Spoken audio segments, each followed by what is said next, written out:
Chapter 267. Deng Ziyu was slightly startled. He thought to himself, on this rainy day, instead of waiting in the bureau for his subordinates to show their filial respect, instead of eating heartily in Xinfeng restaurant, instead of going back to his manor to enjoy the warm tea, he insisted on going to Yin Manor in the face of the storm. He didn't know what he was thinking. "I'll go get a carriage," he said to Fan Xian in a low voice, and prepared to walk to the opposite side of the street. Fan Xian shook his head and flipped his hand to cover his head with the hood of the raincoat. He was not afraid of the pouring rain outside. Just like this, he walked into the rain on Chang Street, allowing the rain to hit the gray-black clothes on his body. The Overwatch Council's official robes were very common, but there were special styles. For example, when investigating a case on a rainy day, they would often wear this kind of raincoat. The sleeves were wide but not long, and it was all made of waterproof material. There was a one-piece hat on the back. The style was a bit strange. It was like a windbreaker, but also like a cloak. When the rain fell from the sky and landed on this clothing, it would slide down smoothly. Back then, when Shu the scholar first saw this kind of Overwatch Council clothing in Jingdo, he was greatly interested and gave it another name: lotus clothes, using the meaning of rainwater sliding off lotus leaves like pearls. But after all, the style of this kind of raincoat was a bit strange, and did not fit in with the current sense of beauty. So even with such a wonderful name as lotus clothes, it still did not spread among the people. Only the officials and spies of the Overwatch Council would wear this kind of clothing. So, in the current rainy days in Jingdo, as long as one saw this kind of person wearing a black and gray lotus clothes, everyone would know that the Overwatch Council had come out to do business and would hide like a ghost. Fan Xian walked first into the rain. The people of the Qinian unit did not dare to be negligent. Just like that moonlit night, they split into a few positions and surrounded him at a distance that was neither too far nor too close. They walked forward on the quiet rainy Chang Street. The rain pounded against their clothes, and their long boots stepped on the puddles. Tap, tap, tap, tap. The few people in the mist unexpectedly had a silent and fierce aura. The owner of Xinfeng restaurant, who was bowing to send off the guests, raised his head slightly and looked at this scene. He thought to himself that this Commissioner Fan was truly an interesting person. Bringing along a few subordinates, he was able to wear these strange clothes beautifully and walk out with texture. The Yin Manor was not far. After walking for a while in the rain, they turned into a small alley. Once they came out and stood to the right, they could see the manor door, which was not very wide. Thinking of the father and son in this manor, who were in charge of all of the court's spy activities, even Fan Xian couldn't help but feel a glimmer of seriousness. Yen Ruohai was an old official who had been in charge of the 4th Bureau of the Overwatch Council for 10 years. He was deeply favored by the emperor, as well as held in high regard by Qin Pingping. Even the 6 ministers of the court did not dare to be too arrogant in front of him. When the Overwatch Council was first set up, the official ranks were set very low. Later on, for the sake of convenience, the emperor basically used the method of bestowing titles to forcibly raise the political status of the Overwatch Council officials. For example, Yen Ruohai had become a second-rank viscount a few years ago. Last year, Yen Bingyan had been betrayed by the eldest princess to Northern Qi. In order to appease the loyal officials of the Overwatch Council, the emperor directly promoted Yen Ruohai's title to a third-rank count. Even Fan Xian's father Fan Jian, who was now the Minister of Revenue, was only a first-rank count. From this, one could see how well the emperor treated the officials of the Overwatch Council. However, there was no new plaque on the door of the Yin Manor. The small title below the Yin Manor still read Jingqingzi Manor, instead of Jingqingzi Manor. The words were also in black instead of gold, making it appear extremely low-key. But Fan Xian knew that other than the officials who had been granted titles, only the officials who had been personally appointed by the emperor had the right to write their titles in front of the manor. From this, it could be seen that the Yin Manor was also bestowed by the emperor. Even if they wanted to be low-key, they could not. Standing at the manor gate, where the rain had yet to stop, the caretaker at the gate had long since seen them arrive. Seeing the raincoats they were wearing, He knew they were officials of the Overwatch Council, but he didn't know if they were colleagues of the master or friends of the young master. He hurriedly descended the steps, using his hand to shield himself from the rain, and welcomed Fan Xian and the others. Fan Xian lifted the rain hat off his head, revealing his slightly wet hair. "Is little Yin home?" he asked. The caretaker was about to say that the master was not home, but hearing the other party speak, he realized they were looking for the young master. Looking at the handsome face, he had long since guessed who it was. He respectfully said, "The young master is home. May I ask if you are the commissioner?" Fan Xian nodded and took off his raincoat, placing it on his forearm. The caretaker hurriedly took it, holding up an oil paper umbrella in his left hand. "Sir, please come in." This was a clever man. He knew that the young master had returned from the north and had a close relationship with Commissioner Fan, so he took the liberty of not announcing his arrival and welcomed them directly. Fan Xian had the same idea. He smiled at the caretaker and very naturally walked into the manor. After all, his rank was above that of the Yin father and son, so there was no need to be polite under these circumstances. This was the first time he had come to Yin Manor, and he couldn't help but be curious about the environment of the manor. But following the caretaker's umbrella, he did not see anything out of the ordinary along the way. There was just enough rain to moisten the surprisingly large fake mountain in the courtyard, making the moss on it seem as if it had returned to its youthful green. Past the fake mountain was the inner courtyard of Yin Manor. Fan Xian looked at the two people in the distant veranda, listening to the rain, and smiled. He waved his hand to indicate that no one should follow him, and he slowly stepped on the puddles of water on the stone floor, trying not to make a single sound as he approached the veranda. The veranda was in the rain, and the stone steps beside the pillars were soaked.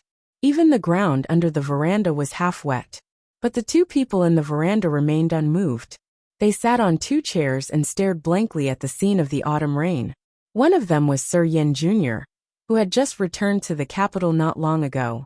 The other was Lady Shun, who had fled thousands of li. The two of them sat on the chairs and did not speak, nor did they look at each other. They only cast their gazes into the rain, as if hoping that the ceaselessly falling rain would weave into a curtain of pearls and reflect their gazes back into each other's eyes. Fan Xian laughed bitterly. He found that Yin Bingyun's face was still a sheet of frost, but there was a gentleness in his eyes. Lady Shun, who was beside him, seemed to have shaken off the misery of the day her family was ruined. There was a slight shyness on her face, but there was an additional trace of confusion in her eyes. But this pair of resentful lovers did not speak, did not look at each other, and acted as if the other did not exist. The scene was a little strange. What made Fan Xian feel even stranger was that Lady Shun was wearing the clothes of a servant girl. Her feet were shackled and dragged by a long chain. The end of the chain was inside the room. It looked like she had been chained up by Yin Bingyun. After watching quietly for a while, Fan Xian sighed in his heart. He knew that Yin Bingyun's mood was not as relaxed as he appeared. Otherwise, he would have been able to stand behind the two of them for so long without noticing. So he coughed lightly. Yin Bingyun turned his head and saw that hateful, gentle, smiling face. Anger flared in his eyes. He didn't know if it was because he was angry at being disturbed, or because he wanted to make trouble for Fan Xian, because he had been forced to take a captive. Lady Shun saw Fan Xian, but she did not know what to feel. Her face darkened. She rose from the chair, bowed slightly, and entered the room. The clanking of the chains echoed endlessly in the rainy corridor. Yin Bingyun did not seem surprised that Fan Xian had barged into his manor. After inviting him to sit, there was no strange expression on his face. But Fan Xian was a little surprised at how quiet the Yin manor was. He sat in the chair that Lady Shun had left behind, feeling the lingering warmth of the seat. He couldn't help but feel his heart flutter. He forcibly suppressed his untimely and inappropriate thoughts and said, "I had thought that after you went through so much trouble to return to the capital, there would be many officials here to congratulate you. Who would have thought that on this rainy day, there would only be you and Lady Shun looking at each other and crying silently?" Yin Bingyun explained very seriously. "First of all, I did not look at her. I think she did not care to look at me. Second of all, It was the sky that was crying, not me. Fan Xian shrugged his shoulders and said nothing. Yin Bingyun continued. Father has never liked to interact with officials of the court, and I am not as famous as the commissioner in the capital. Naturally, the manner would be a little quieter. Fan Xian shook his head. I know that before you went to Northern Qi, you were a famous young master in the capital. Now that you have returned home, you will certainly be promoted again. How could those people who want to curry favor with the Yin manor not come knocking? Even if your family is the head of the Overwatch Council and does not belong to the same system as the court officials, I think no one would pass up such a great opportunity. Yin Bingyun's face was expressionless. Father keeps 3 dogs. They are always tied outside the door, so no one dares to enter the manor. Fan Xian was surprised. He touched his slightly wet hair. Why didn't I see them when I entered the manor? Yin Bingyun said. Today there was a heavy rain that stopped the guests. Those big black dogs have been working hard these past few days. Let them rest. Fan Xian was speechless. Sir, what business do you have with your visit today? It was clear that Sir Yan wanted to deliberately keep his distance from this Sir Fan Jr. Presumably, this was a result of his family upbringing. Fan Xian ignored this. He took out the cylinder, opened it, and threw it into Yin Bingyun's lap. Yin Bingyun picked it up and squinted at it. His expression was a bit unnatural. Sir, you really do trust your subordinates. But this is a way for the first bureau to survive. Showing it to me is already against the rules. Fan Xian looked at him with a smile. Don't think that you can avoid me every day just because you are about to take over your father's position. You call me sir, so you know that even though I am in the first bureau, and you are in the 4th bureau, I am still a commissioner. If you really push me too far, I will send out a warrant and have you transferred to the 1st bureau. If I demote you, you won't be able to do anything about it. So don't talk so much nonsense.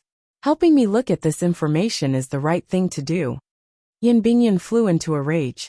How can you drag people into your muddy waters? If you use your authority to pressure me again, I will go to the director and reason with him. Fan Xian waved his hand. Looking at the rain outside, he laughed. Say whatever you want. If I do end up bringing you to the 1st bureau to be a registrar, don't regret it. Yin Bingyun swallowed the anger in his chest. He pointed at the information and said in a cold voice, What do you want to know? A big question. Fan Xian laughed lightly and stood up. He walked in front of Yin Bingyun and looked at his cold yet beautiful face. I want you to find out for me if there is any connection between the 2nd prince and the Cui family.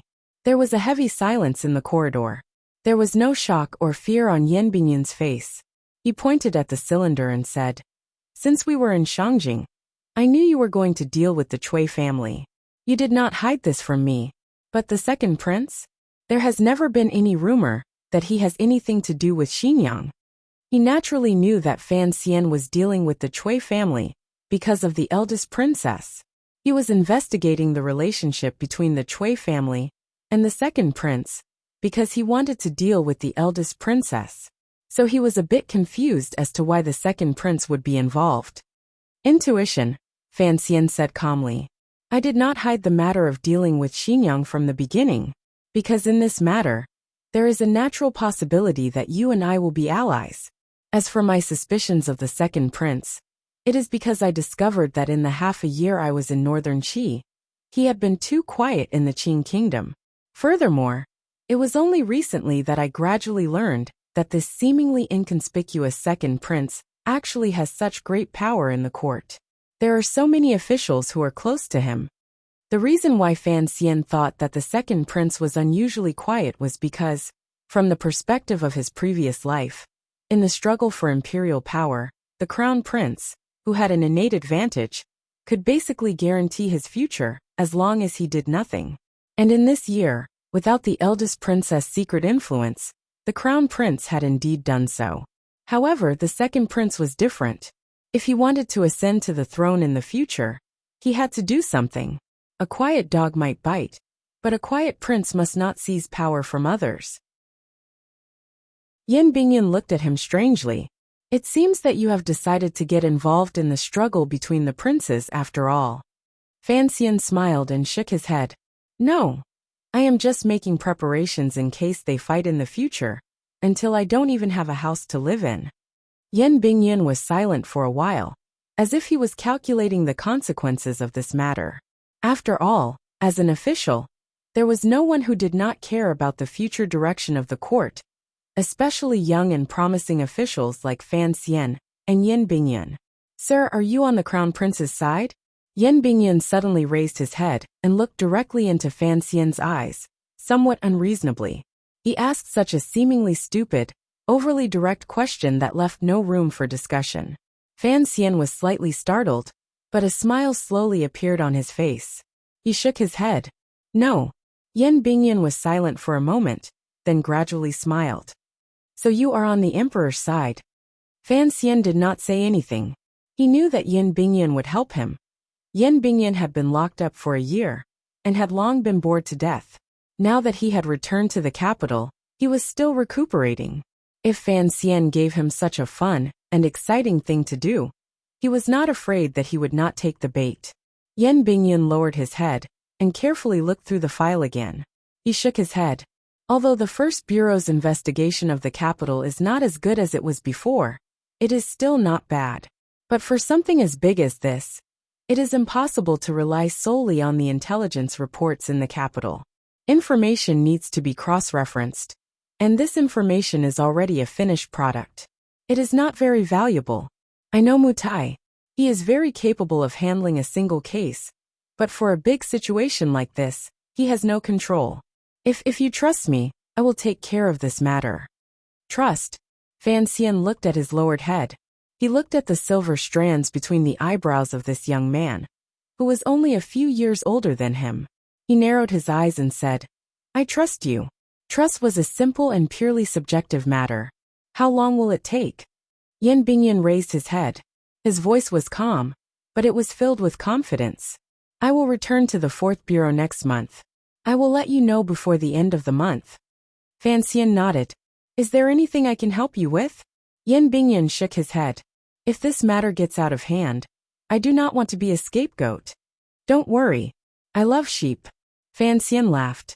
He was not only happy that the two of them seemed to have found the tacit understanding they had in Shangjing, northern Qi, and had begun to plan something together.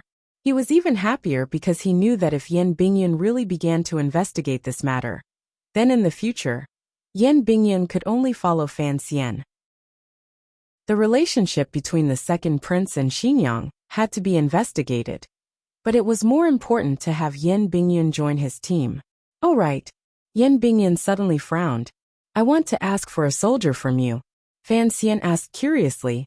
You have been recuperating all this time. Are you secretly investigating something? As for asking for a soldier, Sir Yan has so many elite soldiers in the Fourth Bureau. Do you really need to ask me? Outside the corridor, the rain was coming down even more heavily. The pitter-patter pattered against the stone floor, as if it wanted to create countless pockmarks. The trees in the courtyard, having drunk their fill of water, began to droop their leaves, afraid of the torrential rain. Yan Bingyan's brows flashed with a hint of melancholy and worry. There is a serial murder case in the south, spanning across several prefectures. Many people have died in the 13 yamens of the Ministry of Justice, but they have not been able to catch the murderer. Thus, the case has been transferred to the council by His Majesty. Fan Xian nodded. He was a knowledgeable man. He remembered that when the two of them were in Shangjing northern Qi, they had received a secret report from the council, but at the time, they had not paid much attention to it. Yan Bingyan did not understand. This is within the jurisdiction of the Fourth Bureau, but after the Fourth Bureau took over, 13 secret agents died in succession, and not a single trace of the murderer was found. Furthermore, the way they died was extremely tragic.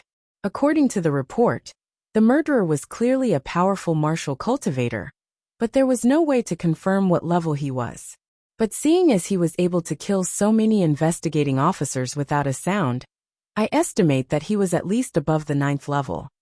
Fan Xian began to take an interest in this matter. In today's world of peace, as long as a martial cultivator was above the 9th level, no matter what country he was in, he would be strongly recruited by the government. The court would do its best to welcome him, And even the military, for some reason, had changed its attitude in the past, and began to recruit such experts. But there were not many experts above the 9th level in the world. Dongyi was the richest in the world, and Sigurd had opened his sword hut to welcome guests, so they had the most experts above the 9th level. So, an expert above the 9th level could be like the Yi family, a member of the military force protecting the Qing kingdom, or like Friar He of Northern Qi, a skilled assassin outside of the court.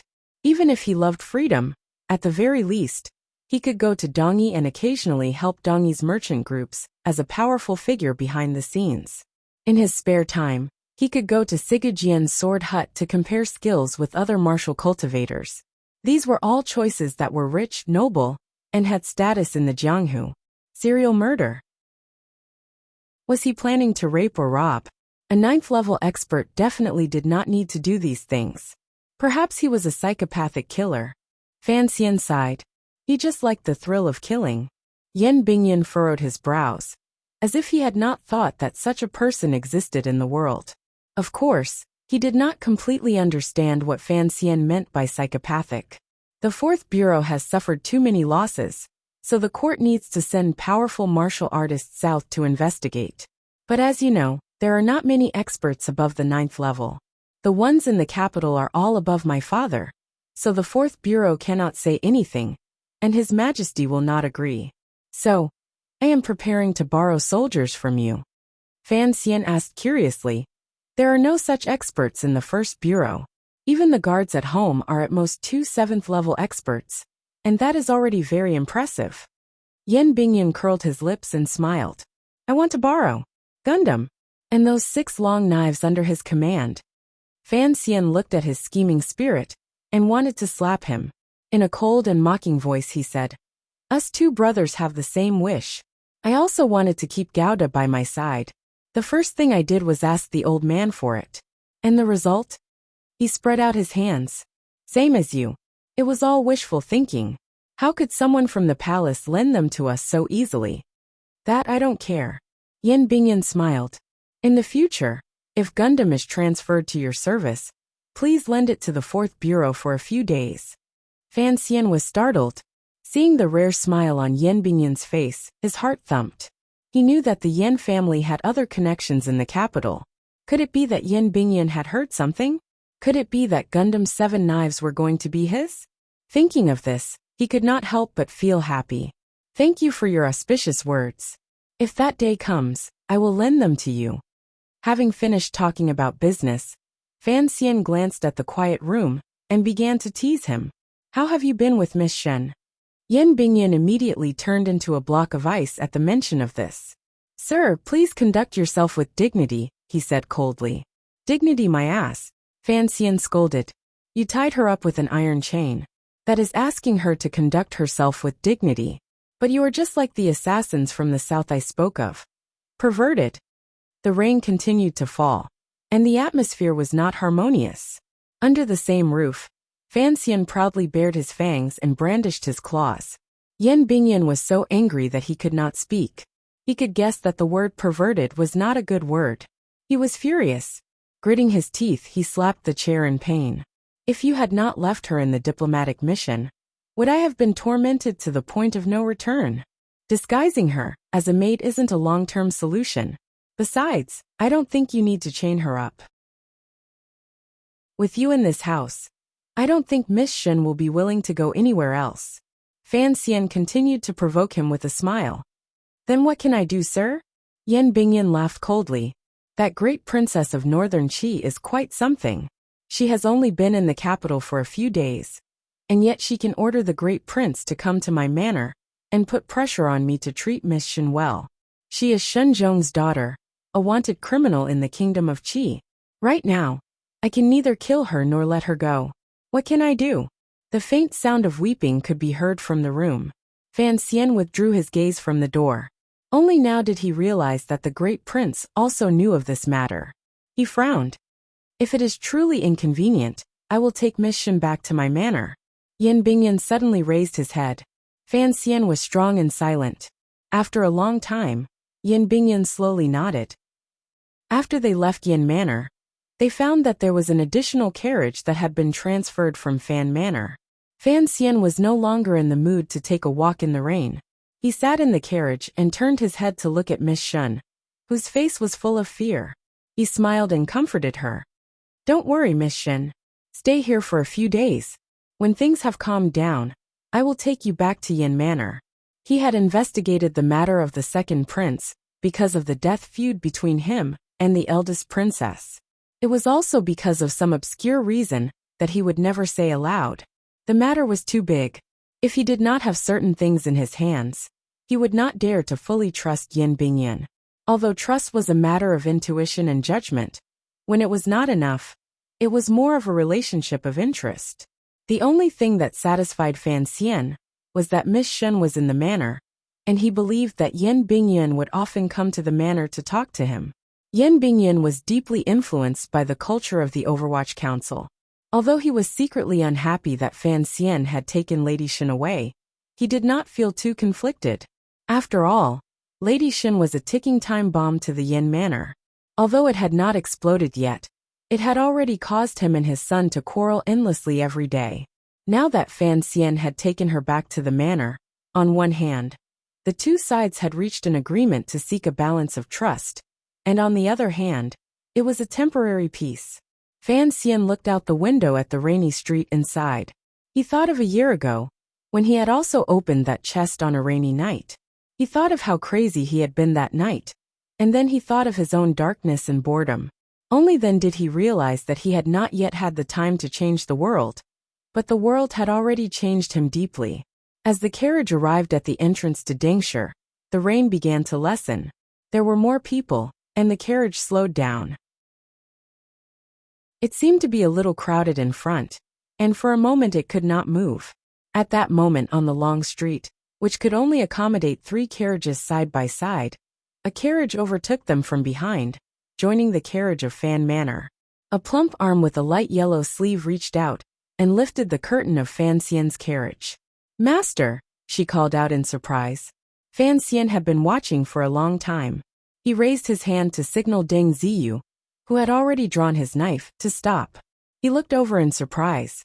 He was surprised that after half a year, the man still remembered his master. In the carriage, Yi Linga opened her bright eyes wide and looked at Fan Xian and Lady Shen in shock. Covering her mouth, she said, "You are indeed worthy of being Linger's teacher. Which sister have you tricked?" Fan Xian scolded her unhappily. "You know I'm your master, but you don't know how to be respectful. You're about to become the second princess's wife. What are you doing out here in the rain?" Fan Xian had already begun to suspect the real role the second prince had played in the Nyolan Street murder. The second prince had invited him to the banquet, although it was later discovered that Sea Lily had sent the information to the eldest princess, and the scholar the eldest princess had planted in the prime minister's manor had secretly conspired with Wan'er's second brother. Fan Xian had never let down his guard against the second prince. After returning from his summer vacation by the lake, he had coincidentally met the crown prince. Someone who was used to scheming against others could not be very honorable. Everyone thought that the eldest princess supported the Eastern Palace, including Fan Xian. He had not thought of this at first, but now that he thought about it, with the eldest princess's perverted desire for power, why would she support a legitimate crown prince? What was the point? When Fan Xian and Crown Prince Jing, Li Hongcheng, ate at Yishir Tavern, they unexpectedly discovered that Yishir Tavern's backer was the Cui family, and that the Cui family's backer was Xinyang. Although stringing together a few pearls could not prove anything, he firmly believed in his intuition. The second prince's silence was unusual, and he must have a powerful backer in the palace. And if the second prince really was in cahoots with the eldest princess, then Fan Xian could only say sorry.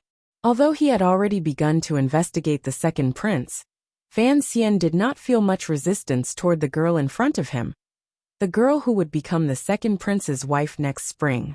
He even hid the expression on his face very well. His first meeting with Yi Ling was not a pleasant one. Later, he used some petty tricks to fight the coffin breaker. But after their marriage, she often came to the manor to play with Wan'er. After a few interactions, Fan Xian began to admire this beautiful girl, whose eyes were as clear as jade. This was because she had a free and easy spirit that was different from that of the other daughters of noble families. But he couldn't stand Yi Linger calling him master in front of Wanner and sister. She made him seem older than he was. In the carriage, Yi Linger said excitedly, "Teacher, why don't you come play with me when you're back? Teacher, where are you going? Teacher." Fan Xian rubbed his temples, listening to the string of words. He smiled bitterly inside. "Wukong, you're being naughty again." Chapter 268. Fan Xian had taught Yi Linger a few tricks by the lake. In reality, he had secretly learned the Yi family's coffin breaker technique. Yet, she had called her master from last year to today. This fact made him feel both funny and happy. "Where are you going?" "I'm going to your manor to see Wanner," replied Yi Ling. After saying this, she looked at Miss Shen, who was standing next to him. She snorted and said nothing. What Fan Xian disliked the most was the sliver of arrogance in her bones, the way she judged others purely by her own judgment. He was silent and did not reply. He put on the airs of a master, but Yi Linger liked it. After a year together, she knew that Fan Xian was someone who cared about details. She smiled. "Don't be angry. I know you're a popular person in the Overwatch Council. Even if you wanted to keep a mistress in your house, you wouldn't have brought her to the streets." Fan Xian smiled and said nothing. At that moment, the crowd ahead seemed to have eased. The Yi family's carriage was the first to move forward, but it stopped there. It seemed that Yi Linger had found something interesting to watch. Fan Xian waved for the carriage to move forward. When they reached the Yi family carriage, he stepped down in his raincoat. Deng Ziyu and the other members of the Qinian unit quickly followed. In the carriage, Yi Linger saw them wearing the gray raincoat and walking in the rain. Only then did she realize that Fan Xian was not passing through Dangshiku. He had come specifically to do something. Dai Zhen of the Vegetable Inspection Department at Dangshiku had to wait for his subordinates to bring in the vegetables and fruits from outside the city. He would then classify them and sell them in different markets. At the same time, he had to deal with the daily meals of the internal court and the manners of the nobles. To be more accurate, he was the chef of the Qing Kingdom's nobles. However, the scope of his chores was rather broad. A stalk of celery was not worth much, but 100 stalks of celery were worth some money. A chicken was not worth much, but 100 chickens were enough to exchange for a good banquet at Isher House. The Vegetable Inspection Department was not a yamen. It had no rank or rank. Because there were too many places to serve, there was not even a direct yamen. Perhaps it was because the officials felt that there was nothing to be gained from sending vegetables to the capital, so they did not pay much attention to it. In reality, Fan Xian knew that the appearance of this phenomenon had something to do with the new policies that were sometimes implemented and sometimes abandoned halfway. The emperor was playing around blindly, so the organization below was also very chaotic and redundant. As the chief officer of the Produce Inspection Department, Dai Zhen had been steadily earning money from eggs and vegetables all these years. He thought that he was the only one who knew how many benefits were hidden in these unremarkable things. He often hid in his bed in the middle of the night and laughed secretly. Even when his most beloved concubine urged him to go to his uncle every day to ask for a proper official position, he refused. "Beautiful. I'm the first person in history to be able to sell vegetables to this extent." Dai Zhen couldn't help praising himself in his heart. But today he could not be beautiful, nor could he smile. In this autumn rain, the officials of the First Bureau of the Overwatch Council directly sealed his pitifully small yamen and blocked the accounts room of Datong Square. Datong Square was full of vegetable sellers, and a third of the capital's daily vegetables were supplied here. With an ashen face, he rushed to the accounts room and looked at the black-clothed ghosts inside. He patted his cheeks to make his smile seem gentler. "So it's the officials of the First Bureau. I was just thinking that since it's late in the autumn, there are some rare fruits in the square. One day I'll have to go show my filial piety." The leader of the First Bureau's investigation today was Mu Feng. He knew that today's operation was a demonstration that Commissioner Fan wanted to make in the capital, so he did not dare to be careless. He looked at Dai Zhen coldly and said, Master Dai, come with us.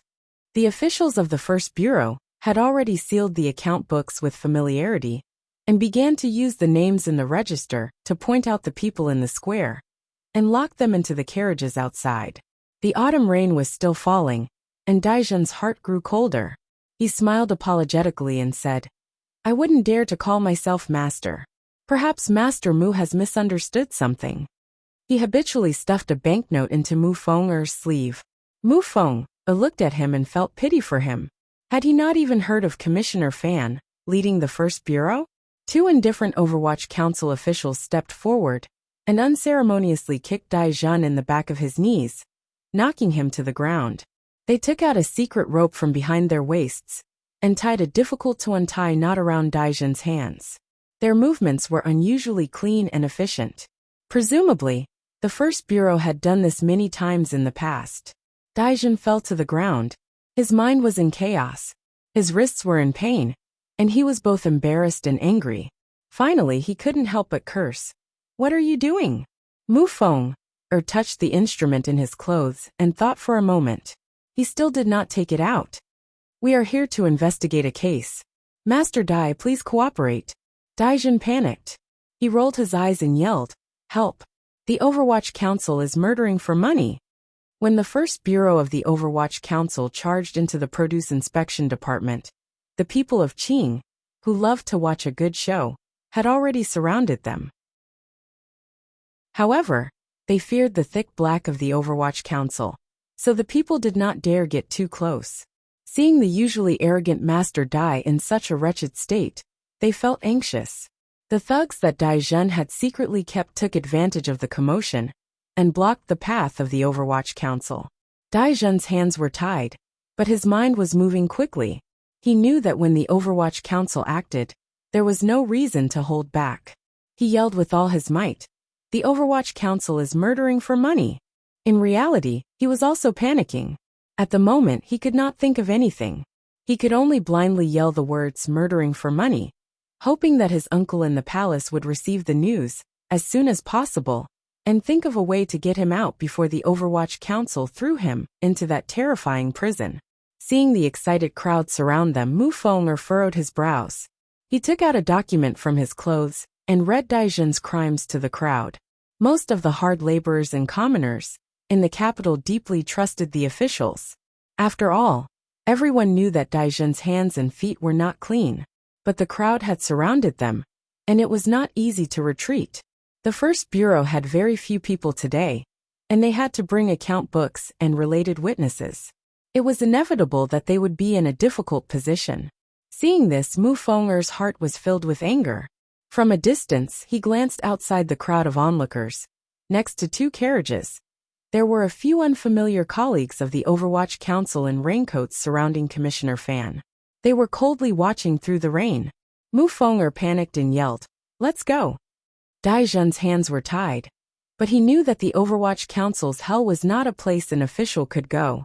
His face was red, and his voice was hoarse from crying. Like a child, he desperately sat on the ground and refused to go down. His confidants also surrounded them. Although they did not dare to make a move against the Overwatch Council, they forcefully prevented Mu Feng'er from capturing Fan Xian. In the rain, Fan Xian looked coldly at the scene up and down the stone steps not far away. In his heart, he thought that Mu Feng'er could not be put in an important position. Then he heard Yi Ling's curious voice from the carriage behind him. Teacher, the way the Overwatch Council is doing things is a bit absurd. In broad daylight, you're pulling and pulling with a minor official. What a scandal! If the commoners see this, where will the court put its face? Raindrops hit the brim of Fan Xian's hat, making it lower and covering half of his face. Officials don't want face, so the court doesn't have to give them face. He calmly said, Linger, don't look at this minor official. In a year, he can take more than 5,000 liang of silver from the palace. As for the benefits he's taken from Datong Lane over the years, it's even more incalculable. Half of Yi Ling's body was leaning against the carriage window. The rain had soaked a lock of hair on her forehead, and her clear eyes were full of interest. Today, she had gone to Fan Manor to have fun. She hadn't expected to meet Fan Xian on the road, and she had followed him to watch the spectacle. Only now did she realize that such a minor official could take so much money. At this moment, Muir and his men had finally fought their way out of the produce inspectorate and arrived in front of Fan Xian. Daizhen had been dragged by them through the rain. It was a miserable sight.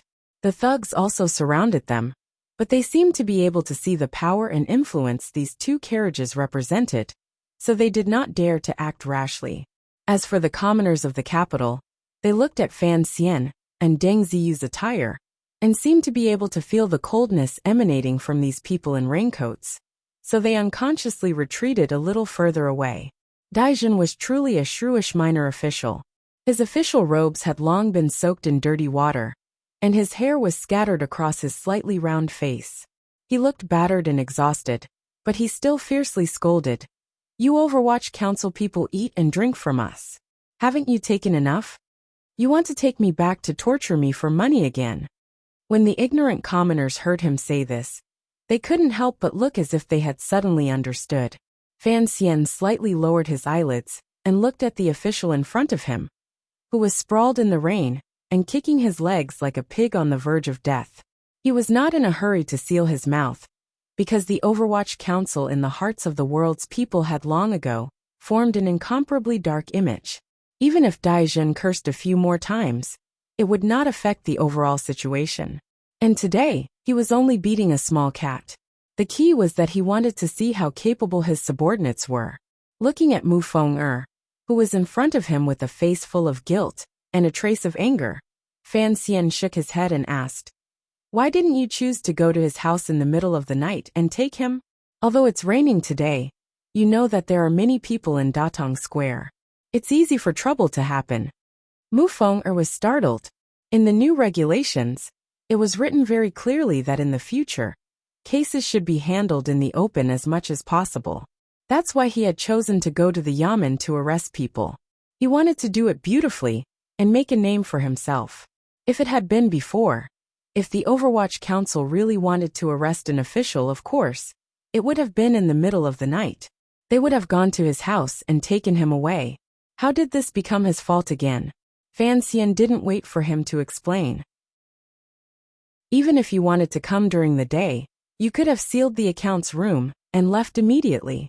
Given your methods, could you not have allowed Daizhen to return to the council quietly? What use are you keeping those methods? What crimes do you still have to recite? Do you think you're an official of the Supreme Court? Do I have to specially hire a scholar to follow you and proclaim the sacred religion? Hearing these sharp and piercing words, Mu Feng-er repeatedly complained. On one hand, Daizhen's backing was indeed strong enough. If he used his methods recklessly, he was afraid there would be trouble in the future. On the other hand, he was also worried that the commissioner was a great scholar and might not be able to see them do such shady work. Hearing Fan Xian's sarcasm, he realized that although the commissioner had the reputation of being an immortal poet, it seemed that he was not opposed to the Overwatch Council's shady methods. In fact, he seemed to be even more passionate about them than Mu Feng-er was. At this time, Daizhen was still lying in the rain and crying. His muddy eyes saw who Mu Feng-er was reporting to. He knew it was someone from the Overwatch Council, and he couldn't help but feel afraid. He didn't recognize Fan Xian, but he recognized Yi Ling-er in the carriage behind him. Yi Ling-er was the only daughter of the capital's garrison. Ever since she was a child, she had liked to ride horses on the streets of the capital. There were not many people in the capital who didn't know her. Daizhen immediately cried to the woman in the carriage, "Miss Yi, please help me." Yi Ling-er looked at Fan Xian's calm and somewhat strange expression. She didn't dare say anything. She pulled her head back. Daizhen knew that day was over. He finally used his trump card. In a loud voice he shouted, "Do you know who my uncle is? How dare you arrest me? My uncle is, oh." Seeing Fan Xian's look, Deng Ziyu knew that he didn't want to hear Eunuch Dai's name. He raised his knife and slapped it across Daizhen's mouth. Only now did Mu Feng-er understand. With some shame, he took out a small wooden stick with two ends attached to a rope and roughly shoved it into Daizhen's mouth. The wooden stick was very hard, and it broke the corners of Daizhen's mouth. 2 streaks of blood flowed down. Naturally, he couldn't speak. The crowd around them cried out in alarm. Fan Xian turned a deaf ear to them. He only said to Mu Feng, I don't care who his uncle is. I only care who your uncle is. Do your job well, and don't embarrass Mu Tai. Mu Feng, made a sound of shameful acknowledgement. He threw Dai Zhen, whose face was covered in blood, back into the carriage. He turned around and led his subordinates to capture a few thugs hidden among the crowd. They didn't give them any chance to resist. They used the iron rods that were commonly used in the council and viciously smashed them to the ground. Seeing this, the crowd was fearful.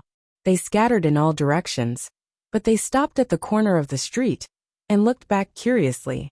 In the midst of the torrential rain, a few Overwatch Council spies in raincoats were waving sticks and beating the thugs on the ground with dark expressions. Perhaps it was because of the power of the Overwatch Council over the years, but the thugs didn't dare to fight back. The scene was bloody. Fan Xian looked at the crowd in the distance and shook his head imperceptibly. Surprisingly, he didn't return to his carriage. Instead, he lifted his hat and went straight into Yi Ling'er's carriage. Yi Ling'er was startled. How could a man like him get into her carriage? Fan Xian pretended not to realize this. He looked at Yi Ling'er's slightly wet hair and paused. He took out a handkerchief and handed it to her. Yi Ling'er took it and wiped her wet hair. Smelling the faint fragrance on the handkerchief, she thought it was Wan Er's. She smiled and began to ask what had happened earlier. Fan Xian laughed bitterly and told her what Dai Zhen had done. Yi Ling'er asked curiously, how could such a small matter be worthy of your personal attention? Fan Xian laughed coldly. The waters of the capital are deep. Don't think that Dai Zhen is just an official in charge of selling vegetables. He's quite greedy. The reason he's so daring is because he has a good backer. His uncle is Eunuch Dai of the palace. I'm here today to keep watch. I'm afraid my subordinates will act too slowly and alarm Eunuch Dai. If I don't act, the first bureau won't be able to do anything to the people in the palace. Yi Ling'er opened her bright eyes wide. Father once said that matters in the palace are the most complicated. He told me and my brother to stay out of it. Master, you're quite daring. He's just a eunuch. Fan Xian laughed. Eunuchs have no human rights, he thought. Yi Ling'er shook her head disapprovingly. Don't underestimate the eunuchs in the palace. They have their own masters. If you embarrass them, you'll be disrespecting the concubines in the palace. Fan Xian was slightly taken aback. It seemed that he had only just thought of this problem. After a moment, his face returned to a sunny smile. What's there to be afraid of? I don't like one or going to the palace as a lobbyist. If the concubines make trouble for me, as a fake son-in-law, the worst that can happen is that I'll be punished by the palace. Yi Ling'er tilted her head slightly. She looked at this fearless fellow, and it was impossible to tell what she was thinking. The carriage arrived at the main gate of Fan Manor, and the two of them got off. Tung Zijing was already waiting outside. Fan Xian told him to have his wife take care of Miss Shun in a house in the back street, and then he led Yi Ling'er into the manor. He didn't forget to ask for the handkerchief in Yi Ling'er's hand. The handkerchief had been stolen from Haitang, and Fan Xian couldn't bear to give it away. Eunuch Dai was Consort Shu's favorite in the palace, and Yi Ling'er was about to become the second imperial concubine. This meant that Consort Shu was Yi Ling'er's future mother-in-law, and Yi Ling'er was about to become Eunuch Dai's half-master. Fan Xian had chatted with Yi Ling'er earlier for the sake of this relationship. He couldn't bear to give her the handkerchief, but he had to use it wherever he could. The rain continued to fall in the capital all day, and at dusk, it finally lessened. Eunuch Dai, who had received the news, rushed out of the palace, flustered and exasperated. He was a popular figure in the palace, and because Consort Shu's literary talent was exceptional, she often helped the emperor copy some speeches. Even as Consort Shu's personal attendant, he also had the task of delivering imperial edicts to various manors. For example, when Fan Xian had first received the title of functionary of Taichung Temple, it had been this Eunuch Dai who had delivered the edict. By delivering edicts to various manors, he had naturally received many benefits. Now that he had broken the rules and entered the palace, no one dared to say a word. Eunuch Dai stood at the entrance of the produce inspectorate, his face bright red. He looked at the mess inside, and heard the cries of pain coming from the people around him. He couldn't help but feel angry. Pointing at his nephew's subordinates, he yelled, "I told you a long time ago. You can ignore the other yamens in the capital, but the Overwatch Council must be fawned over." One of the men covered his swollen cheek and cried, "My ancestor, we've given them a lot of benefits. Today, I even gave them a banknote, and the official of the first bureau accepted it. Who would have thought that they would copy it without error?" Eunuch Dai's entire body shook with anger.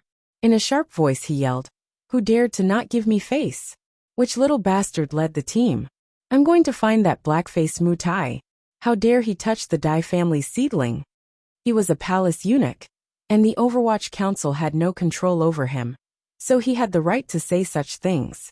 In his anger, he took his sedan chair to the first bureau to demand Dai Zhen's return. Although his nephew Dai Zhen was a good-for-nothing, he had still sent over a lot of silver every year. He couldn't just watch as the Overwatch Council tortured him until he was half dead. In the capital's bureaucracy, who didn't know that the Overwatch Council was a place like that? Even if you made it out alive, you'd probably be missing a few parts.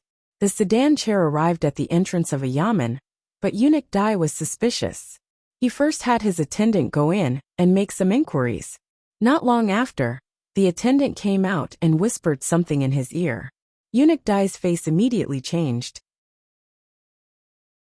After lingering for a long time, he gritted his teeth and said, "Return to the palace."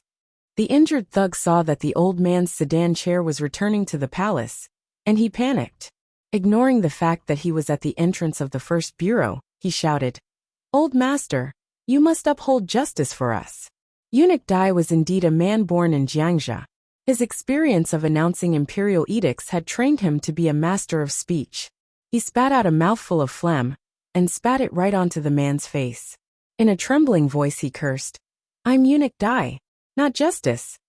Having said this, he nestled back into the sedan chair, feeling very uneasy. His attendant had asked around earlier, and the person who was personally leading the team today was Sir Fan Jr. Eunuch Dai now remembered that the Emperor had already given the first bureau to Commissioner Fan. But why did this Sir Fan Jr. take a liking to his nephew? Eunuch Dai knew that even if his nephew was greedy, compared to the officials of the capital, he was still nothing but an ant. How could he have guessed that Fan Xian, who only wanted to train soldiers and open a business, would think of him?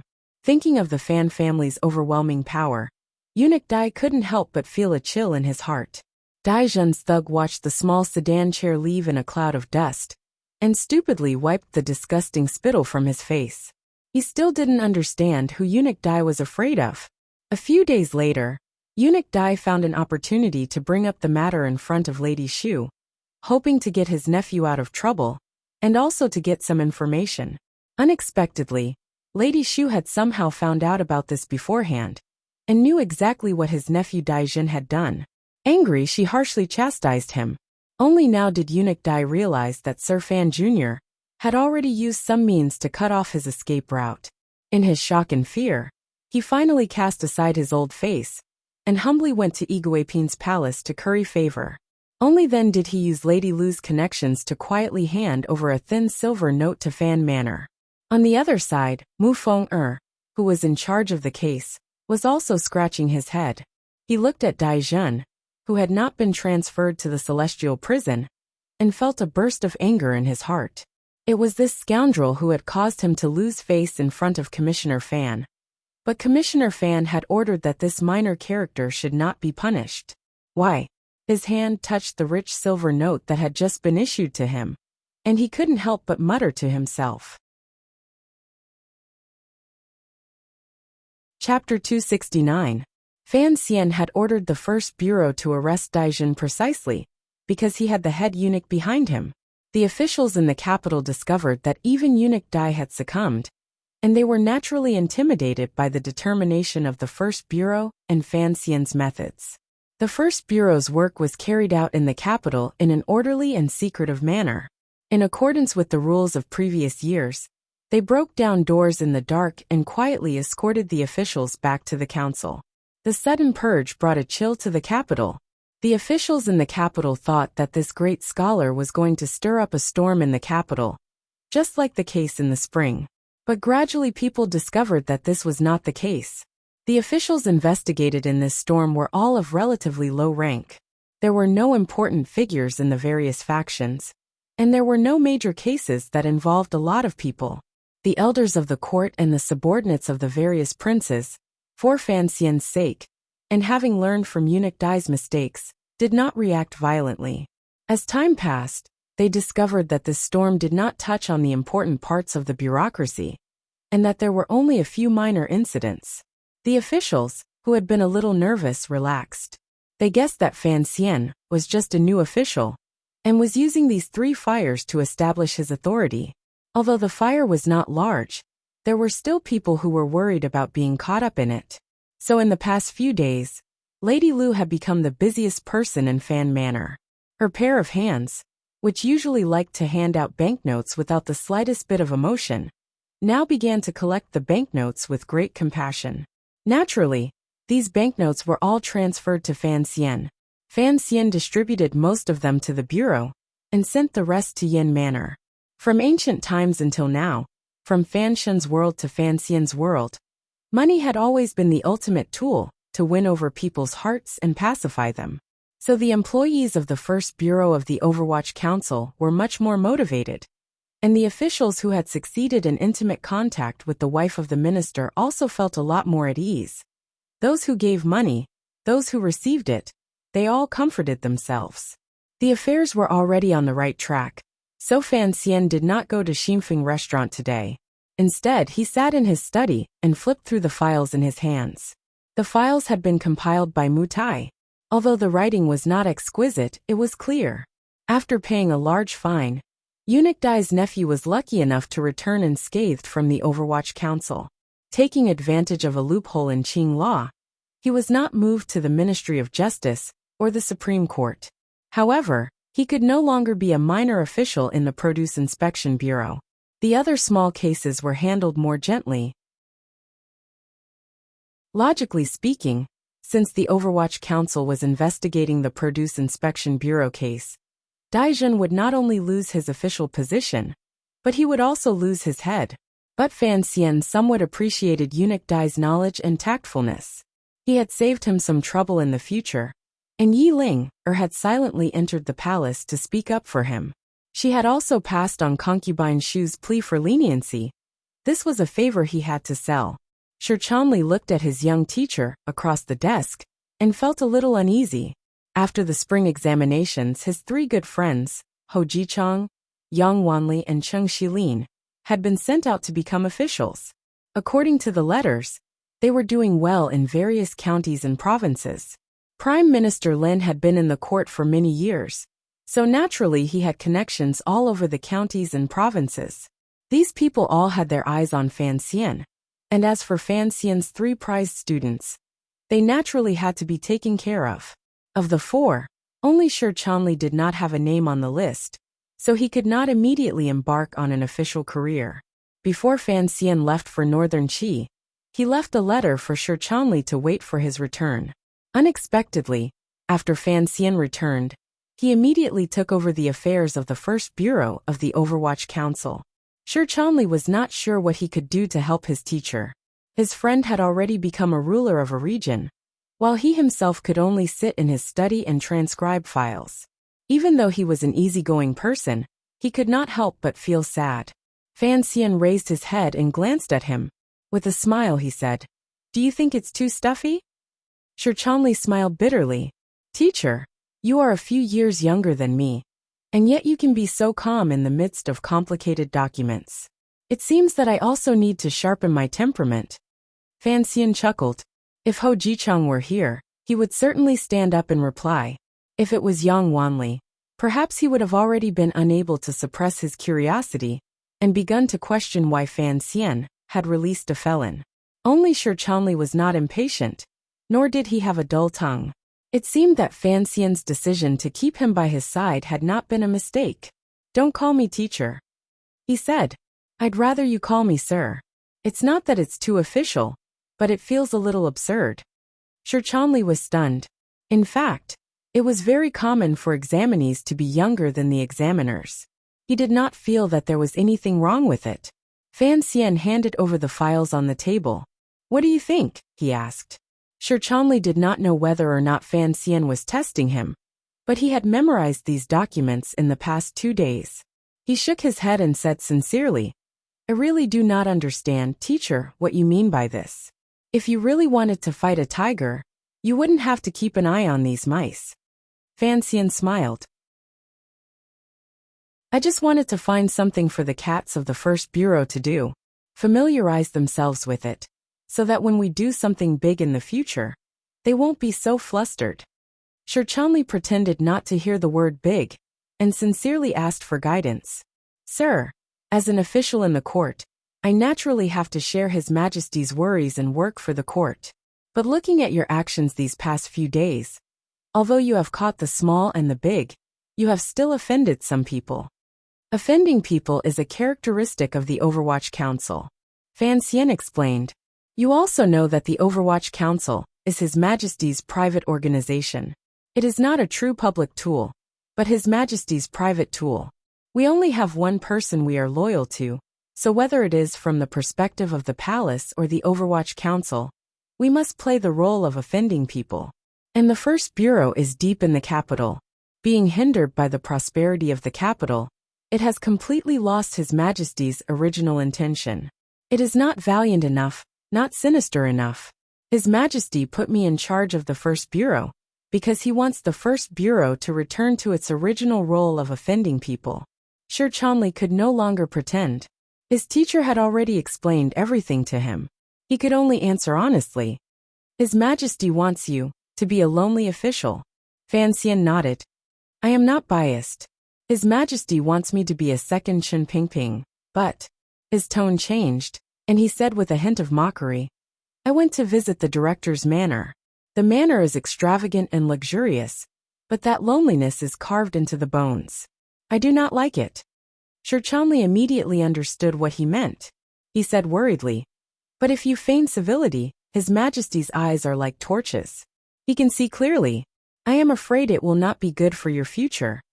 Fan Xian smiled, and did not say anything. He thought that under normal circumstances, the emperor would not have thoughts more poisonous than a tiger's. Shi Chanli understood that he had said too much, so he changed the subject. "The first bureau is investigating now. Although they have reverted to their tradition of arresting people at night, the first bureau has refused to cover up the news. If anyone asks, they will tell them the truth." "I do not agree." Fan Xian asked with interest, "Why?" Shi Chanli thought for a moment and said, "The Overwatch Council is His Majesty's secret organization. The reason it can intimidate the officials, other than the special privileges established by Qing law, is because of its sense of mystery and darkness. People are ignorant. The more they don't understand something, the more afraid they are. Now that you have purposely put the first bureau's actions on the table, I am afraid it will weaken this feeling and cause the people of the court to look down on the Overwatch Council." Fan Xian admitted that what Shi Chanli said made sense, but he still said, "I know you do not agree with some of the clauses in the new regulations of the first bureau, such as releasing information. I also admit that if the Overwatch Council continues to maintain the image of a man-eating demon in the dark, it will be very convenient for us to do things." Shi Chanli was surprised that his teacher would agree with him. He wondered if Fan Xian did not want the people of the world to see him as a monster? Did he want to change their image? What Fan Xian said next immediately overthrew his imagination. "I do not care what the people of the world think of the Overwatch Council, but you must understand that I am only in charge of the first bureau, not the entire council. The first bureau is located in the capital. Other than the secret agents in the manors of the nobles, there is no way to hide anything. The officials of the capital are as numerous as the swimming carp, and there are countless connections between them. Since there is no way to maintain the mystery of the first bureau, then I might as well do it openly. Perhaps it will be more of a deterrent." He then said seriously, "However, I only want the results of the investigation to be presented in the light. I don't expect the process to be the same. I can accept any dark means used in the middle. You should know that I don't want to be a saint. Shirchanli nodded, feeling very comforted. It seemed that his teacher was indeed someone who dared to expose the corruption of the bureaucracy, but was temporarily holding back. Fan Xian looked at him, not knowing what Shirchanli thought of him. He said, "From today onwards, for every case investigated by the First Bureau, after the case has been closed and sent to the Supreme Court or the Ministry of Justice, you must write a report detailing the cause of the case and so on. Then you must make an announcement. I have already chosen a place to put up the announcement. It will be on the wall between the First Bureau and the Supreme Court." Shirchanli was dumbfounded. This is against the rules. It is not the Ministry of Justice that issues the wanted posters, nor is it the court that issues the list. The Overwatch Council also has to make an announcement? Fan Xian said unhappily. Not the Overwatch Council, but the First Bureau. Didn't I say earlier that it had to be more open? Are you going to make me write a novel and sell it everywhere? Shirchanli immediately replied with joy. That would be best. It can solve the confusion of the people, and it can also slightly maintain the feeling that the First Bureau is not close to strangers. And you have opened a bookstore, so it is most convenient. Fan Xian exhaled in anger and stood up to leave. Shirchanli carefully followed behind him. Finally, he couldn't help but ask, "Teacher, does this mean that I will start working in the Overwatch Council?" Fan Xian sighed. He knew that the scholars of the world did not want to enter the sinister and shameless secret service. He patted Shirchanli on the shoulder and said, "You are my private secretary. I will speak to my father and temporarily hang you in the Ministry of Revenue. We will discuss this another day. Don't worry, no one will point at your back and call you a dog of the Overwatch Council." Walking through the astonishingly large garden in the back of Fan Manor, Fan Xian frowned. Using dark methods to achieve a bright result? He didn't think of himself as a saint who would let himself be wronged. Although he was very willing to do things for the people of the Kingdom of Qing, such as slightly curbing the corrupt atmosphere in the officialdom, and at least ensuring that the dam in the south would not collapse so quickly, the rectification of the First Bureau was more out of his own selfishness. Although he had the title of immortal poet, and now he had the secret praise of a new generation of literary leaders, when he clashed with the dark filth that had accumulated in the Overwatch Council for 20 years, his reputation would always be somewhat damaged. So he wanted to make the First Bureau brighter, because a good reputation would help him greatly in the future. Thinking of the words about darkness and light, he couldn't help but think of when he was chatting with Haitang in northern Qi. She said, "The dark night gave me black eyes, but I will use them to roll my eyes at the world." He couldn't help but worry about the situation in the north. He didn't know if Haitang would be able to properly arrange the matter he had entrusted to her. Uncle Wu Zhu was still playing missing, and there was no news of Ku He returning to Shangjing. Far away in the garden, a few girls were chatting. It was a sunny day, and the grasshoppers were hopping around in the grass after autumn. The cicadas in the trees took advantage of the last moments of their lives to call out with all their might, drowning out the voices of the girls. Dabao was catching ants by the courtyard wall. Fan Xizha was not at school, but he was not at home either. Fan Xian squinted and saw that Yiling had come again today. He couldn't help but secretly groan. That girl thought she had done Fan Xian a great favor, and these days she had been coming to the manor to play. When he saw that the shy princess Ro Jia sitting next to Yiling, he felt even more bitter. A 12-year-old girl had become a 13-year-old. But she was still a girl, and Fan Xian didn't want to be stared at with adoration. Recently, he had refused Li Hongqing's invitations to dinner many times. Before Yan Bingyun's investigation was complete, he had to hide. And today, he had to hide from Ro Jia, the little girl who had secretly expressed her love for him. Circulating the zhenqi in his body, Sir Fan's body lightened. He demonstrated the lightness he had learned from the shadows of the staff. He flew over the yellow grass and quietly leaped out of the manor. Arriving at Shenzhen Road in Jingdo, the manor that Wang Qinian had bought for 120 liang of silver, Fan Xian sat in the innermost room and stretched comfortably. This was his most secretive nest. Other than the Qinian unit and Chun Pingping, not even his family knew that he often conducted official and private business here. Deng Ziyu's expression was solemn, as he placed the 2 bamboo tubes on the table and retreated. He knew that he did not have the commissioner's trust as Wang Qinian did, so he consciously left the room. The color of the bamboo tubes was very similar. Perhaps they were both produced at the foot of Yan Mountain near Shangjing. The wax used to seal the tubes was also very similar. They were both intact and probably untouched. Only the secret markings on the bamboo joints let the secret agents of the Overwatch Council in charge of transmitting intelligence know that these 2 extremely secretive letters belong to 2 separate routes in the northern system. Fan Xian picked up the bamboo tube. The first thing he did was to confirm that no one had opened it. Wang Qinian's calligraphy on the wax had the charm of Pan Ling. It was indeed not easy to fake. Only then did he relax and open the bamboo tube, taking out the 2 letters inside. One letter was from Sea Lily, and the other was from Haitang. To make it easier to communicate with Haitang, Fan Xian had set up a special line of communication for her. Sea Lily did not send any important intelligence. Although she had already followed Fan Xian and Haitang's plan, and converted to Tianyi Dao, her efforts to enter the palace had not yet yielded any results. In Shangjing, Shenzhong's family had been destroyed. Other than dealing a heavy blow to the empress's power, there was not much of a reaction. Shang Shan, who had also been confined to his home. At the end of the letter, it was said that the imperial advisor of northern Qi Ku He had returned to Shangjing and had been in seclusion. Although no one dared to suspect anything, Sea Lily was convinced that the peerless master must have been injured. Fan Xian smiled. In this world, there were only 2 or 3 great grandmasters who could fight with that man-eating monster, Ku He. In Haitang's letter, there was not even half a word about that great grandmaster. He and Haitang had a mutually beneficial relationship, so naturally, he did not expect her to say anything. He was only concerned about whether or not the auspicious sign had been properly arranged. After some thought, he began to write back, urging Haitang to fulfill her promise.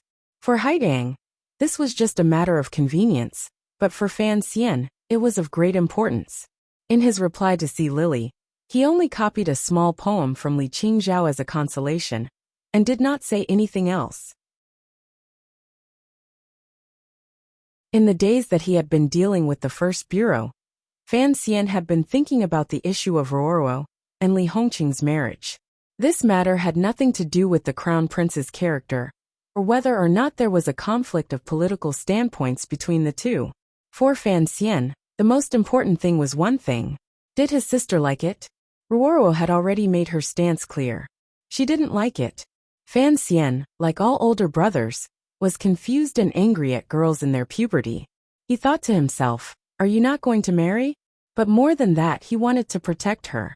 Since his sister didn't like it, he had to break up the marriage. It was simple. This was no small matter. In fact, it could be said to be the most troublesome thing Fan Xian had encountered since coming to the capital from Danzhou. The emperor had appointed a marriage, and the 2 families were well matched. There was no reason to obstruct this marriage, so there were only 2 ways to proceed. First, keep an eye on the second prince, and be ready to destroy him at any moment, dragging Li Hongqing down. When that time came, he could ask to break off the marriage. Second, start with Ruoro. Give her a benefit that even the emperor could not ignore, and temporarily keep her away from the capital. The first method, who knew how much of a ruckus it would cause, and the second method was too vague. Even Fan Xian himself had no confidence in it. They say that a general's success is built on the bones of 10,000 people.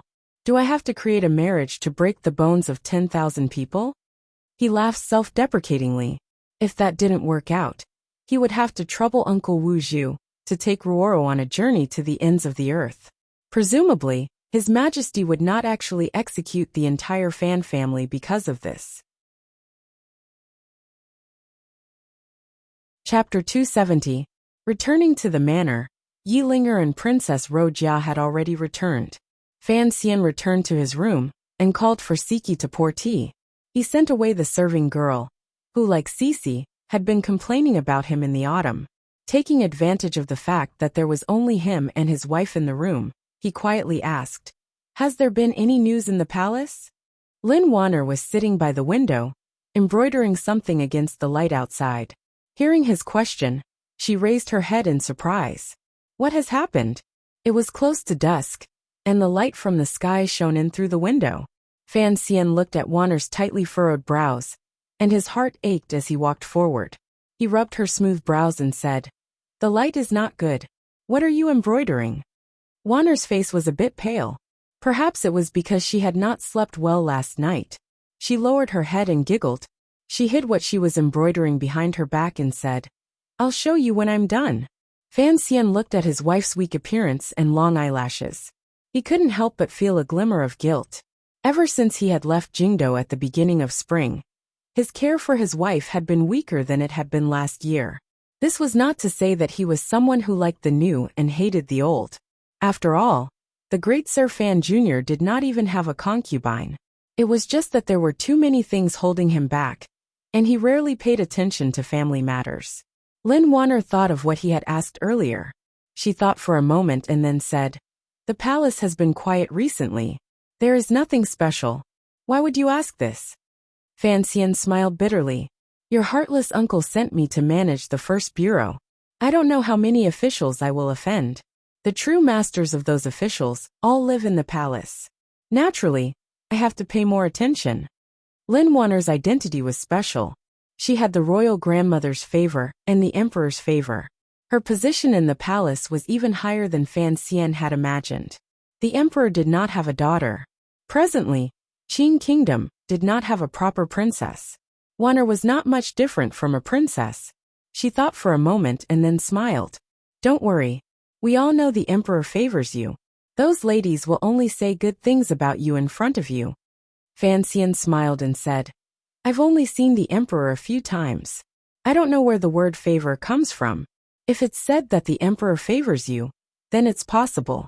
As for me, it's just love me, love my dog." A trace of adoration flashed through Lin Wanner's eyes. "Husband is always like this," she continued. "Shu Guifei has been full of praise for you these days. As for Yi Guipin, you also know that she is a relative of our family. No matter what, she has to side with you. It's just that the empress is as quiet and indifferent as usual. As for the other concubines, they don't even have the right to speak in the palace, so I haven't remembered them." Fan Xian trusted his wife's judgment.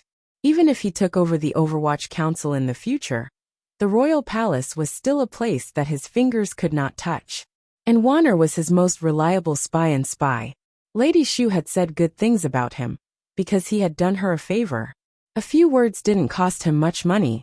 "What did Lady Ning say?" Fan Xian asked curiously. "News of me and your great brother fighting over the road should have reached the palace a long time ago." Lin Wanner covered her mouth and laughed. "Lady Ning can't be bothered with you. She has always loved me the most. She said that you and the great prince are two brats messing around. In the future, she will beat you 50 times. Fan Xian pretended to be alarmed. "My wife, the beatings in the palace are not pleasant. You have to help me put in a few good words." Lin Wanner was too lazy to respond to his naughty joke. She spat and said, "You like to offend people, and for no reason. You always want me to clean up after you." She took out the tight embroidery from behind her and giggled. "You have nothing to ask, Commissioner? Then please leave. Don't disturb me." Fan Xian pulled back his hand that was about to grab her hand. "I don't know what it is," he said gloomily. Just as he was about to leave, he remembered the important person he had forgotten. With a trace of hesitation he asked, "Did you see the Empress Dowager?" Lin Wanner's hand paused. A moment later she raised her head. There was confusion and sadness in her eyes. She nodded. "I saw her." Grandmother didn't say anything. The Empress Dowager, who had always lived deep in the palace, was in reality the true ruler of the entire palace. Strangely, Fan Xian had entered the palace a few times, but had never had the chance to see her. Even the last 2 times the couple had entered the palace, the Empress Dowager had said she was ill and refused to see her.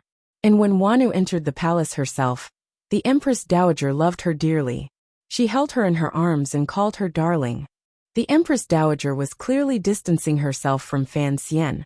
This made Wanner feel vaguely uneasy and confused. Fan Xian laughed coldly in his heart.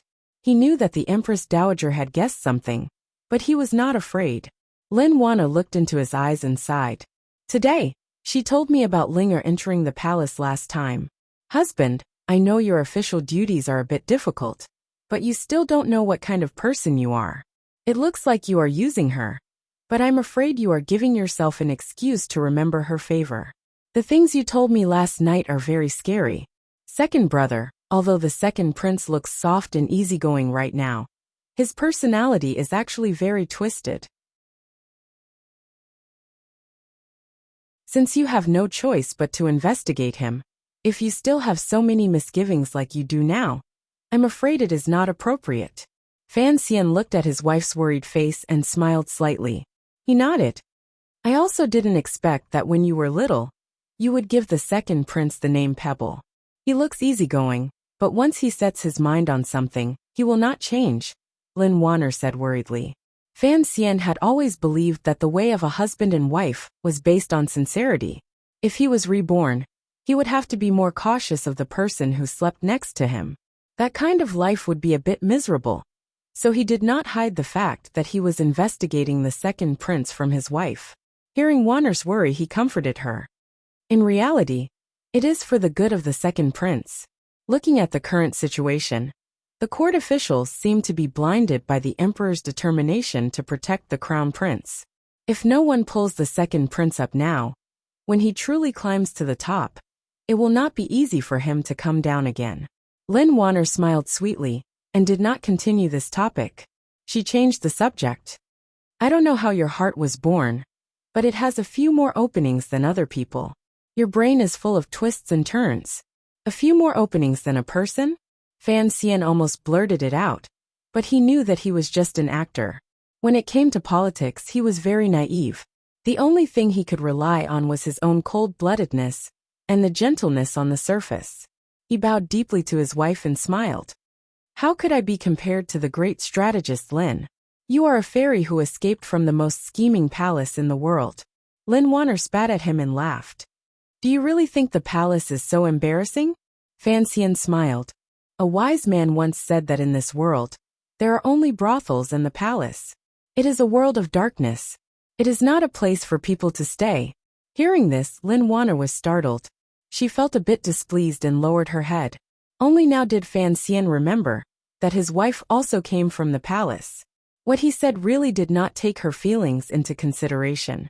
He smiled and apologized, and the two of them returned to normal.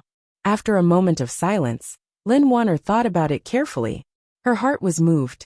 Although her birth mother was the eldest princess, how many women in this world could receive such respectful treatment from their husbands after marriage? She had never heard of a husband apologizing to his wife. Lin Wanner said warmly, the palace is indeed not what you think it is. Uncle the Emperor is a wise ruler, who does not lust after women. The masters in the palace are all decent on the surface. No one dares to use the methods you talked about in the novels in the past. The Empress Dowager's eyes are watching. If anyone dares to spoil the blood of the Emperor, that ancestor will not tolerate it. Hearing this, Fan Xian's heart jumped. He felt even more at ease. Lin Wanner smiled. The Emperor is very strict within the palace. Fighting for favor? There is no favor to begin with, so how can they fight? The Empress does not care much, so those concubines can only put all their thoughts on the mahjong table. Fighting for favor is good. In reality, it is no different from the houses of other princes. Fan Xian was surprised. He had not thought that the palace would be so harmonious. Didn't that mean that the pile of palace grievances he had read in his previous life were useless? He scratched his head in self-mockery and laughed. No wonder you are so good at mahjong, Wanner. Even that little monster Fan Xia can only tie with you. As soon as she heard about mahjong, Lin Wanner's face shone with a strange light, which scared Fan Xian. He walked up to take a closer look, only to find that the light was hidden like flowing light, but it was contained within. It was like a piece of jade. It was called the light of a master who returned to simplicity. Lin Wanner's eyes wandered, and she glared at her indecent husband. My hands are itching to marry you, but you are so busy every day that I can't see you. But my luck is good. I managed to catch a genius at the mahjong table like my brother-in-law.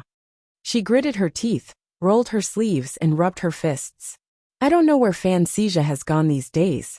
Every day he can't catch anyone at the mahjong table. Playing mahjong with his mother is torturous. Look at how courteous she is. It's like I am her mother-in-law. Fan Xian scratched the bridge of her sharp little nose and jokingly scolded. Who talks like that? He paused and then said, Lady Lu is not your mother-in-law. Don't be too unreasonable in the manner. Lin Wanner was full of hidden bitterness. Am I that kind of person? Her tone changed. In a few days, it will be time to admire the chrysanthemums. According to the rules of the past, the nobles in the palace will all go to Shi Mountain. I don't know how they will arrange for us this year. We must go, but we have to see how we go. I reckon that in a few days, there will be eunuchs from the palace coming to deliver an edict. Don't forget about this. Admire the chrysanthemums? Fan Xian's brows twitched. He knew that in the crisp autumn air, the people of Jingdo all liked to go to the gardens to admire the chrysanthemums. He had not thought that the royal family would also have this hobby. Naturally, he had to go to the Li family's large gathering. However, thinking of what he had done recently in Jingdo, he suddenly wondered if the older generation of foxes were watching his every move like they were admiring the chrysanthemums. Not noticing her husband's sudden silence, Lin Wanner said seriously, I haven't been able to play mahjong lately, and the chrysanthemums haven't bloomed yet. I'm always bored. The book you promised me before marriage, when will you write it for me to read? Fan Xian's head was full of questions. How could he still have the energy to copy Dream of the Red Chamber? He forced a smile and begged for mercy. I say, grandmother, please spare me. Seeing Lin Wanner's stubborn expression of urging him to write, he didn't dare to stay in the room and dawdle. Smoke rose from his, but as he pushed open the door to hide, Fan Xian fled as if he had seen a ghost. He made his way through the wide courtyard, until he ran into a few servant girls, who were covering their faces and laughing. Only then did he feel that something was wrong. He coughed twice, trying to show the demeanor of a famous person and a famous official. But his body had not even straightened for a moment before he immediately slowed down. He gritted his teeth. Since he was young, he had decided that he wanted to live a beautiful life. Why should he care about how others looked at him? He grunted, hummed a little tune, and hopped into his study. Although his conversation with his wife was casual, he had obtained some useful information. However, Fan Xija's movements these days were indeed a little strange. Fan Xian frowned, faintly worried. Then he thought of the problem with Story of the Stone. Only then did he remember that the Emperor of Northern Qi had sealed off the news. He owed him a favor, and it seemed that he would have to copy a chapter and send it over. However, the fact that he was the author of Story of the Stone could not be hidden for long. He decided not to use the Overwatch Council's secret mail route. After sitting for a short while, before the light outside the room had completely dimmed, Yin Bingyan had arrived as promised. Fan Xian looked at the file he handed over, and could not help but rub his temples. Today, he had first gone through the file Mu Tai had handed over, and set the tone with Shi Chanli. Next, he had gone to the old manor to do some work. After returning to comfort his wife, he now had to talk to Sir Yen. In a short day, he had done so many things. It seemed that the so-called cultivation of a powerful official was indeed a very tiring path. I've already arrested the people you wanted me to arrest.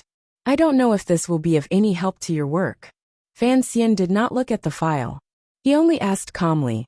A while ago, the whack-a-mole seemed to have not touched upon the bureaucracy of the capital, but in reality, under the cover of a large number of redundant cases, he had carefully approached the secret power of the second prince.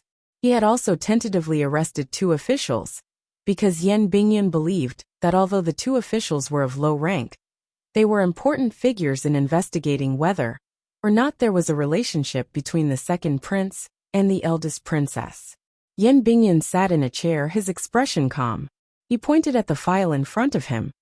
They have been arrested. Fan Xian was shocked. That fast. He was too lazy to look at the file again. The conclusion? He asked directly. Yen Bingyan said coldly. Every year, Xinyang smuggles a large amount of goods to northern Qi and Dongyi.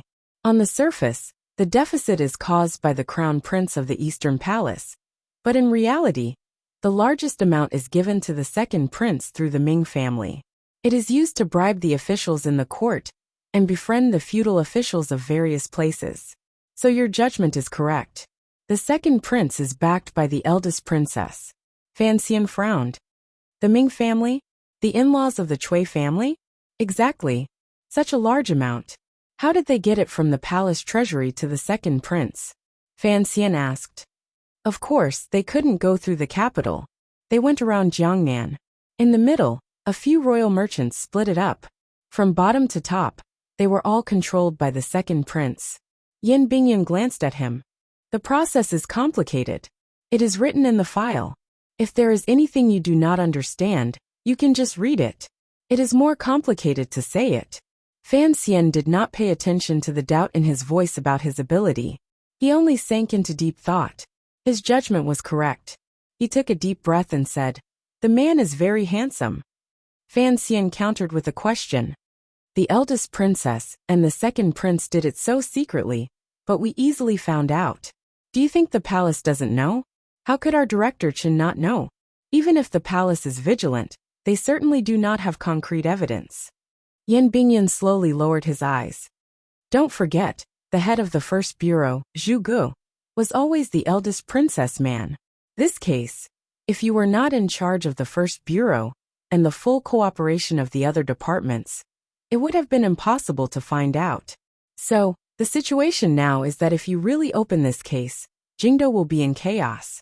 He spoke calmly, but Fan Xian could hear a glimmer of coldness behind his words. To be able to find out so quickly, other than the terrifying resources of the Overwatch Council, a large part of it was due to Yin Bingyan's extraordinary ability. It was clear that Yin Bingyan did not want the case he was investigating to throw the seemingly peaceful Qing court into chaos. When it came down to it, Yin Bingyan was not loyal to Fan Xian.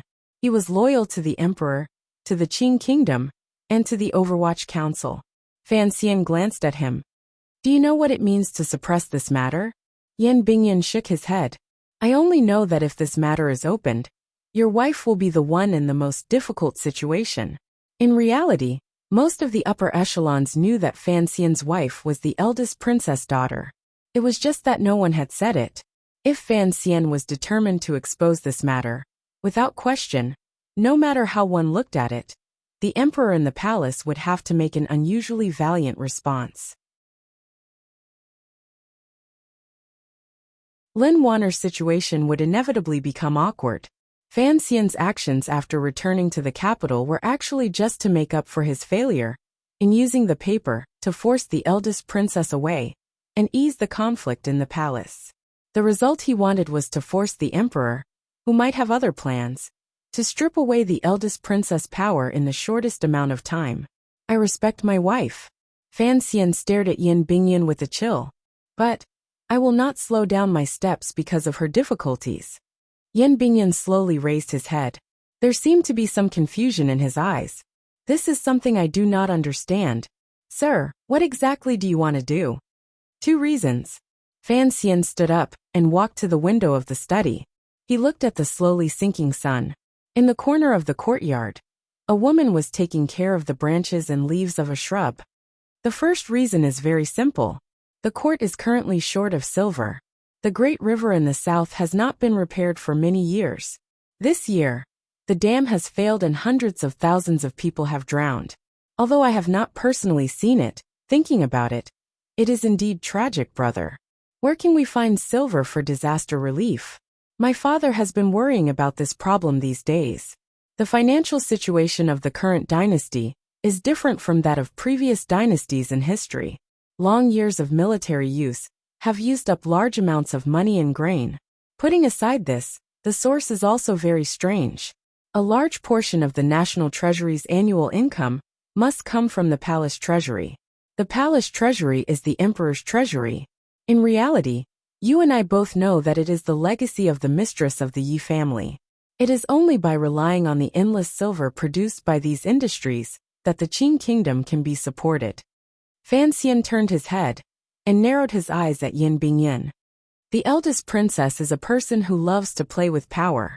Over the years, the silver of the palace treasury has gradually been scattered into the hands of officials in exchange for her and him loyalty and power. To put it bluntly, this is using the emperor's silver to poach the emperor's officials. The silver has been spent on internal strife and officials. In this world where silver is needed, where can we find silver? Silver is just silver. How to use it is a big problem. Rather than letting it rot in the officials' residences, it is better to force it out and fill it in the river to scare the ghosts. So, I am in a hurry to investigate the Cui family and the second prince. Otherwise, our eldest princess and the second prince, who only seems to like reading, will generously give away all the silver of the Qin kingdom. Fan Xian lowered his head slightly and seemed to feel a little emotional. He smiled bitterly and said, "Of course, after this matter is exposed, the emperor will probably not punish his own sister. But just like last time when she was chased out of the palace, the emperor will be afraid of gossip and carefully investigate the palace treasury. He will also give the second prince a wake-up call. But His Majesty will probably be angry and think that I am meddling in other people's business. He will kick me out of the Overwatch Council and demote me far away." He stretched and wore a pure and innocent smile on his face. "There is no other way. I hope the emperor will let me return to Danzhou." Yin Bingyan tilted his head slightly. His face was stiff, as if he had never known the commissioner in front of him. He murmured, "But you will take over the palace treasury next year. When that time comes, won't it be right and proper for you to investigate?" Fan Xian smiled and spoke as if he was talking about someone else's business. "The Qin kingdom has no surplus food. The sooner we can stop the outflow of silver from the palace treasury, the more the people in the south can have a few more bowls of porridge to eat. Other things can wait, but if we don't eat, we will starve." Yin Bingyan stared at him, as if trying to see if the person in front of him was the sinister official he had thought he was, or if he was a compassionate, benevolent, and unafraid of criticism.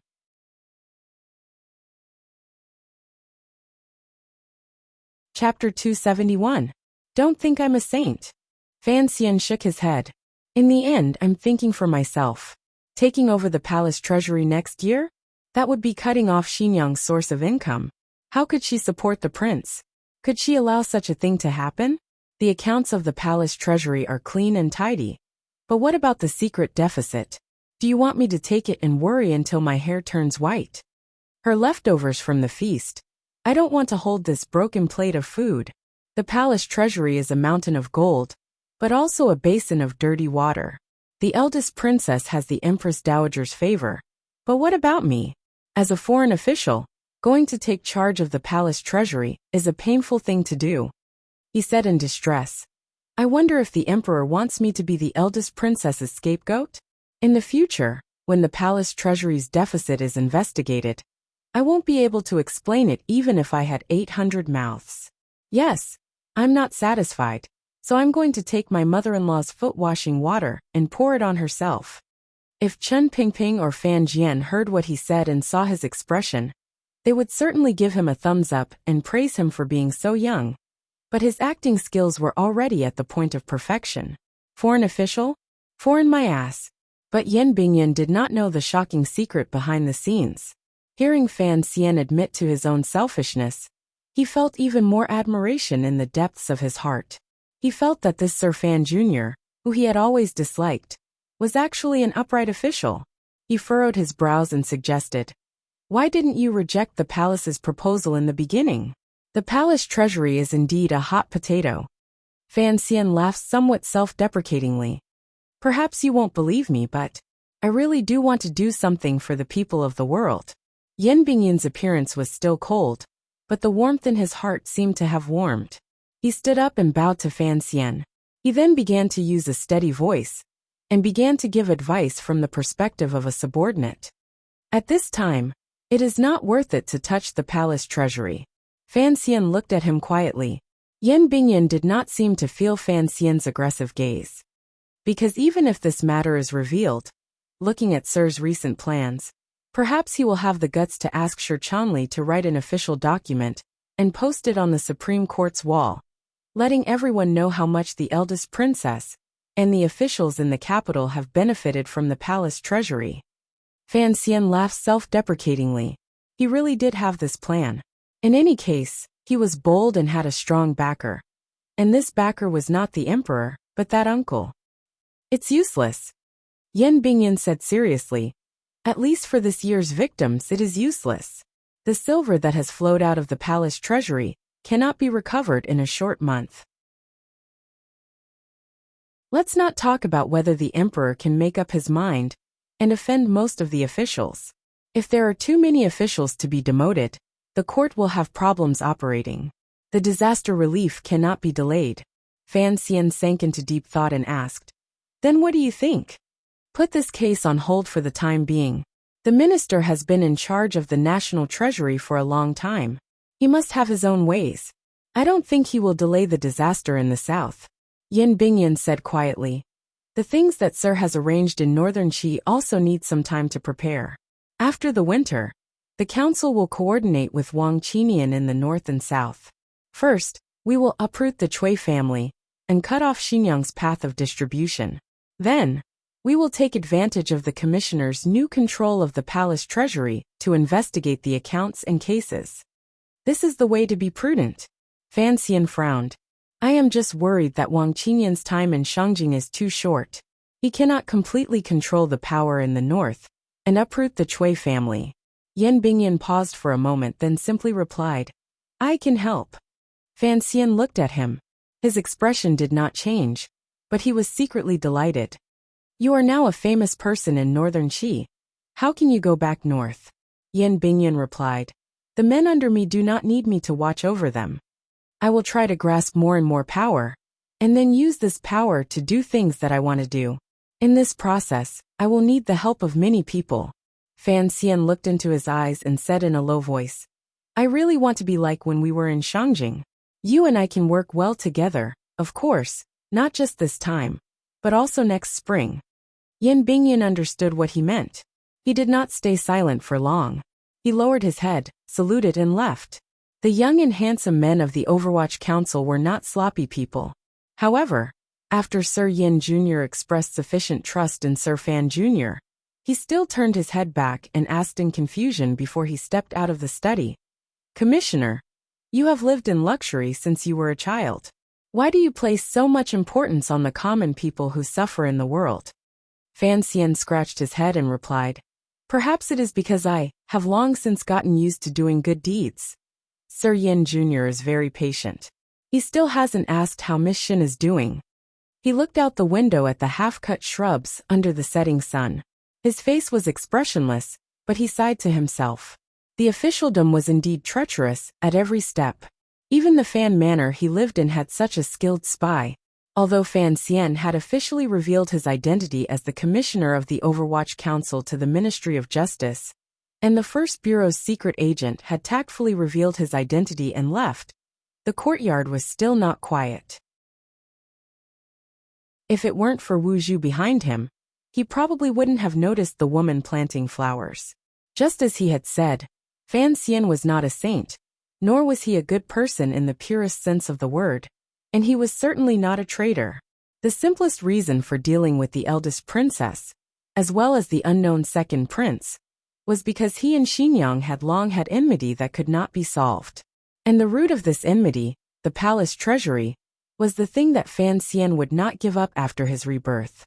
The palace treasury was the Yi family, and the meaning it carried was something that Fan Xian had no choice but to protect.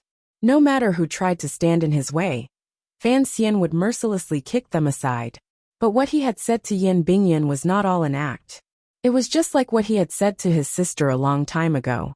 How should a person live their life? How should Fan Xian live his life? Love himself, love his wife, love his family, love the world, love his own and love for others. This was not the influence of the DAI television station, but purely from his own heart.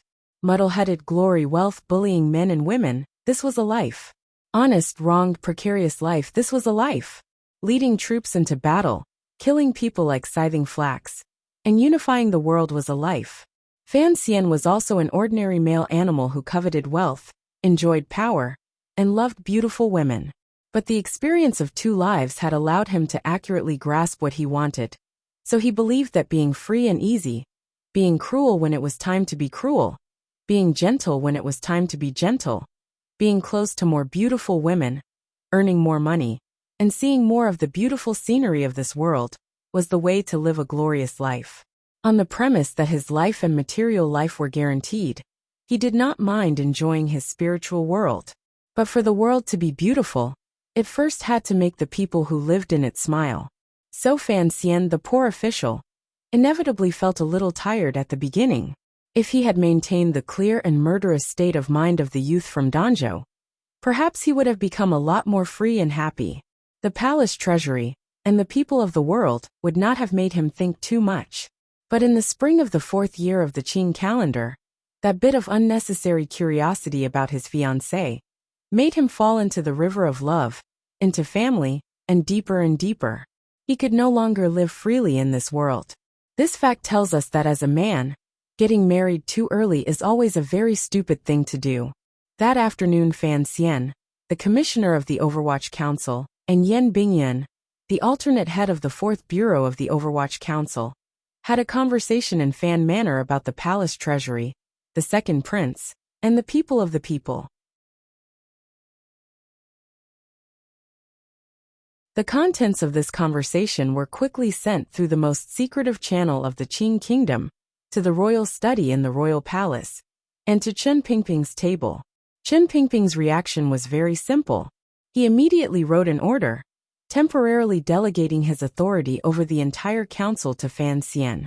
In other words, before Chen Pingping retracted this order, Fan Xian could legitimately mobilize all the power of the enormous and terrifying Overwatch Council.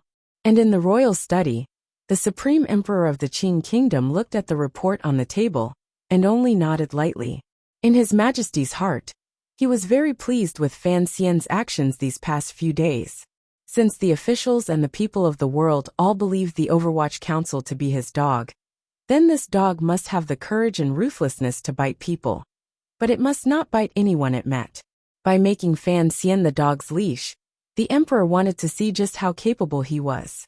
After the conversation with Chen Pingping 9 months ago, although the emperor did not say anything, he had tacitly agreed to the fact that Fan Xian had taken over the Overwatch Council. In the future, he would have to let the child know his true identity as the son of the emperor, but because of his birth, he could never sit on the throne. Presumably, the child would be very satisfied with this arrangement. Of course, His Majesty appreciated this afternoon's conversation between Fan Xian and Yan Bingyan even more. The emotions that naturally flowed through the conversation were very similar to that woman from back then. A trace of a gratified smile flashed across the emperor's thin face. Although the child's words were somewhat disrespectful toward him, he could guess the loyalty beneath those words. He looked at the eunuch in front of him and smiled. Hong Xiang, what do you think of this? Fan Xian? Eunuch Hong bowed slightly. There was not a trace of emotion on his aged face. Too fake. The emperor furrowed his brows and didn't say anything. He wondered if Fan Xian was putting on an act for him to see. However, he had heard that the 5th prince had always been in the south. No one in the capital should have been able to detect his arrangements. Your Majesty, how should we handle this? Eunuch Hong asked, naturally, about the matter between the 2nd prince and the eldest princess. The emperor coldly shook his head. The play hasn't even begun. How can it be stopped so soon? This emperor of the kingdom of Qing had always been troubled by the emptiness of the national treasury. Although he had always had his suspicions about Xinjiang, he had never found any concrete evidence. And because of the Empress Dowager's health, the emperor, who had always been loyal and filial, could not ferociously tear open everything under the curtains. After all, Li Yunrui had done more for the kingdom of Qing than he had done wrong. After all, the 2nd prince was his own son. It was only now that he truly believed Chen Pingping's words.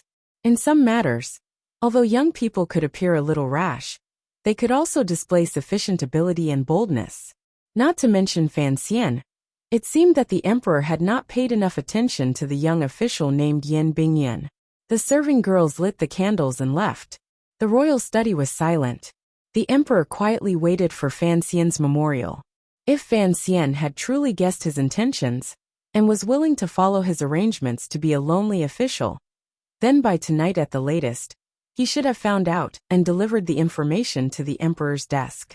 And if Fan Xian really did as Yin Bingyan wanted and suppressed this matter, the emperor frowned. Even if Fan Xian was considering things for the stability of the court, as the emperor, he could not allow such deception. With a creak, the door to the royal study opened. A eunuch walked in carrying 2 boxes of memorials. The emperor had always been diligent. Reading memorials until late at night had already become a rule in the royal palace. The emperor's expression did not change, but he was waiting for something in his heart. When he saw the secret memorial box at the very bottom, a warm smile appeared on his lips. He opened the Overwatch Council's special secret memorial box and began to carefully read the first memorial Fan Xian had written since entering officialdom. The secret memorial. After a long time, he put the memorial to the candle and burned it. He gently coughed, picked up the red brush, and wrote 2 words on a piece of white paper. He then sealed it back into the secret memorial box. In his heart, this memorial, which could change the fate of many people, was not a big deal. On the road to the pinnacle of power, the emperor had already seen through many things. It was different from what many factions, including Fan Xian, secretly guessed. He did not care at all about how his son and sister would make a fuss, because no one could truly understand the emperor's ambition and confidence. But the emperor was very satisfied with Fan Xian's performance, because he knew that Fan Xian was not standing on the Eastern Palace's side to attack the second prince. So when the emperor, who was comforted, began to read the memorial at the back, his thin face suddenly showed incomparable anger and disdain. The imperial censorate collectively accused Fan Xian, the commissioner of the Overwatch Council and head of the First Bureau, of corruption, taking bribes, and arrogance. The memorials were like pairs of provocative eyes, staring at the emperor's gloomy face.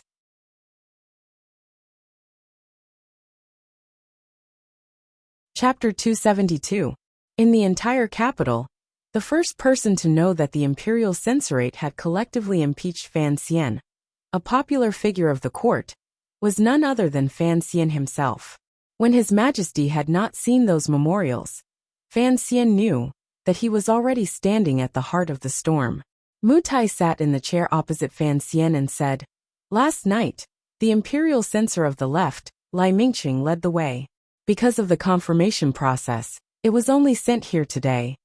The First Bureau of the Overwatch Council was responsible for secretly monitoring the movements of the officials. If the officials of the First Bureau could not immediately find out about such a large movement, Fan Xian was afraid that he would be so angry that he would start a second rectification. He nodded and flicked the paper in his hand. "Are these the charges?" he asked curiously. Mu Tai realized that the commissioner did not seem to care. He could not help but frown. "Sir, you cannot underestimate them. After all," he stopped talking. Fan Xian raised his head and looked at him. There was a hint of mockery in his eyes. "Do you think that I am worthy of these charges?" The memorials of the imperial censor, and the imperial censor clearly stated that in the short month that Fan Xian had been in charge of the First Bureau, he had accepted a large amount of silver from many people. At the same time, he had released a large number of suspects. He had also allowed his subordinates to commit violent acts on the streets. The last matter was related to the reputation of the court, while the first 2 were actual charges. The banknotes that Lady Lu had handed over to Fan Xian were all well documented, and the officials who had been arrested by the First Bureau and then released could not be hidden from the world. These charges were enough to make any official step down. Fan Xian rubbed the spot between his eyebrows. He had been busy all day, and now he had encountered such a major event in the middle of the night. He was rather annoyed. The imperial censorate of the Qing court, the imperial censorate, has the skin of a duck and the heart of a sheep. When did they become so unafraid of the rich and powerful? Or is it that I do not have enough power? That my status is not high enough? Hearing this, Mu Tai could not help but want to laugh.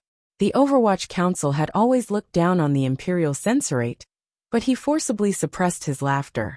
He thought that the commissioner's last two rhetorical questions were asking a question he already knew the answer to.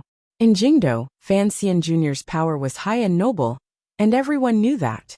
This was something that Fan Xian did not understand.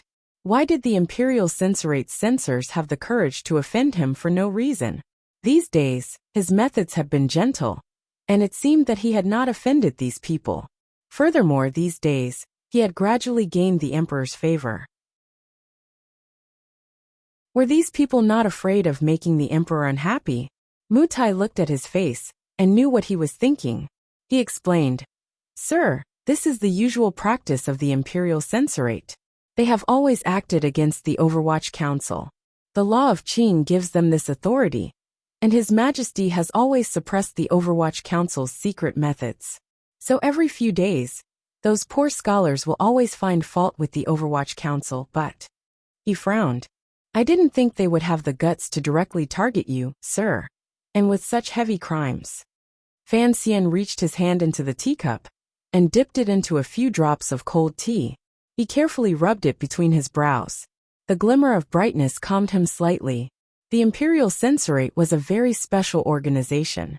In the previous dynasty, the Imperial Censorate was the highest monitoring, impeachment, and suggestion organization in the royal court. The senior officers were the left and right Imperial Censors, and below them were the Deputy Imperial Censors and the Deputy Imperial Censors. According to local jurisdiction, there were also Imperial Censors, who patrolled the prefectures and counties. They were responsible for investigating and impeaching officials. In Zhuang Mohan's official commentary, it was written about the Imperial Censorate of the Wei Dynasty. The Imperial Censorate is responsible for impeaching the 100 officials, distinguishing between injustice and injustice, supervising the various departments, and acting as the emperor's eyes and ears. Officials who are treacherous, petty, and tyrannical are impeached. Officials who are wretched, corrupt, and corrupt are impeached. Scholars who are not correct in their studies, who write to change the constitution, and hope to be employed impeach. In the event of a pilgrimage or an inspection, the Ministry of Appointments is impeached. The prisoners of the Great Prison are impeached outside the court, along with the Ministry of Justice and Dali. They follow orders from the interior, and follow orders from the outside, each acting according to their orders. The 13 imperial censors are in charge of investigating and correcting corrupt officials in the internal and external departments. They are impeached in person, or sealed, and the imperial censorate is responsible for the constitution. The imperial censorate of the Qing kingdom was far from the glory of the previous dynasty. It had removed the imperial censors from patrolling the various counties, and the power to investigate cases was transferred to the Ministry of Justice and the Supreme Court. Most of the power, such as monitoring the various counties and secretly monitoring officials, had been transferred to the Overwatch Council that Chen Pingping had single-handedly established. Now it was only the emperor's eyes and ears. It had an empty mouth, but no real power. What kind of people were officials? They were men. What did men like most? Other than beautiful women, there was power. So the imperial censorate felt a glimmer of envy and hatred towards the Overwatch Council, which had taken away most of their power. Perhaps these scholars still missed the glory of the imperial censorate in the distant past, so they relied on their right to speak up to impeach the officials of the Overwatch Council from time to time. But with Chen Pingping's poisonous eyes watching, these imperial censors had been quiet for a long time. Why did these imperial censors suddenly rise in revolt? Fan Xian pondered this carefully. The Overwatch Council was the most powerful of the Overwatch Council, but that did not mean the imperial censorate had lost its influence on the court. Even the eldest princess had been forced out of the palace by Fan Xian's thousands of verbal papers. One could imagine that words were enough to kill an official. Most of the imperial censorate came from humble backgrounds, and were greatly supported by the scholars. In the past, when an imperial censor submitted a petition, it would always be echoed by the scholars. After a round of verbal attacks, the court would always investigate. Even if there were no results in the end, The official covered in filth would never be able to stand upright in court again. Fan Xian laughed coldly. His mind turned, and he knew where the problem was. It seemed that the Overwatch Council's secret investigation of Xinjiang and the second prince had already been leaked. He remembered clearly that the former imperial censor of the left, who had been ordered by the eldest princess to break his legs in the Ministry of Justice, was a pretty boy raised by the eldest princess. And the great scholar He Zhongwei, whom he had been secretly investigating, was also in the imperial censorate. Not long after, the secret memorial sent to the palace received a reply. Fan Xian looked at the box wrapped in a golden silk handkerchief and shook his head. Opening it, there was only a piece of white paper inside. On the white paper, there were 2 words. Nji. Fan Xian's surname was Fan, and his given name was Nji. Now, he could naturally guess that this name was probably given to him by the emperor himself. He couldn't help but frown, unsure of what the emperor meant. When he submitted the secret petition, he knew that the emperor would temporarily suppress the matter of the palace treasury deficit. But the sudden accusation from the imperial censorate made him misunderstand. He thought that the emperor wanted him to swallow his anger. I can't Nji. Fan Xian shook his head and said to Mu Tai, investigate those imperial censors who consider themselves to be honest. Since they have petitioned me to take bribes and bend the law, then I have to reciprocate. It's impolite. Mu Tai was a little surprised.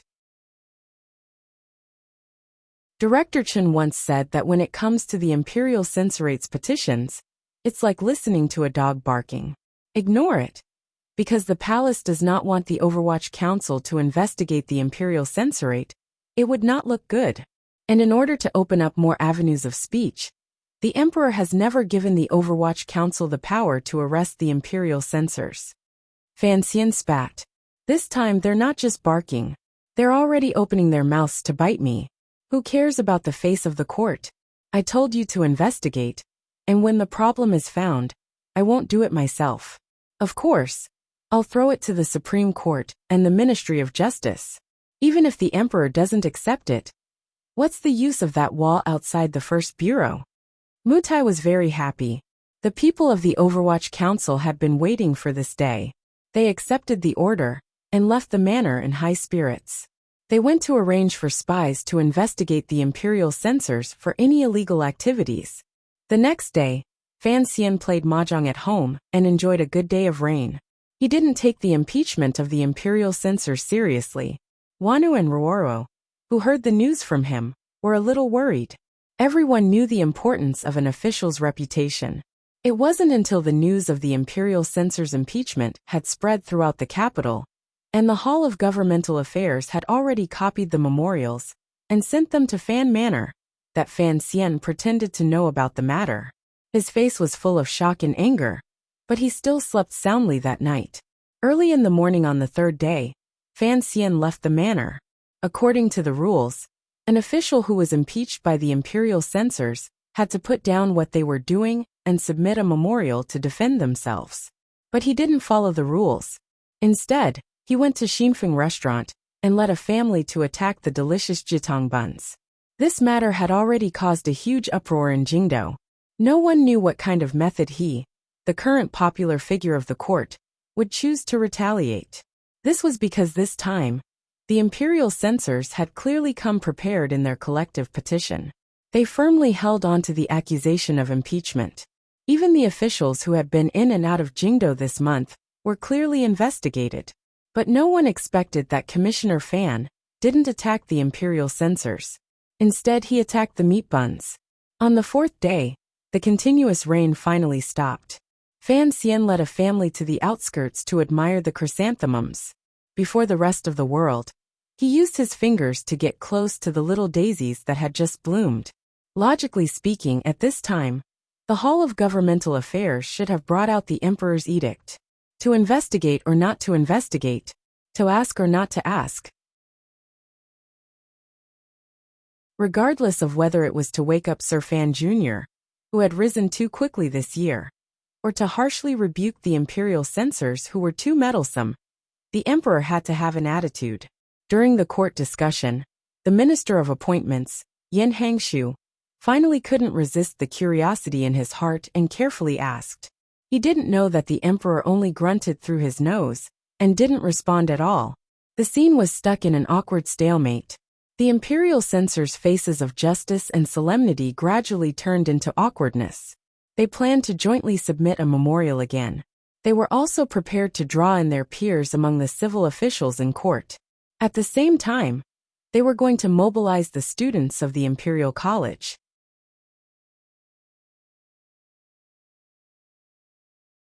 Chapter 273. The Emperor of the Qing Kingdom was actually waiting for Fan Xian's self-defense memorial. He had planned on casually fooling around a bit and getting this matter over with. Any emperor in a golden age was actually very good at this kind of smoothing over the mud. Unexpectedly, Fan Xian continued to ignore it and put on an appearance of a clear conscience as he wandered around and threw this question back at him. He thought sinisterly to himself, "Don't you want me to bite someone? As the emperor, you have to protect me. If I have to be disgraced over such a small matter, then in the future, when I really do move against Xinyang and take care of the eldest princess, won't you throw me to the Empress Dowager to eat?" If he had been a normal favored official or civil official, he would not have been as harsh and angry as Fan Xian. It was said that the emperor's heart was hard to fathom, and the might of heaven was unpredictable. As an official, if he became arrogant because he was favored, who knew when the emperor would remember that he had sat in his carriage and cut him down with a knife? But Fan Xian knew that he was not a normal official, and the emperor did not know that he knew. So this matter was a bit interesting. He was testing the extent to which the emperor could go for him. On the 7th day after the imperial censors collectively submitted their memorial, Fan Xian sat in a carriage outside the palace gates. When he got off the carriage, the officials of the Qinian unit surrounded him and guarded him in the center. His black and gray clothing, cold expression, and tall and straight figure all made clear his identity. The officials gathered at the palace gates saw this scene and knew that this was the person that the officials often discussed after meals. Not to mention anything else, but when it came to placing spies out in the open to protect him, Fan Xian was the best in the Overwatch Council. Today was the day of the court conference, and the emperor had specially summoned Fan Xian to the palace to listen. All of the officials knew what was going to be discussed today, and they couldn't help but feel excited. A few civil officials who were on good terms with the Fan family came over and exchanged a few words with Fan Xian. Using the cold weather as an excuse, they went back to the side of the palace gates. At this moment, on both sides of the square, there were only 5 or 6 officials wearing crimson robes and Fan Xian's black-robed Overwatch Council officials. The two sides stood facing each other, but their gazes seemed to pierce through each other's ranks and shoot toward the city in the distance.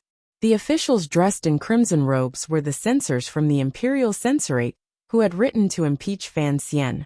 Fan Xian looked at them coldly. Lowering his voice, he said, "All of you look like pigs, yet you're still upright officials." Deng Ziyu said in a low voice, "The First Bureau has been investigating for a few days, but they really didn't find anything. Sir, most of the Imperial Censorate's Imperial Censorate come from humble backgrounds and value their reputation the most. This is the only thing they can rely on. Even the gatekeeper has to be careful when receiving gifts. It is indeed difficult to find anything." Fan Xian furrowed his brows and sighed. If the officials are not greedy, the world is in trouble. Deng Ziyu smiled bitterly, thinking that the commissioner's clever words were a bit absurd. The Imperial Censorate looked at Fan Xian coldly. There was not a trace of fear in their eyes. Fan Xian knew that the other party was not afraid of him. He smiled bitterly. If the officials were not greedy, what use would he be as the commissioner of the Overwatch Council? The other party was an imperial censor. He could not send a few subordinates to assassinate him. If that happened, no matter what the emperor did, he could only chase him back to Danzhou. Fan Xian understood that the rarest thing in this world was upright officials. Furthermore, he believed in the investigative abilities of the First Bureau. The people in front of him must be truly upright officials. But he also understood that the most terrifying thing in this world was upright officials swarming up and becoming your enemy. Thinking of this, He couldn't help but admire his young and beautiful mother-in-law. To be able to use these upright officials who were not greedy or corrupt, she really did have some skill. While Fan Xian was sighing to himself, he did not know that the Imperial Censorate's Imperial Censorate were looking at the commissioner and sighing to themselves. Clearly, Fan Xian's actions over the past month all showed the true nature of the immortal poet he hid behind. He was a corrupt official, and he was also a sprouting of a powerful official with money and power. They had enough evidence, but why did the emperor still not say anything? They were not worried that the emperor would heavily punish them for shielding Fan Xian. On one hand, they deeply believed that the emperor was a wise ruler. On the other hand, what did the imperial censor do?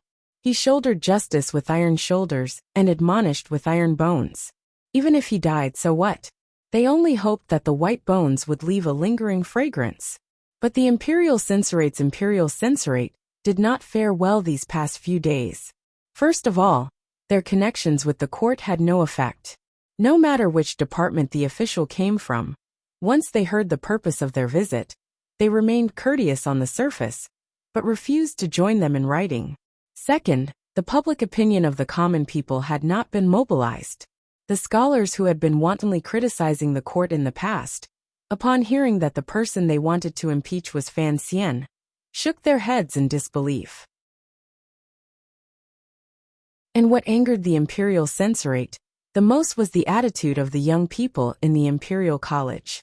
The Imperial Censor who had gone to the Imperial College to mobilize the students was kicked out in the end.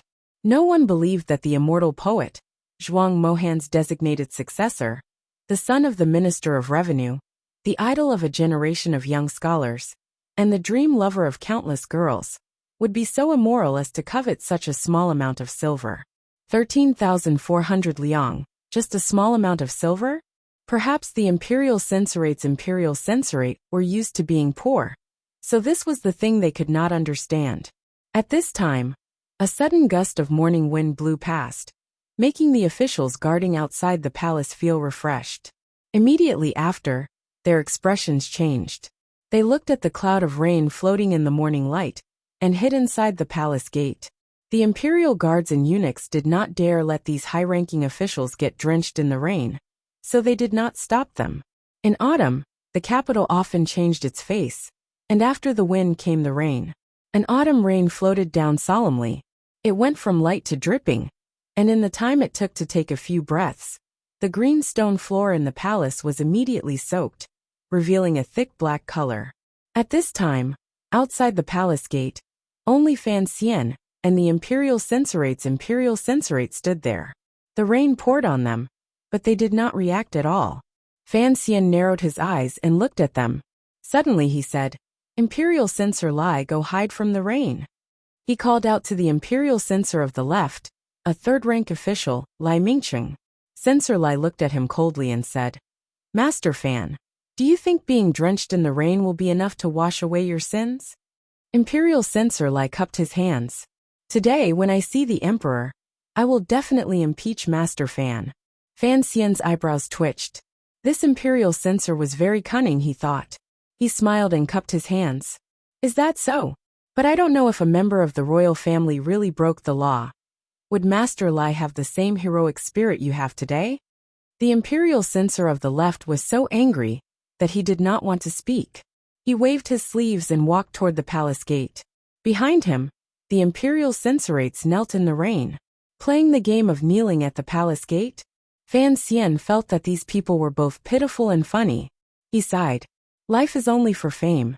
I really don't know why the court keeps you people." The kneeling Imperial Censorates stared back at him angrily. Fan Xian turned a blind eye to them. He lifted the rain hat behind him to cover his head. He smiled.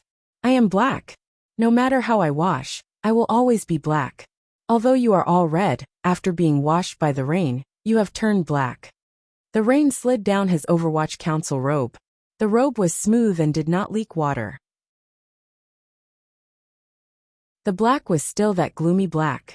After the Imperial Censorate's robes were soaked by the rain, the color gradually darkened, and gradually became closer to black. The Imperial Censorates looked down at their own clothes. They allowed the rain to hit their faces, but they stubbornly remained silent.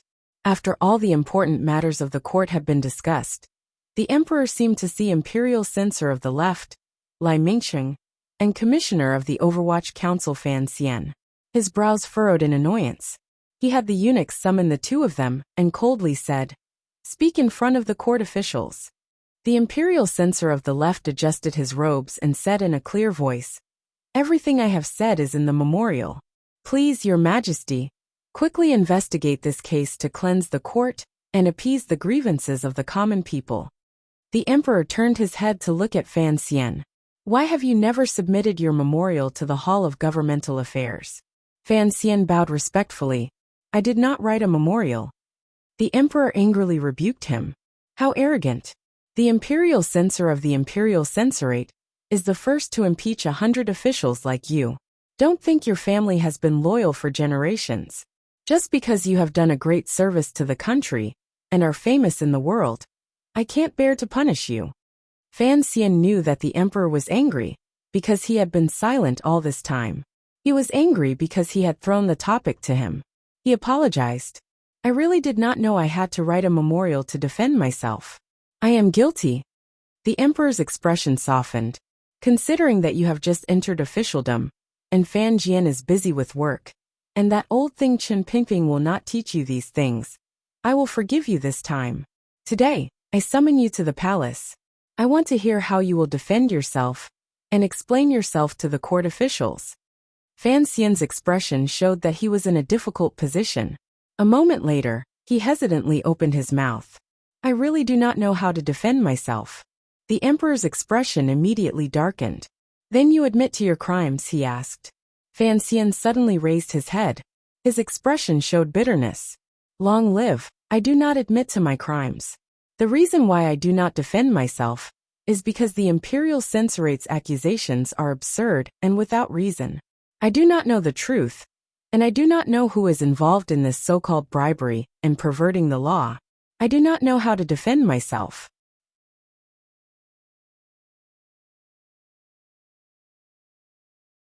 Chapter 274. The officials were in an uproar. No one had expected Fan Xian to be so stubborn as to refuse to defend himself. The face of the Minister of Appointments, Yin Hangshu, darkened. Just as he was about to say something, he looked up and saw that the few superior-ranked officials in front of him were all silent. Only then did he remember that things were definitely not so simple. The head of the Bureau of Military Affairs, General Qin, had his white beard swaying in the wind. His old eyes were half closed, as if he had fallen asleep. Yin Hangshu glanced down. General Qin's son, Qin Heng, was also keeping his mouth shut. He no longer had the courage to suggest Fan Xian go to northern Qi in the early spring. It was only right for the military to remain silent. On one hand, they had a good relationship with the Overwatch Council. On the other hand, this was an invasion of the Jingdo bureaucracy, and they had no need to intervene. But the head of the civil officials, Xu the scholar, also had a respectful expression. It was as if he had not heard the conversation in front of the palace. The ministers had all turned into clay statues. Yin Hangshu thought about it. It seemed that there was no need to offend Fan Xian for the sake of the eldest princess, who was far away in Xinjiang. So he also kept his mouth shut. Seeing that no officials had spoken up to reprimand Fan Xian, the emperor's expression did not soften. A cold light flashed through his eyes.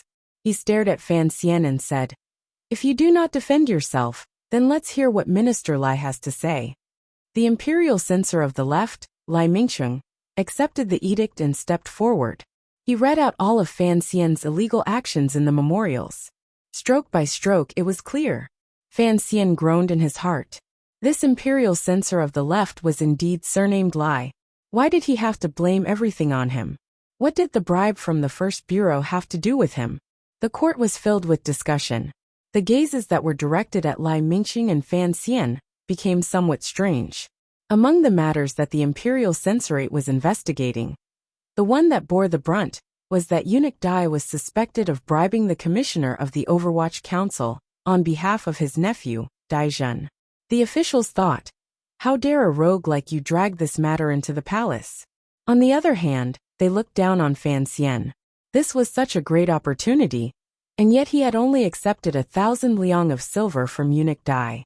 Who among the elders in court would be in the mood to accept such a small amount of money? Hearing that the matter involved the palace, the emperor's expression did not change. He directly ordered the guards to summon Lady Shu and eunuch Dai from the palace to the court for a confrontation.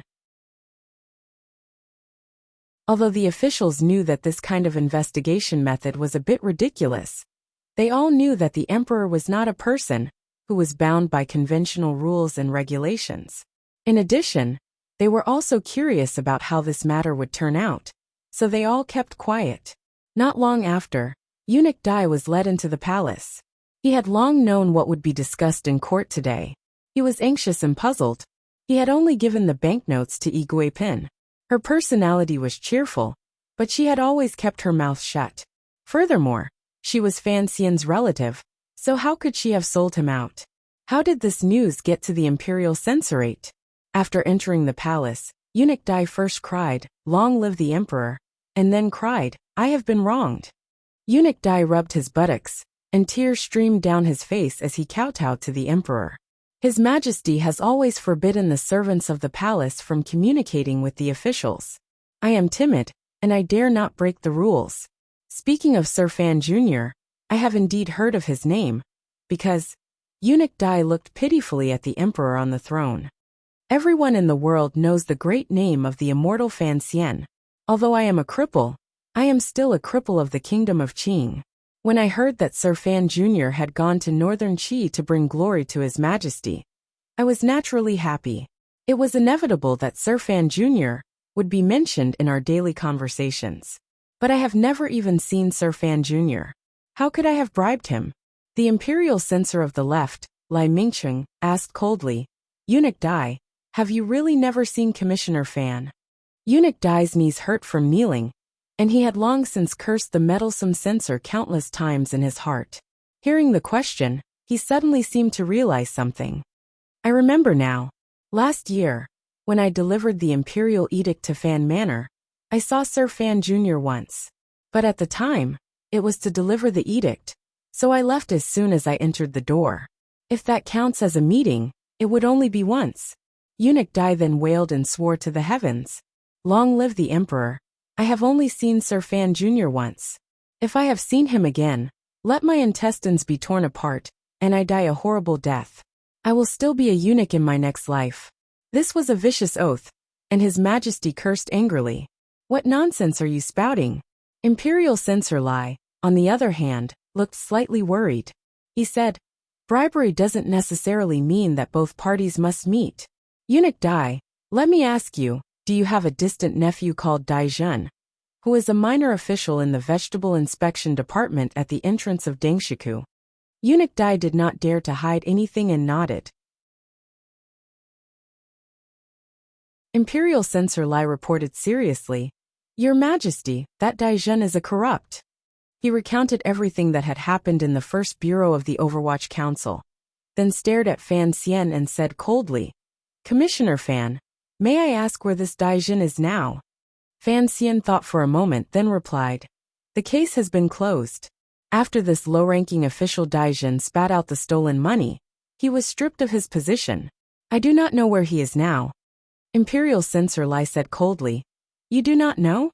It was you who took bribes from eunuch Dai and broke the law. That Dai Zhen has been in the Vegetable Inspection Department for 6 years, and who knows how much money he has embezzled from the palace. Commissioner, you say you do not know, and then strip him of his position, taking only a small amount of money, and then letting him go. I do not know what is going on." Fan Xian calmly replied, "The council has investigated and found that Dai Zhen has embezzled 472 taels of silver in 6 years. According to the third rule of Qing law, if the amount is less than 500 taels of silver, he will be stripped of his position and given a fine. There is no need to transfer him to the Ministry of Justice. The case has been closed, and Dai Zhen has been stripped of his position and fined 1,000 taels of silver. What does Imperial Censor Lai think is wrong, and what is going on?" Dai Zhen's case had been investigated by the Overwatch Council. As for how much he had embezzled, it was up to Fan Xian. Imperial Censor Lai was so angry that he laughed. 472 taels of silver? Could it be that Commissioner Fan is trying to deceive the court officials without eyes? Fan Xian laughed. Of course, Daizhen has also embezzled some vegetables and fruits. According to the rules, they should be converted into silver. If that is the case, then it is indeed the council that has not been meticulous enough. Imperial Censor Lai's advice is reasonable, and I thank you. Imperial Censor Lai saw that Fan Xian was being unreasonable and shouted angrily, How dare you? In these 6 years, Daizhen has embezzled at least 4,000 taels of silver. The people are boiling with anger, and Commissioner Fan is trying to cover it up. What are you trying to do? The court was silent. The only thing that could be heard was the Imperial Censor's angry questioning. Fan Xian slowly raised his head and glanced at the Imperial Censor with a slightly cold gaze. He took a light step forward. Imperial Censor Lai saw the coldness on his handsome face, and for a moment, he was intimidated and unconsciously took a step back. Fan Xian stared into his eyes and suddenly said, word by word, What are you trying to do? The people are boiling with anger? He took a deep breath and said mockingly, Dare I ask Imperial Censor Lai, as the Imperial Censor of the Imperial Censor, you have the responsibility of reporting to the public. Since you keep saying that Daizhen has embezzled so much silver, and the people are boiling with anger, then in these 6 years, why has the Imperial Censor not mentioned this?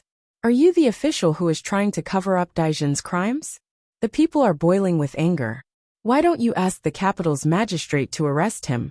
He suddenly became angry, and all the officials in the court were stunned. Fan Xian didn't give Imperial Censor Lai a chance to speak.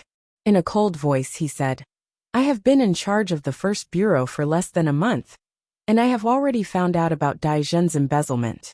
In these 6 years, Imperial Censor Lai knew that Daizhen's people were boiling with anger, but he didn't say a word and acted like a mute. The Overwatch Council investigated the case, and it became a mistake. The Imperial Censors were mute for 6 whole years. Mute for 6 years. Now you say that the Overwatch Council is corrupt. Fan Xian bowed to the Emperor on the dragon throne, and turned around to ask Imperial Censor Lai angrily, I would like to ask you, sir, what are you trying to do? The barrage of questions stunned the Imperial Censor of the left. He knew that he had said something wrong, and now Fan Xian had something to use against him. If he admitted that the Imperial Censor had no knowledge of Daizhen's embezzlement, then Fan Xian could say that Daizhen had only embezzled 400 taels of silver, and there was no way he could overturn the case. In a fit of anger, he had said that Daizhen had embezzled a lot of money, and the people were angry, but he had fallen into Fan Xian's trap. As an Imperial Censor, if he knew about this, then why hadn't he done anything for 6 years? Why did he have to jump out to impeach the person who investigated the case, when the Overwatch Council was investigating the case? After Fan Xian pointed out this fact, it became evidence that the Imperial Censor was jealous of the Overwatch Council, and had falsely accused the Overwatch Council. The officials in the court looked at Imperial Censor Lai with hostility, but they looked at Sir Fan Xian with admiration. These old foxes knew the root of the matter, but Fan Xian had dug a hole in the court, and Imperial Censor Lai had jumped in. This skill and accuracy made these old foxes feel a little afraid. This was not like a young man who had been in the bureaucracy for less than a year. Everyone sighed in their hearts. Fan Xian could write poetry, fight, and now be an official. They really didn't know how Fan Jian, that old money grubber, could be so lucky to have raised such a good illegitimate son. The Imperial Censor of the left was so angry that his lips trembled. He waved his sleeves and knelt before the Emperor. In a raspy voice he said, Your Majesty, please punish me severely. But Commissioner Fan's abuse of the law is not something that Your Majesty can easily forgive. Let the Supreme Court investigate carefully, and I am sure they will find something. The Emperor had long since grown impatient. Seeing Fan Xian's behavior, a glimmer of joy flashed in his eyes. Immediately he said impatiently, All right. You are the Imperial Censor of the left. It is normal that you do not know about the corruption of a lowly official. There is no need to punish him.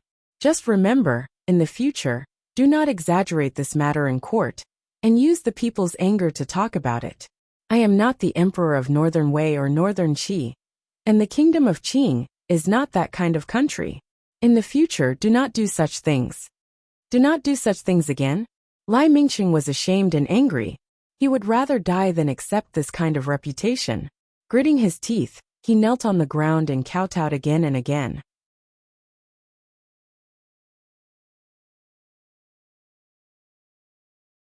Chapter 275. The sound of kowtowing rang out in the vast palace hall. In a moment, blood had already appeared on the forehead of the imperial censor of the left, Lai Mingqing. The emperor looked at him with some disgust, and waved his hand for the guards to bring him down. Only then did he lightly sweep his gaze over Fan Xian. Commissioner Fan, as a member of the Overwatch Council, you have great privileges according to the law. In the future, you must be even more careful in your actions. Do not lose my face. It was rare to find such an opportunity to smooth things over. Of course, the wise emperor would not let it go. He waved his hand to stop Fan Xian's request. The eunuch understood and loudly announced the end of the court meeting. Fan Xian sighed in his heart. He knew that the emperor could not appear to be too biased toward him in this matter. He was still not satisfied, but the officials had already deeply felt the emperor's intention to protect the boy from the Fan family. As the officials retreated from Taiji Palace, they all came up to him to express their consolation. At this moment, the officials seemed to have become the imperial censorate's enemies, and they all disparaged the other side into a mess. Fan Xian smiled bitterly in response to each of them. He glanced at his father, who was hunched over and walking toward the square in a very old manner. His heart jumped, and he quickly went forward to support him. The officials looked at the father and son from behind, and couldn't help but repeatedly praise them. Father and son were officials in the same court. The scene of the father being kind, and the son being filial appeared in the palace. It was truly a story to be told. Minister Fan felt his arm tighten. He turned his head to see that it was his son who had come to support him. He couldn't help but smile bitterly and sigh. "NG, oh NG, why can't you be a little more obedient?" Fan Xian was also full of grievances. Who would have thought that Xinjiang would always be watching him like a ghost? When they were about to reach the palace gate, a young eunuch quietly ran over and passed on the emperor's oral orders. He then pulled Fan Xian along as he jogged toward the back of the palace. Minister Fan looked at his son's back with a complicated expression. He suddenly felt that although the boy had always pretended to be calm and steady, when he jogged, he still showed the carefree nature in his bones. It was not quite in line with the solemn and oppressive atmosphere of the palace. A colleague came from behind. Minister Fan's eyes immediately became as calm as an ancient well. He smiled slightly and walked out of the royal palace with the officials. The rain had stopped a long time ago, but the empty ground in front of the palace was still soaked in water. The imperial censorates were already drenched, but they still stubbornly knelt on the wet ground. The furious imperial censor of the left had left court, and also knelt in front of those people. He even took off his black gauze hat and held it to his left chest. Seeing this scene, the officials finally knew that the matter was not over. Shu the scholar went up to comfort them, but seeing that it had no effect, he shook his head and left. Most of the officials hurried back to their mansions in their carriages. They knew that this matter would only grow bigger, and it was safer for them to hide far away. Only Minister Fan stood in front of this group of people for a moment. He then ordered the guards in his manor to bring umbrellas for the imperial censors, and waited to the side. No one knew if it would rain later. Led by a young eunuch, Fan Xian jogged through a few palace walls, and arrived outside the royal study. The young eunuch was already panting from exhaustion. Fan Xian thought for a moment and circulated his junqi, causing his complexion to become a little rosier. He entered the emperor's royal study uneasily. Following the young eunuch's directions, he carefully stood beside the emperor's soft couch. After a while, a curtain at the side of the study moved slightly. The emperor, who had changed into regular clothes, walked in. Seeing Fan Xian's calm expression and a glimmer of excitement in his eyes, the emperor waved his hand, indicating that he should not stand on ceremony. Fan Xian was truly shameless and did not kneel in greeting. He accepted the embroidered stool that the young eunuch brought over, and sat down obediently. Today's royal study was much quieter than it had been that day. Only he and the emperor were left, so the situation was a little strange. Fan Xian's expression was calm, but his heart was a little nervous. This was because a guess was only a guess. Although Chen Pingping's words and the many details of this life had long since confirmed this guess. If the emperor really did make this guess clear, what would he do? Just as Fan Xian felt that the emperor was getting ready to put on the mask of a kind father, he was woken up by what the emperor said next. Fan Xian, you do not lack money. Why are you greedy for it? The emperor looked at him coldly and asked directly. A drop of cold sweat dripped from Fan Xian's forehead. He knew that he had indeed overestimated himself. He also knew that the matter of him receiving banknotes through Lady Lu could not be hidden from the emperor in front of him. He stood up and said very seriously, "Long live. Because I am in charge of the first bureau of the Overwatch Council. I need to receive banknotes." Oh, the emperor seemed to be a little curious about what he was going to say next. To truly supervise officials, one must first blend into the bureaucracy, like how the first bureau of the Overwatch Council used to be cold and unapproachable.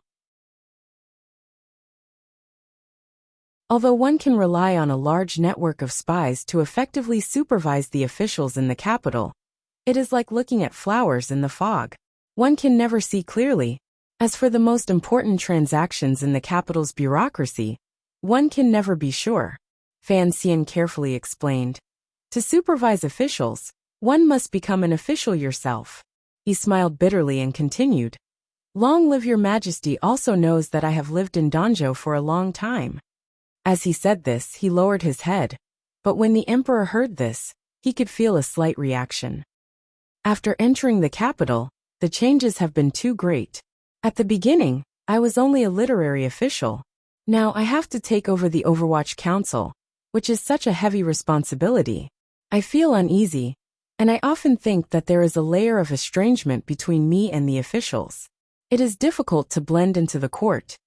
Without waiting for him to continue, the emperor understood what he meant. He waved his hand and coldly said, "If you really are a white crane, even if you use ink to dye yourself black, you cannot fool those crows. These methods are truly childish. As long as you are loyal to the country, who would dare to make things difficult for you?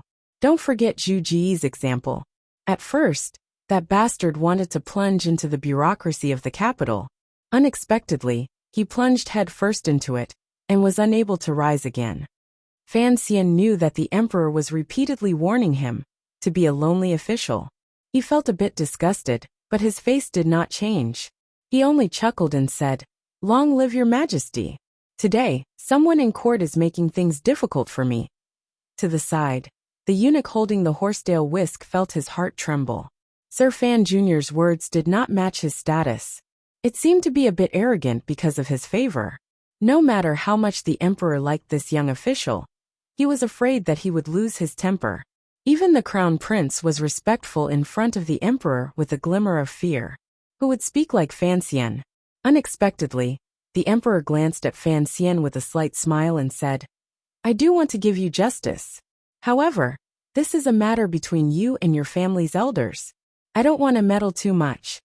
Fan Xian was shocked. He knew that the emperor completely understood that the background of the imperial censorate's letter was related to Xinyang. But why did he still suppress him, and not let him act? He was truly unwilling. He was about to give the emperor some more eye drops when he suddenly saw the emperor rub the space between his brows and faintly say, "I have a portrait for you to see." Countless thoughts surged through Fan Xian's mind. He thought of what Chen Pingping had said. The only portrait his mother had left behind was in the royal palace. At this moment, the door to the royal study was pushed open. Eunuch Ho, who was familiar with Fan Xian, walked in with a face full of anxiety. He quietly said something to the emperor. Fan Xian's hearing was exceptional, and had heard it clearly. He couldn't help but feel shocked. He thought to himself that the imperial censorate had invested too much this time. As expected, the emperor's expression gradually darkened. Glancing at Fan Xian, he waved his hand and said, "Kneeling at the palace gates and taking off the black veil? This is remonstrating me for being muddle-headed. Then, I will show them how muddle-headed I am. Pass on my edict. The imperial censorate of the imperial censorate has corrupted court officials, recklessly interfered with council matters, neglected state affairs, did not repent, and acted rashly. 30 strokes of the cane. This was the first time Fan Xian had seen the emperor angry. He couldn't help but feel a chill. 30 strokes of the cane. If the imperial censorate didn't die, they would lose half their lives. In reality, these imperial censorate's luck was too bad. Just as the Qing emperor was preparing to do something important, he was interrupted by them. How could he forgive them? Outside the Shenhua Gate, beside the Jade River, in front of the arch bridge, on the wet stone slabs, a few imperial censorates had their official robes stripped and were pressed to the ground to be beaten. The cane fell heavily and was slowly raised. Each time it rose and fell, it brought with it a few drops of blood and rain. The scene was bloody. At this time, some of the civil officials who had heard the news had hurried back. Seeing this wretched scene, they rushed into the palace to admonish the emperor. Looking at Fan Xian, who had been sent to the palace gates to observe the punishment, they couldn't help but feel a trace of fear in their eyes. Although today's matter was caused by the imperial censorate's people, the emperor had actually used the cane, which had been suspended for many years, for Fan Xian's sake. They couldn't help but have a clearer understanding of Fan Xian's position in the emperor's heart. Fan Xian stood beside Eunuch Ho and narrowed his eyes as he watched the scene in front of him. He didn't have a trace of sympathy for the imperial censorate, but his face showed that he couldn't bear it. He said, "Eunuch Ho, tell your subordinates to go easy on them." Eunuch Ho lowered his eyes and said, "Sir Fan, you have a good heart. You already told me earlier, and I didn't dare to disobey. I've already told you that although they are being beaten badly, they haven't hurt their muscles or bones." Fan Xian's gaze swept down and saw that the eunuch's feet were spread out. He knew that this was the secret signal for beating with all your heart. He sighed slightly and no longer cared about the matter. Not far from the two of them, the imperial censor of the left, who had been spared by the emperor, fell to the ground with a pale face.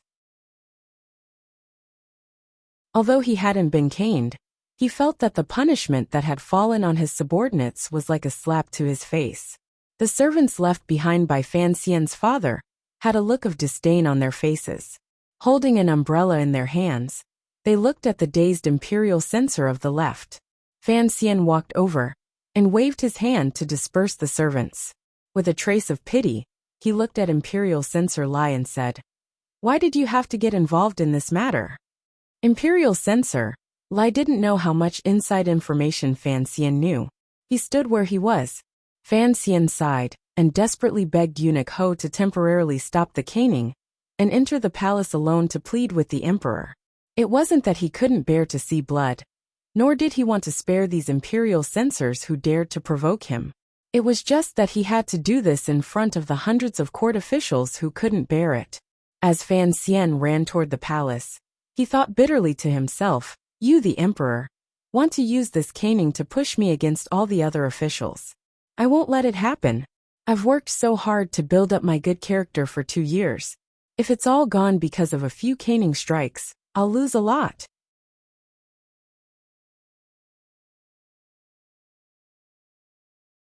Chapter 276. In the darkness of the carriage, the young man had a faint smile on his lips. It was a smile that he did not want to show. There was a hint of shyness that a man should not have. His lightly spread eyebrows were like the murals in the temples of Qing, giving off a natural feeling of antiquity and nobility. "I don't understand." There was a hint of distress in the young man's smile. "I don't understand many things. For example, why did he investigate me?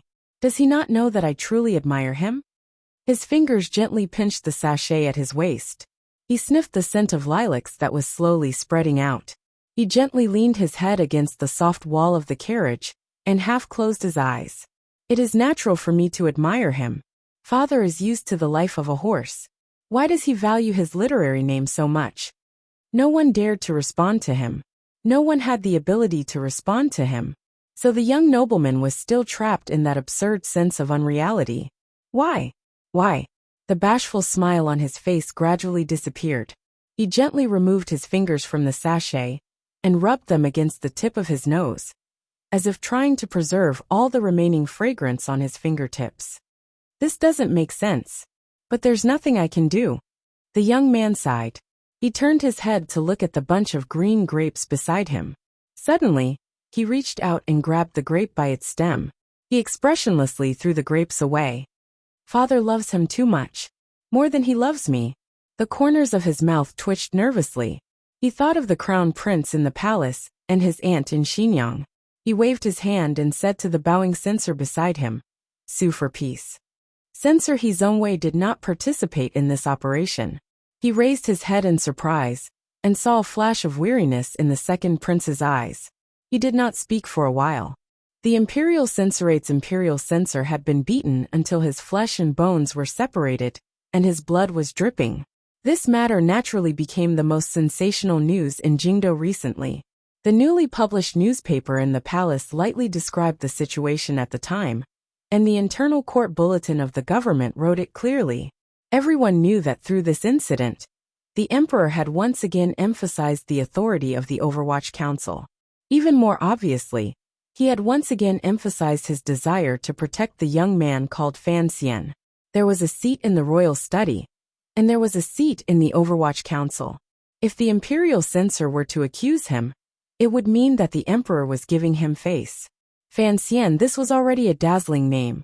Now on top of the golden content, there was an additional thick black and gray border. Most officials did not dare to look directly at him.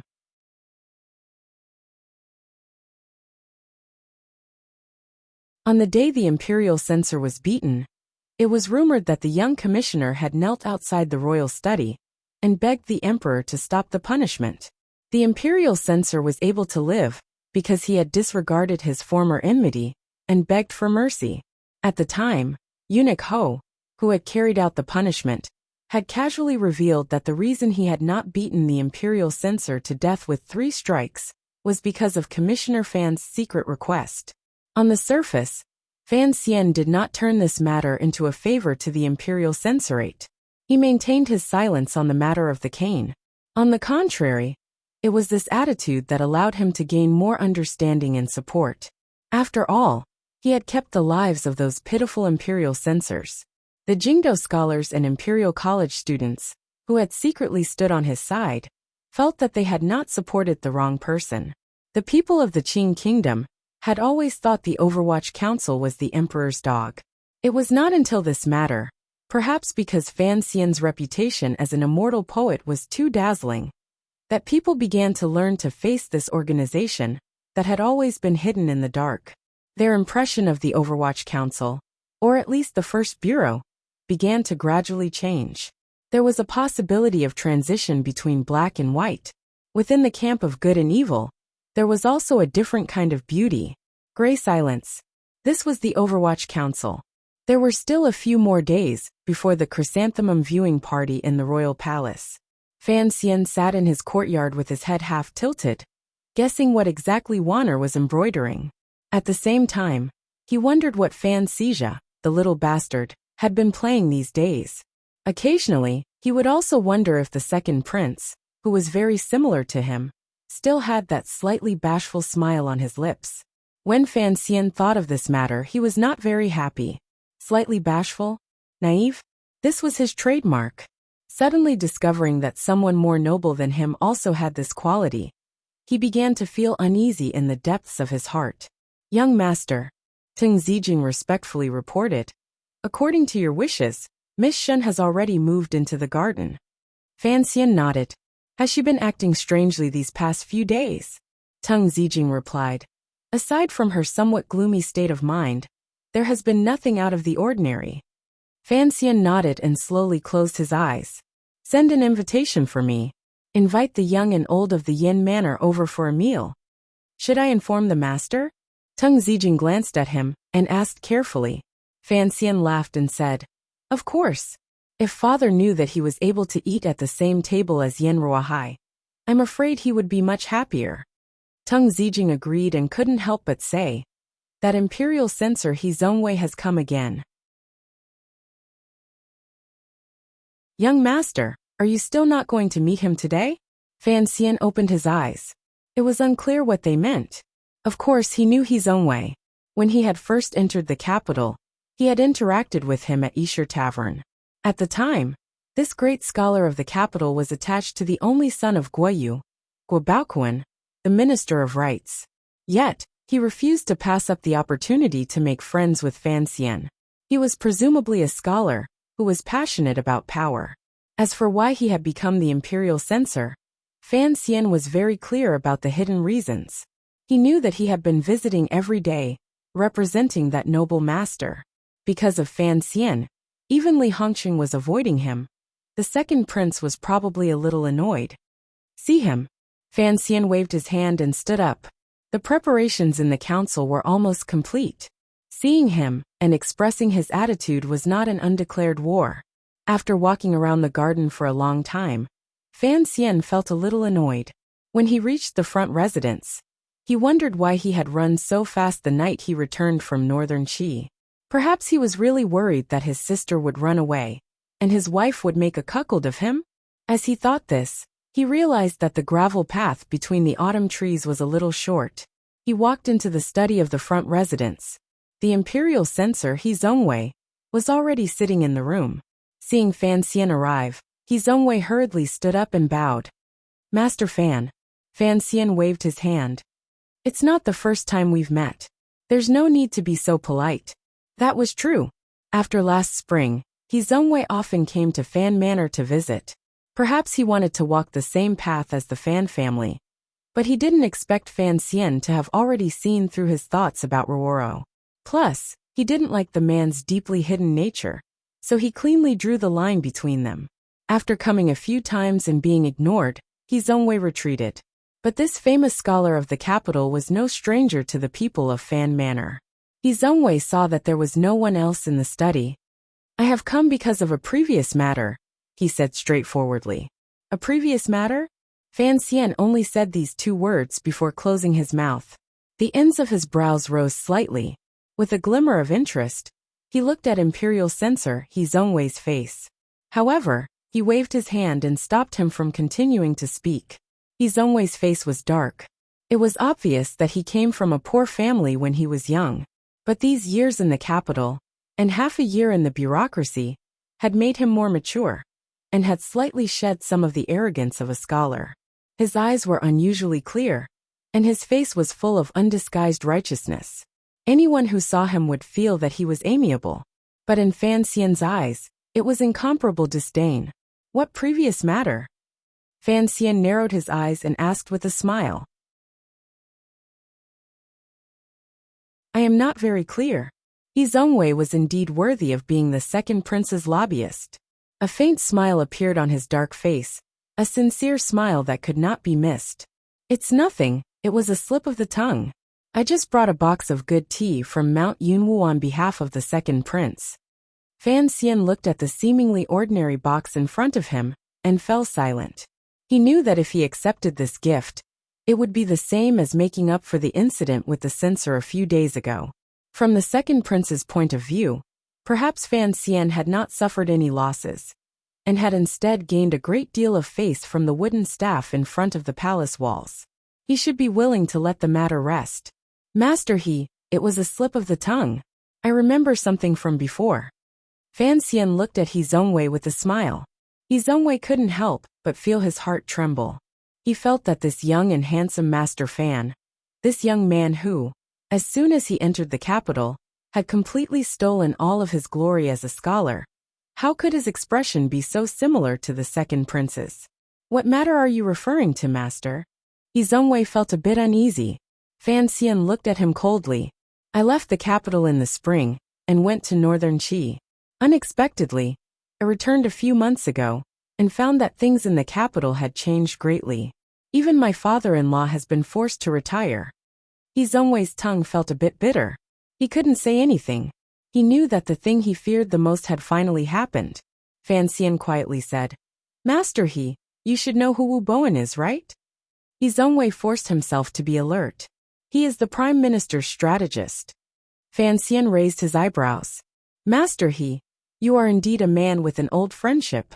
This spring, Yu and Wu Bowen's widow entered the capital together. I wonder where Madame Wu is now. He Zhongwei gritted his teeth and stood. He cupped his hands in a salute and begged. Master Fan, that day I was grieved over the death of an old member of the Guo family, so I boldly brought Madame Wu into the capital. Correct? The Prime Minister's downfall is inextricably linked to my actions. However, this matter involves the laws of the Qing Kingdom. I dare not conceal it. I hope you can understand. Naturally, he did not have the extravagant hope that Fan Xian would let him go. Relying on the fact that he was now on good terms with the second prince, he stubbornly said, You can target me as much as you want. However, the second prince is sincere. I hope you will not insist. Fan Xian glanced at him and lightly said, I am an official of the court. Naturally, I will not target someone. However, I am also just an ordinary person. I will always remember some personal grudges. He Zhongwei glanced at him with hatred in his eyes. He knew that the peace talks today had already become an illusion. Although the Prime Minister's downfall had something to do with him, that was his duty as a subject of the Qing Kingdom. So what if he used some tricks? Did the father-son-in-law pair not know how to use tricks? Thinking of this, he rose and bowed, preparing to leave in a huff. Fan Xian looked at him with extreme disgust. Suddenly, he did something that did not match his status. He stepped forward and kicked He Zhongwei in the waist. There was a muffled sound, and He Zhongwei fell to the ground in embarrassment. He Zhongwei was, after all, a famous figure in the capital. He was also the imperial censor. He angrily climbed to his feet and pointed at Fan Xian. You dare hit me. Fan Xian clenched his fists. I was kicking you. You came to my manor to ask for a beating. Naturally, I had to satisfy you. He threw a few more punches. Although he did not dare to kill He Zhongwei, he still beat He Zhongwei into a pig's head. He Zhongwei did not dare to stay any longer. Holding his aching head, he remembered that when Fan Xian had made his debut, he had been famous for his dark fists. He quickly scrambled out of the manor. However, as he was leaving the room, he suffered another flying kick from Fan Xian and a dart from a tea box.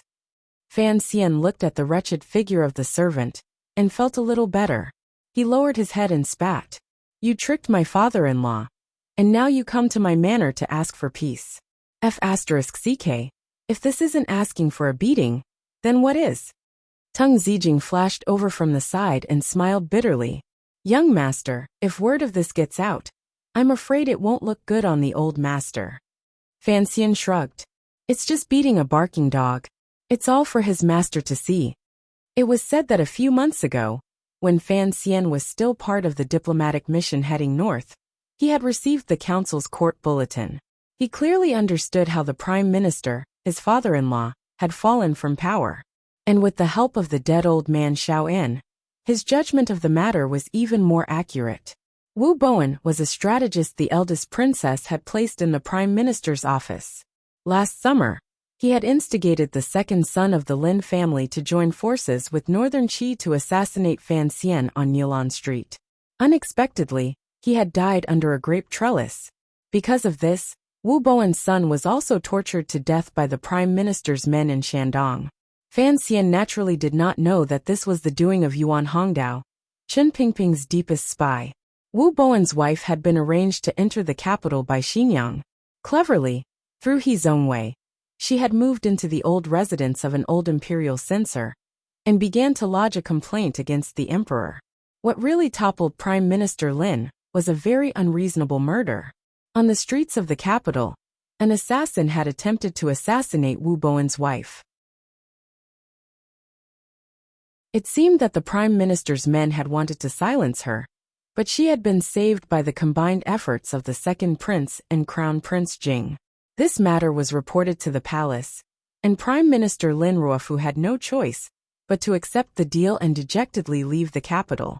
It was from that report that Fan Xian began to suspect the role the second prince and Crown Prince Jing played in this matter. It was also from that day onwards that he began to think about the true relationship between the second prince and the eldest princess of Xinyang. Every time he saw Dabao, Fan Xian would think of his father-in-law, who had returned home. This was not some official matter of state. It was just a personal grudge between Fan Xian and the second prince. Although Fan Xian must have had more far-reaching plans behind it, at least as the son-in-law, Fan Xian had to take revenge on this matter. Fan Xian rubbed his fists and stretched his muscles. He felt much better. He turned around and returned to the back residence. As he walked, he said to Teng Zijing in a clear voice, "Don't tell father about this. I think that He Zhongwei would be too embarrassed to spread it around." When he arrived at the back residence, Wanner was still earnestly embroidering something. Fan Xian looked at his wife, smiled slightly, and walked up to her. He was too embarrassed to spread the news that He Zhongwei had been beaten, but the second prince still knew about it. He increasingly did not understand what Fan Xian was relying on to be so arrogant. The second prince did not seem to have much power in the court, but in reality, with the help of the eldest princess of Xinyang, he had already gained the loyalty of many court officials, so he actually did not think much of Fan Xian. But now that he thought about it, this Fan Xian was clearly a great scholar with a scholarly heart and a refined heart. How did he become such an unreasonable official? Could it be that the Overwatch Council really had such a great influence on a person? But the second prince still believed that Fan Xian was at most caught up in a personal dispute. He did not wish to condescend to see Fan Xian under these circumstances. He assumed that Fan Xian would have calmed down after beating He Zhongwei, so the second prince only wrote a letter to Xinyang. He was not too worried. Within the beautiful Li Palace in Xinyang, a beautiful old tree was slowly and silently plucking its leaves. The yellowish leaves floated among the white gauze curtains. A soft hand reached into the air and gently caught a leaf. The veins on the hand were not very thick, but they faintly moved through the white jade-like skin, like the spirit of jade. It was very beautiful. Eldest Princess Li Yunrui, who had left the capital for a year, yawned like a young girl. She threw the withered leaf in her hand to the ground, raised her arm to support her chin, and turned her eyes slightly, overflowing with charm. "What do you think, Master Yuan?" Yuan Hongdao, who had betrayed Prime Minister Lin Ruofu and was now working for Xinyang, was expressionless. However, there was a hint of surprise in his eyes. The second prince is blessed by the heavens. He has underestimated the enemy a little. The eldest princess giggled. That Fan Xian is only a young man. To call him an enemy, Master Yuan is being overly cautious. Yuan Hongdao laughed bitterly. This son-in-law is no ordinary man. Although the matter of Northern Qi was not fully accomplished, and the eldest princess's clever plan was not fully realized, Master Fan was ingenious. His hands were not stained with blood, but he provoked the emperor of Northern Qi to secretly send Shang Shanhu to assassinate Xinzhong. How can such a man be described as reckless? Besides, the son-in-law is the immortal poet of his generation. Such a well-spoken but well-intentioned man. His thoughts are many times more complicated than those of an ordinary man. The eldest princess sighed, and slowly rose from the brocade couch. Her luxurious palace robes revealed a large portion of her neck, which was incomparably fair, like a swan's. That kid. Not only did he not save Xiao'en, he even sabotaged Xinzhong in the end. The Cui family is complaining every day, and the position of provost of the Discipline Commission in Northern Qi is still empty. The brocade guards don't dare to make decisions, and for a while, the distribution channels are blocked. The eldest princess's confidant, Huang Yi, who had been standing quietly to the side, respectfully said, "We are currently in discussion with the Empress Dowager of Northern Qi, but the young emperor of Northern Qi has been very stubborn lately, and has stubbornly resisted the Empress Dowager's order to appoint Marquis Ningho as provost of the Discipline Commission." The eldest princess laughed coldly. That old woman of Northern Qi is really an idiot. She could have chosen any unremarkable confidant, but she insisted on having her own brother be the head of the Secret Service. Does she think her own son is stupid? Yuan Hongdao reminded her. Let's not talk about the matter of Northern Qi for now. I just don't know how things will develop in the capital. Huang Yi had always disliked how he had gained the eldest princess's trust not long after arriving in Xinyang. Suppressing the faint jealousy in his heart, he said, "After the chaos in the capital for a while, things should calm down. Presumably, His Majesty does not wish for the successor of the Overwatch Council, whom he had personally chosen, to have an irreconcilable conflict with his own son. Yuan Hongdao laughed coldly. I don't know what His Majesty is thinking, but I do know that Sir Fan Jr. is someone who refuses to be taken advantage of. This time, the Imperial Censorate's Imperial Censors collectively denounced him, originally to remind him that there were some things he could not touch. Who would have thought that His Majesty would favor him so much? Fan Xian's face has been damaged and naturally, he will find a way to get it back. Huang Yi didn't care about his expression. Do you think that Fan Xian would dare to make a big deal out of this? Only now did the eldest princess smile slightly. What Sir Yuan says makes sense. This time, I shouldn't have rushed the Imperial Censorate to touch that little guy. That little guy's personality is quite stubborn. She suddenly covered her mouth and laughed. Huang Yi, don't say it like that. That son-in-law of mine really likes to make trouble. Fan Jian, that old thing, named his son Nji. Presumably, he had the foresight to know that my son-in-law couldn't stay quiet. As she covered her mouth and laughed, the Li Palace was suddenly filled with a bright and beautiful color. The liveliness in her eyes and the charm in her brows were like the rain in autumn, moistening every inch of space. It made Huang Yi freeze where he stood, not knowing what to say. Even Yuan Hongdao couldn't help but be a little absent-minded. I reckon that my good son-in-law will certainly take a few more bites out of the second prince, the eldest princess said with a smile. Write a letter, and have the second prince sue for peace. No matter how injured he is, he will sue for peace. Although the words of the most beautiful woman in the Qing kingdom were gentle, no one dared to comment on the power contained within. Huang Yi wanted to say something but stopped. He couldn't help but shake his head. The eldest princess smiled sweetly. Mother's letter says that she wants me to return to the palace for the new year. Just wait. Wait until I return to the capital. I will have a good time with my son-in-law. In Jingdo, in the embrace of the autumn night, the secret agents of the First Bureau of the Overwatch Council began to move. The director of the Imperial Astronomer was an unremarkable position. However, at special times, such as when a meteor fell, or Yue was eaten by a dog, he was responsible for explaining things to the emperor. His explanations sometimes had serious consequences. He was the second prince's man. However, before he had time to show his usefulness, he had been captured by the most famous black dogs in the Qing kingdom.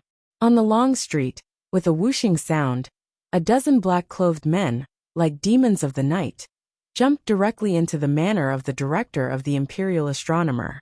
By the time the guards reacted, their master had already been tied up like a rice dumpling by these black-clothed men. However, these bandits did not leave. On the contrary, they lit up the lights in the courtyard. Under the light of the courtyard, the guards, who were armed with martial arts, looked at the black-clothed men's clothes and did not dare to make a move. Mu Tai, dressed in black and personally leading the way, looked coldly at the miscellaneous people present and the family of the director of the Imperial Astronomer. Enunciating each word, he said, "The Overwatch Council is handling a case by imperial edict." After saying this, the officials of the First Bureau of the Overwatch Council dragged the director of the Imperial Astronomer out of the manor and stuffed him into a carriage. In a moment, they disappeared into the pitch-black night. A wail suddenly rang out in the director's manor, and the lights gradually went out.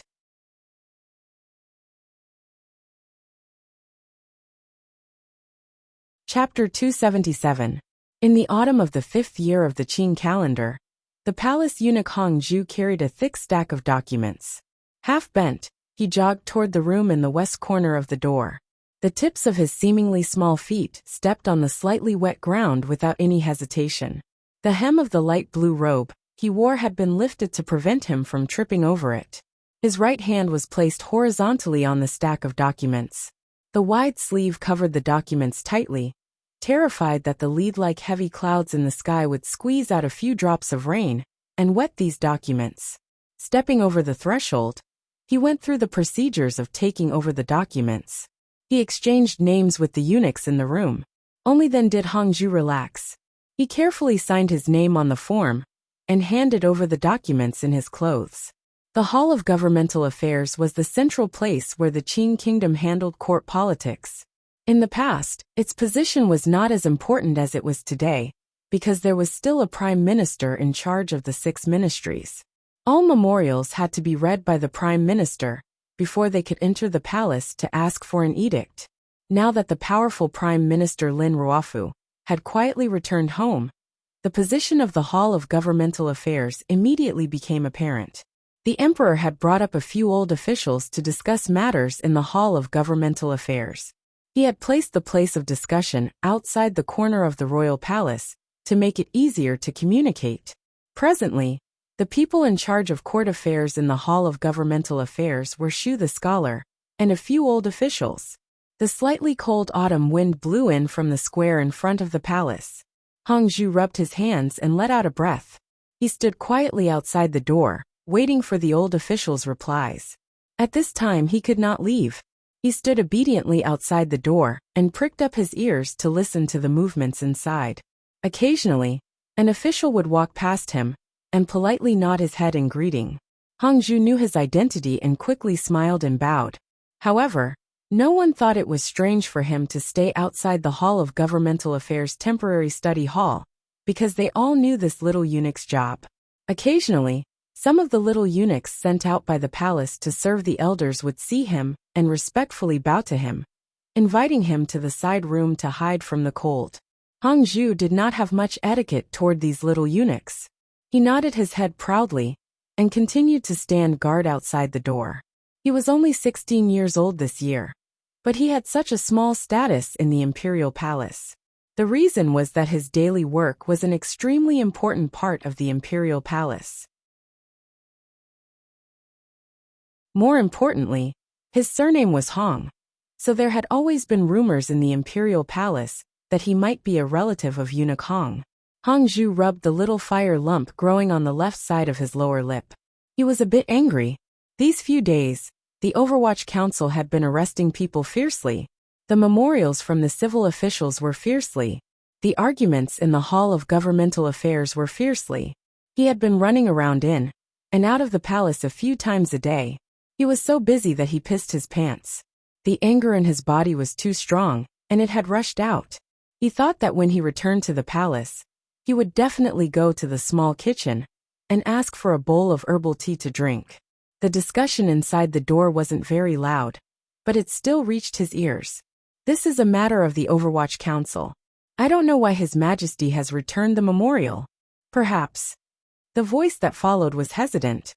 Is it because His Majesty feels that Commissioner Fan has gone too far recently? An old official's angry voice rang out. How is it just going overboard? He Fan Xian is clearly using the power in his hands to strike down dissidents. In a short 10 days, he has arrested 5 officials and entered the Overwatch Council in the middle of the night to kidnap people. How is this like the Overwatch Council of the court? They are practically bandits in his hands. Another disapproving voice rang out. Commissioner Fan does things openly and honorably. After these 5 officials were arrested, the next day, a detailed list of their crimes was posted on the wall outside the Supreme Court. The people of Jingdo all know.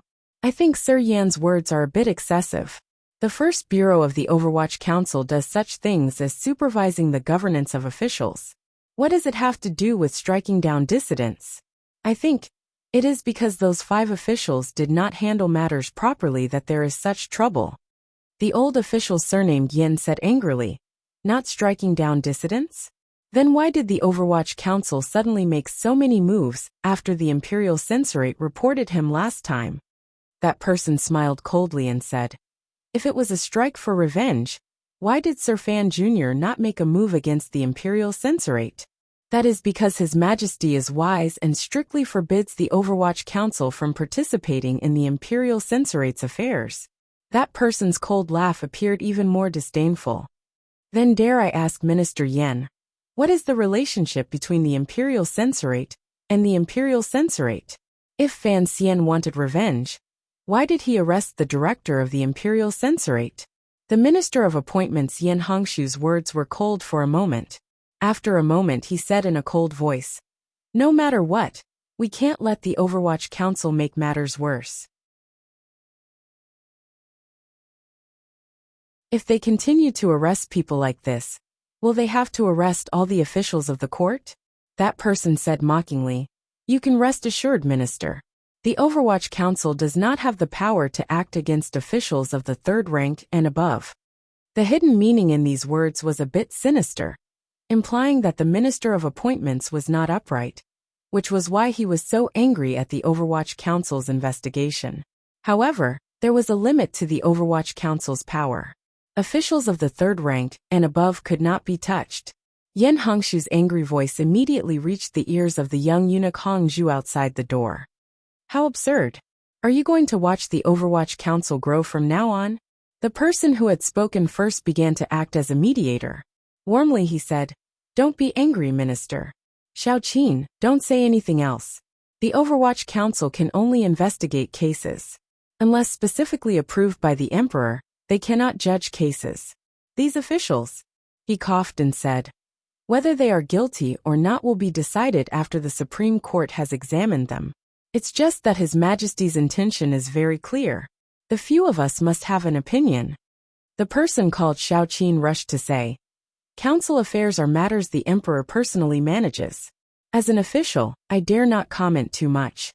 Minister Yen said angrily, I think this trend cannot be allowed to continue. If Fan Xian is allowed to do as he pleases, do you all really want the Qing court to produce another Chen Pingping? Hongzhu, who was standing guard outside the door, stood on his tiptoes and clearly heard the conversation inside. A cold smile rose to the corners of his lips. He thought to himself, the relationship between the Emperor and Director Chen is not something you civil officials can compare to. Just as he was thinking this, he saw the advisor of the Bureau of Military Affairs, Qin Heng, push open the door with a cold smile on his face. He quickly went forward to curry favor and said, Sir Qin, I am in a hurry to return to the palace. When can I get it? Qin Heng was over 30 years old. He was the biological son of the Bureau of Military Affairs General Qin. Last year, during the war against Northern Qi, he had been the commander of the Qing army at the time. Given his seniority, it was not enough for him to enter the Hall of Governmental Affairs to discuss matters. However, after the last strike, General Qin had claimed illness and did not appear in court. The Emperor had specially ordered Qin Heng to enter the Hall of Governmental Affairs to discuss matters. It could be considered a generous gift to the Qin family. It also showed that the Qing kingdom still attached great importance to military service. General Qin of the Bureau of Military Affairs claimed illness and did not appear in court. Originally, the officials thought it was because the Qin family could not bear to see the commissioner of the Overwatch Council Fan Xian's popular arrogance in court. However, Hongzhu heard Qin Heng defend Fan Xian at every turn, and he couldn't help but have some misgivings. Qin Heng glanced at the little eunuch and smiled. Let them argue all they want. In the end, no one will dare to go against the Emperor's will. You don't keep eavesdropping. In any case, even if you were given 18 guts, you wouldn't dare to take it as a joke to others. Why bother keeping it to yourself? Hongzhu lowered his eyes and smiled. He watched as the most popular military figure in court disappeared into the entrance of the guest room. He shook his head in confusion. Before long, the Hall of Governmental Affairs discussion, or rather argument, finally ended under the mediation of Shu the scholar. The various officials tactfully wrote down their opinions on the documents, asking the Emperor to be more careful about this matter. After all, although the 5 officials who had fallen from their horses were not of high rank, they were all old people in the capital.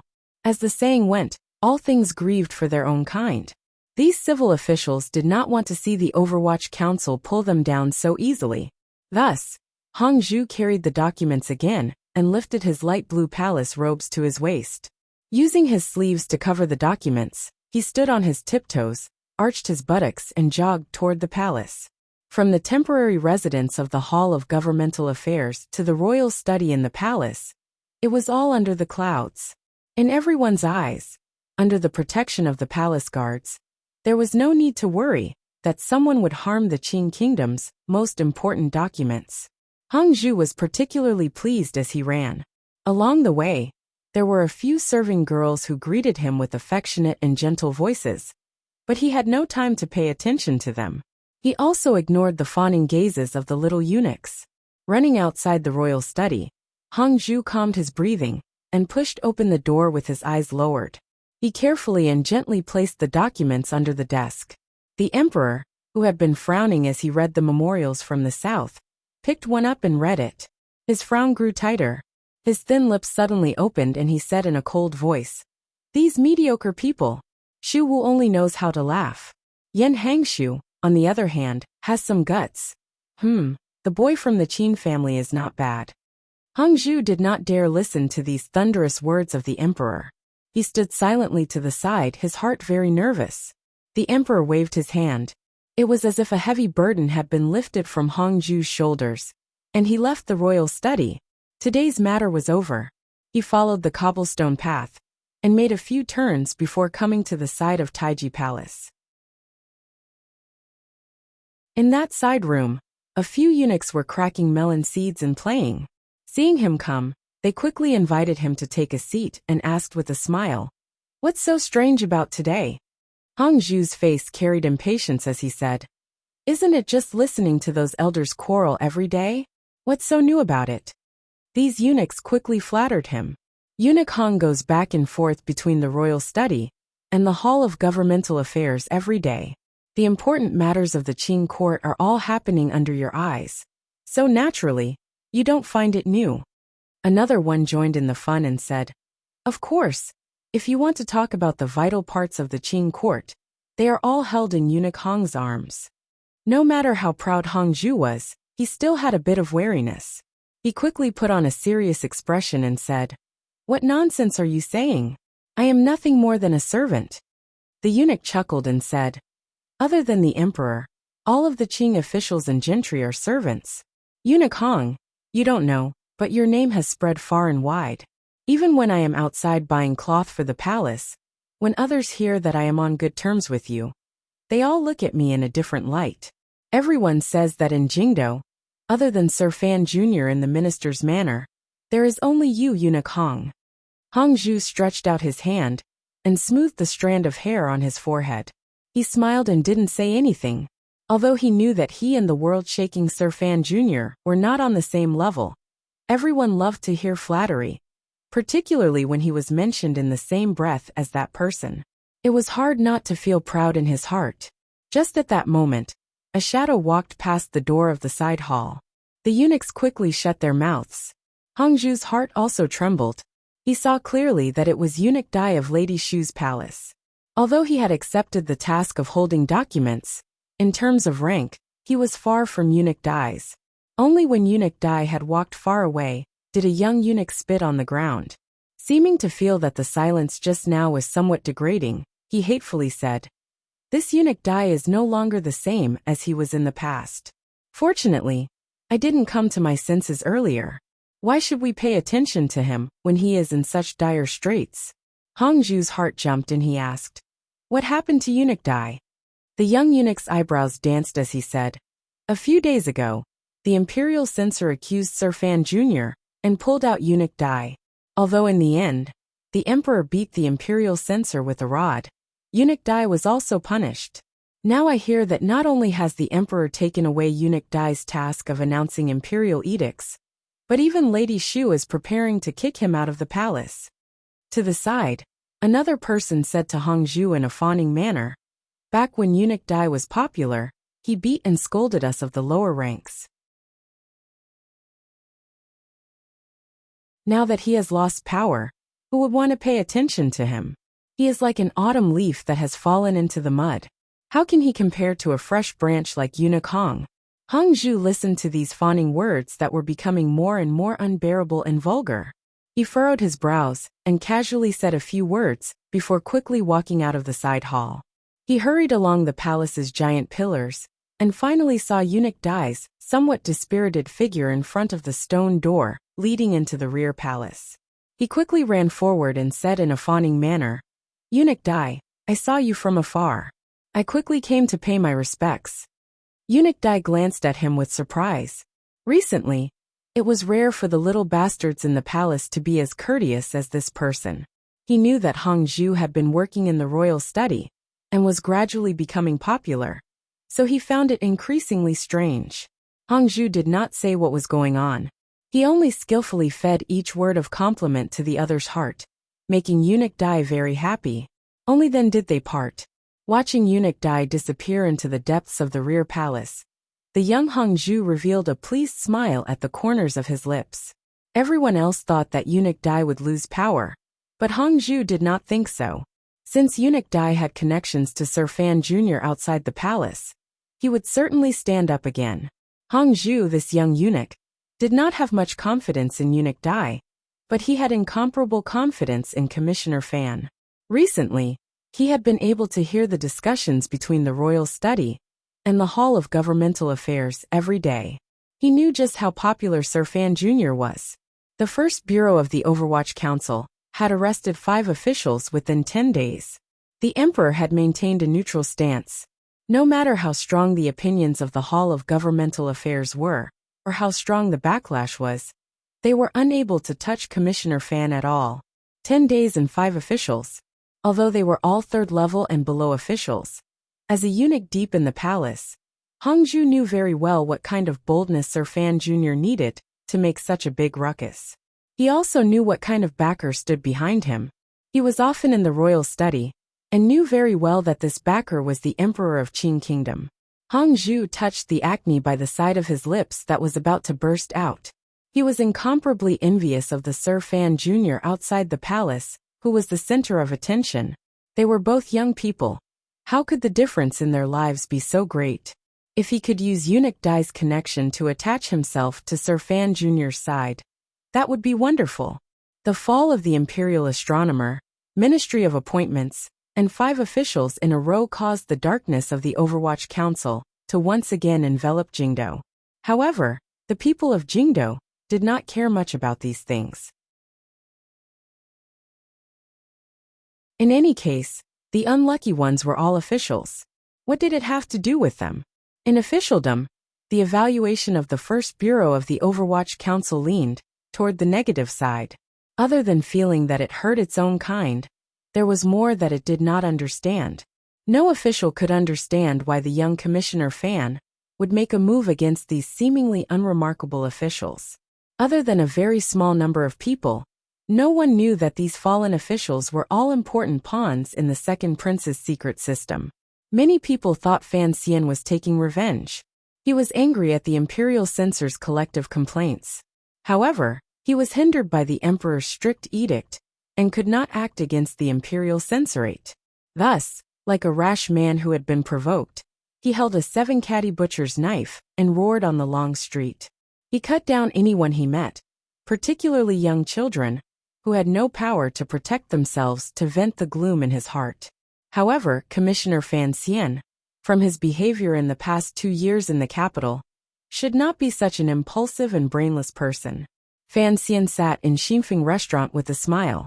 In his right hand, he held a pair of chopsticks and stirred the red noodles, which were covered in meat sauce and tempting saliva.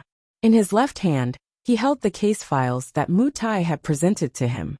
These cases had been investigated very quickly. He had prepared well, and the first bureau's evidence was very solid. It seemed that even if he were to send them to the Supreme Court or the Ministry of Justice, there would be no problem.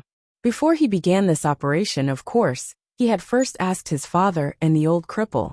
The 2 old foxes had expressed their silence, and so Fan Xian knew their attitude. This was something that had to be done. He had to make the second prince feel pain. He had to make him more cautious when listening to Xingyang in the future. At the same time, it would save him some trouble. However, the second prince's reaction surprised Fan Xian. After He Zhongwei had been chased out of the manor, he did not send anyone else to ask for peace. Presumably, the prince's dignity and self-restraint made him stop any further contact. However, the other party also did not launch a counterattack. There was something strange about this matter.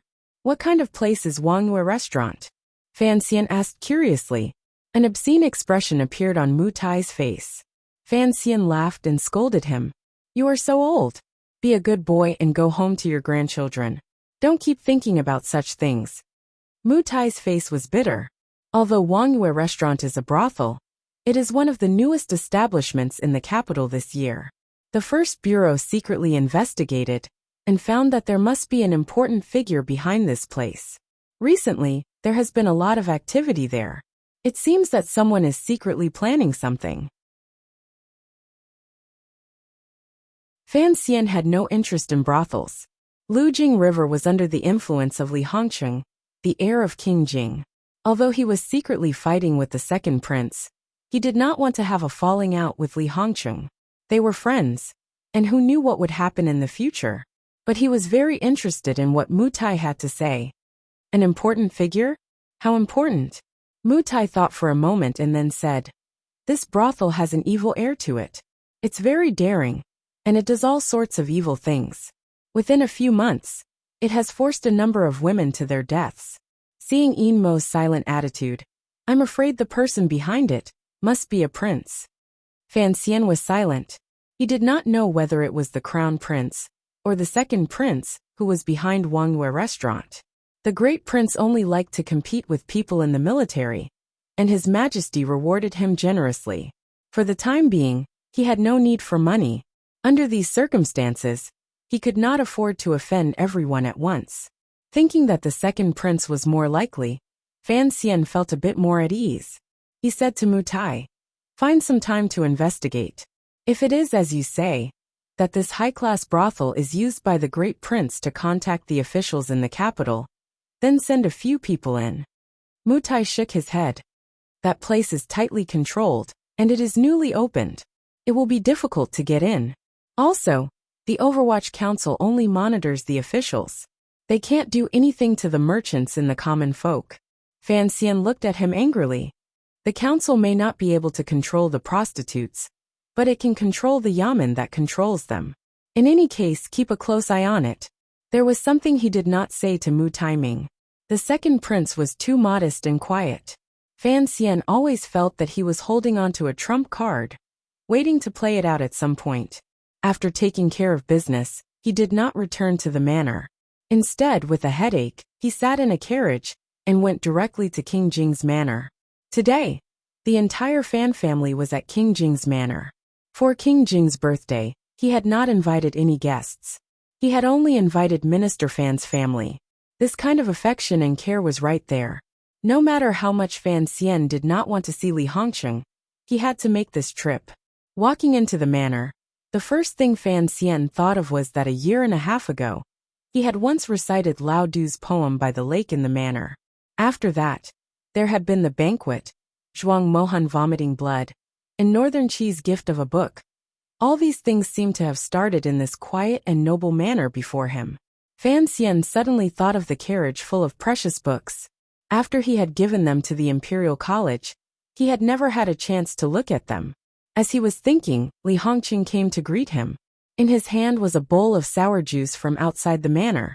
Fan Xian sighed to himself. He took the bowl and drank it. "You know I like the taste outside your manor," he said with a smile. The first time he had come to King Jing's manor, he had fainted and almost vomited. A bowl of sour juice had helped him recover. Crown Prince Li Hongqing looked into his eyes and shook his head. "Now that you have the power of supervision, you can arrest whoever you want. Why don't you take the sour juice peddler outside my manor and bring him back to your house?" Fan Xian heard the sharpness in his words. He laughed bitterly. "I knew I couldn't escape today. When you brought me a bowl of sour juice, I thought it was strange. I thought you'd hit me with your fist." Li Hongqing snorted and walked side by side with him into the manor. "So you know I'm not happy?" He looked at Fan Xian and said hatefully, "It's not just me who doesn't understand. The second prince doesn't understand either. Since you are not one of the crown prince's people, why do you care about these things?" Fan Xian shook his head and laughed bitterly. "Do you think I like to go around offending people? Or is it that person who forces me?" Having said this, he pointed at the heavy autumn clouds in the sky. His fingers were straight, and he felt helpless.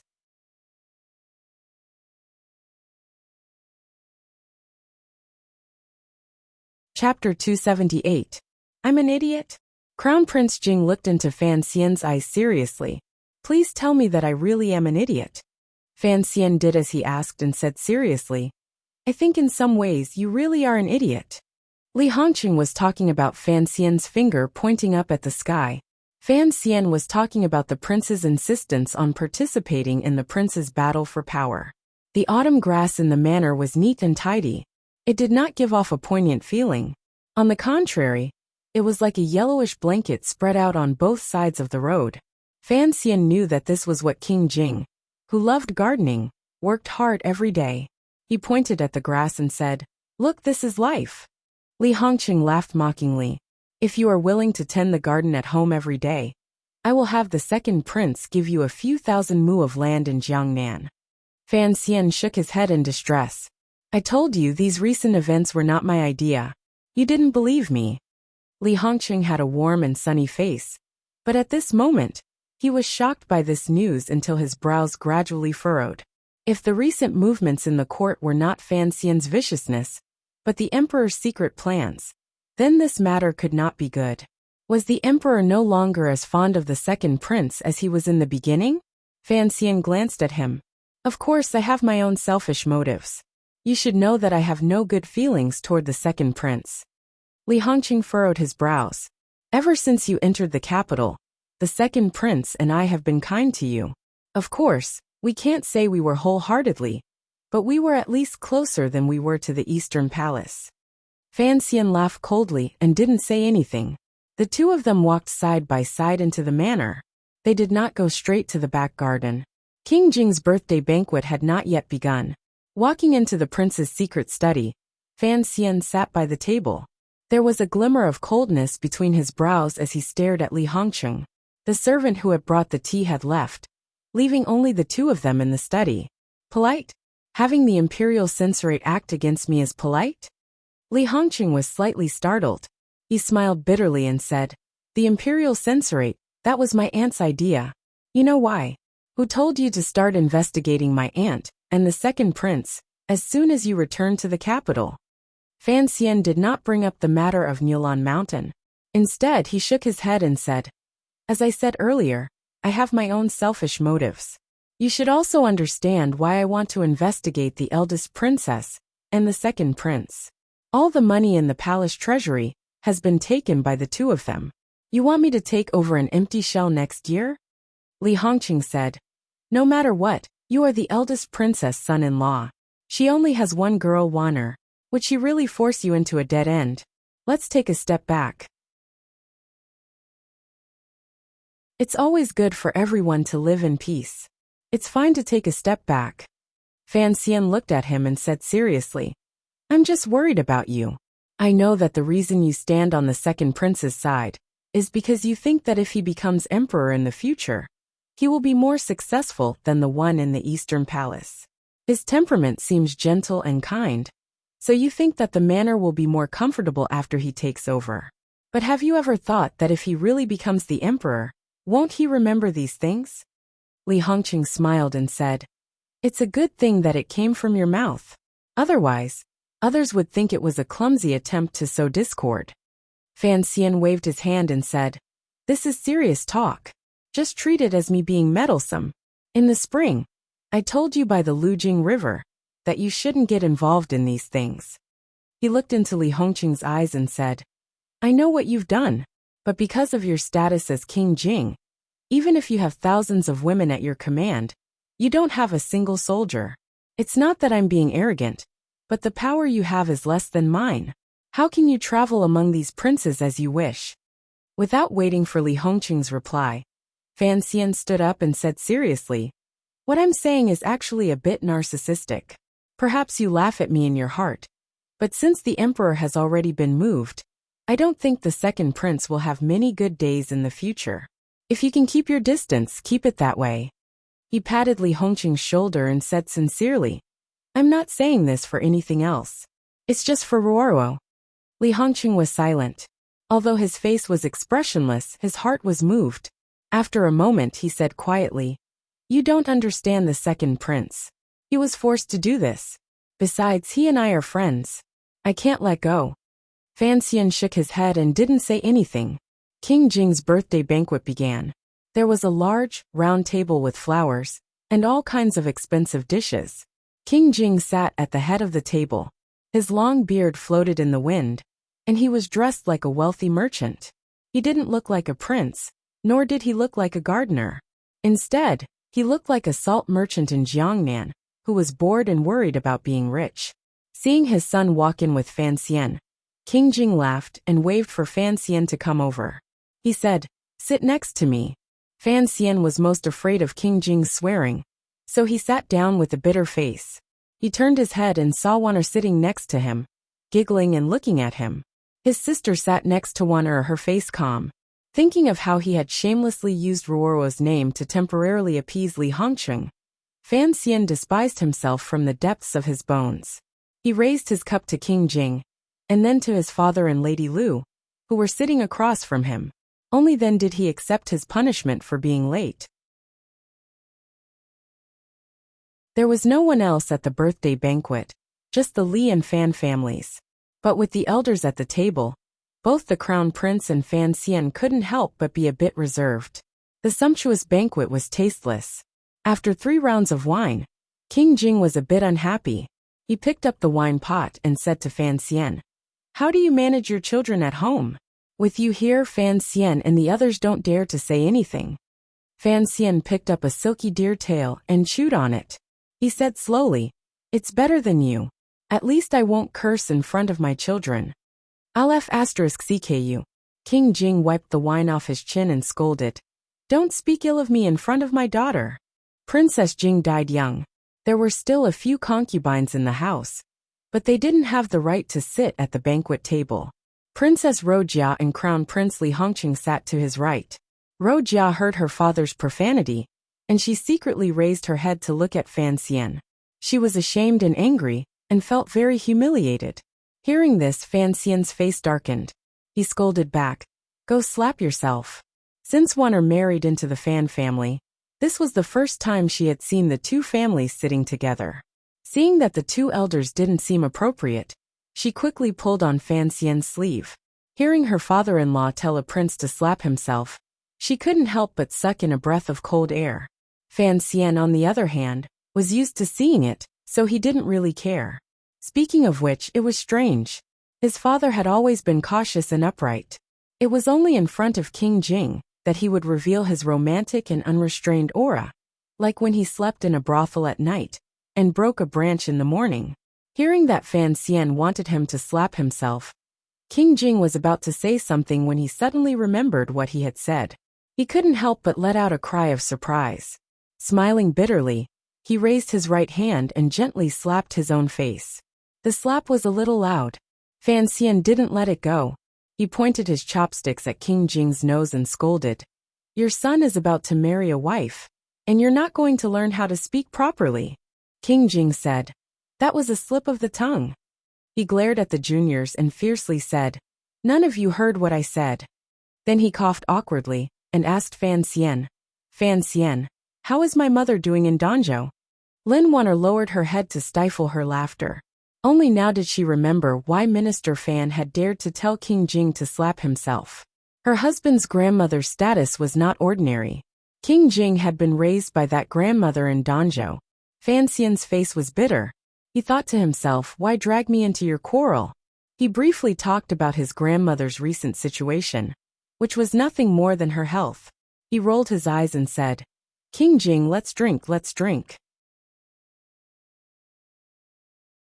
"Right, since you have nothing to do in the capital, and Hongqing is just idling in the capital, why don't we find some time next year to go back to Danzhou and play for a few days? The tea trees there are excellent."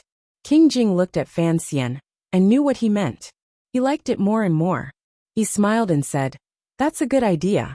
I'll go to the palace tomorrow and tell the emperor. But you won't be able to go. You'll have to go to Jiangnan next year."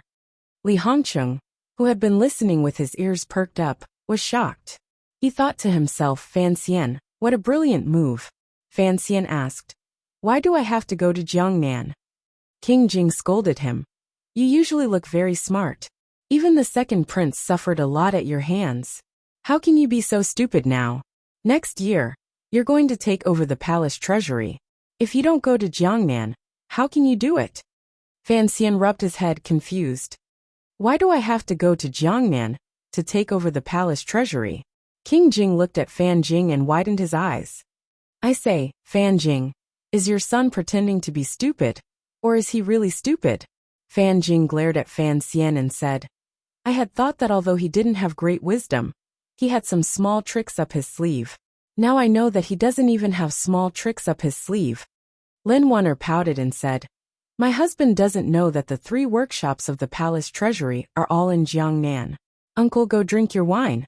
Why do you keep bringing up these boring things? King Jing almost choked. He laughed and scolded her. Girls are always extroverted. No matter what, I'm still your uncle. How can you keep talking about the Fan family after getting married? Lin Wanner laughed. I see that you also love my husband. Why do you keep scolding me? Li Hongcheng, who was sitting to the right, nodded and sighed. He looked at Fan Xian, who was sitting next to his father, and the way his father looked at Fan Xian with a smile in his eyes. His heart was filled with jealousy. Like the second prince, he was unhappy. Why did his father like Fan Xian so much? Whose father was he? The banquet went on until the end. A few of the younger generation toasted and gave their birthday wishes. This finally made King Jing happy, and his words became more and more absurd.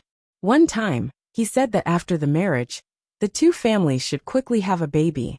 The next time, he said that when Rojia was 2 years older, she should just marry Fan Xian to avoid letting someone else take advantage of her. Ruoro grabbed her sleeves nervously, not daring to reply. Li Hongqing's expression was calm. There was a glimmer of affection in his eyes. He glanced at his fiancée a few times. Fan Xian was the most nervous. He quickly replied, Who is Rojia? How could she be my concubine? King, you've really drunk too much. Rojia glared at Brother Xian with hidden bitterness. King Jing was drunk. He scolded. The capital is full of bastards. How can I be at ease if they marry someone else? Who are they? Aren't they my daughters? Are they not good enough for you? He turned his head to Wanner. Chinner, do you have any objections? Lin Wanner smiled. I don't have any objections. As long as you can persuade the Empress Dowager, this matter is settled. As soon as King Jing heard the word Empress Dowager, he sobered up. He remembered that his mother would not allow Fan Xian to marry both of his granddaughters at the same time. He couldn't help but curse. We have to think of something. Rojia's temperament is too weak. Damn it, not marrying Fan Xian? Wouldn't that be giving Zikong to the woman in the north? It's not worth it, not worth it. Fan Xian is so beautiful. It's not worth it to let the tigress in the north take advantage. He looked at Fan Jing in a drunken manner. What is the name of the woman in the north? Fan Jing had obviously drunk too much. He hiccuped and spoke with a hint of pride. Haitang. She is a saintess in the north. She is the last disciple of Imperial Advisor Ku He. I don't know why she has taken a fancy to my good-for-nothing son. Although he said good-for-nothing, it was clear that the old man was very proud of himself. As soon as he said this, everyone at the table began to laugh.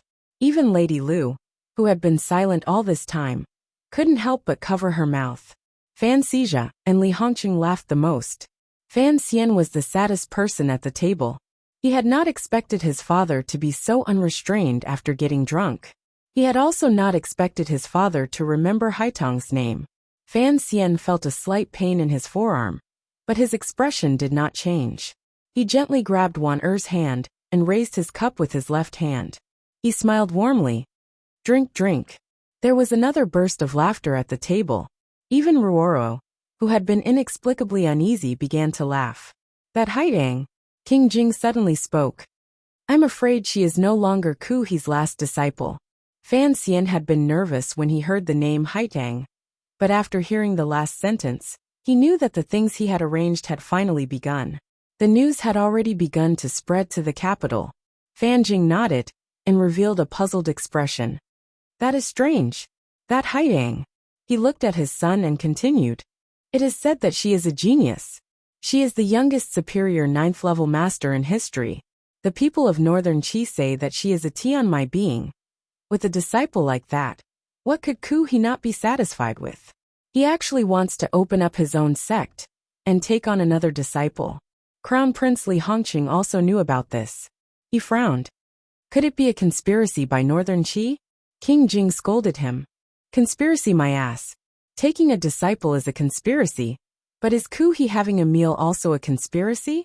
Don't think about these things every day. Be careful that you don't tire yourself out.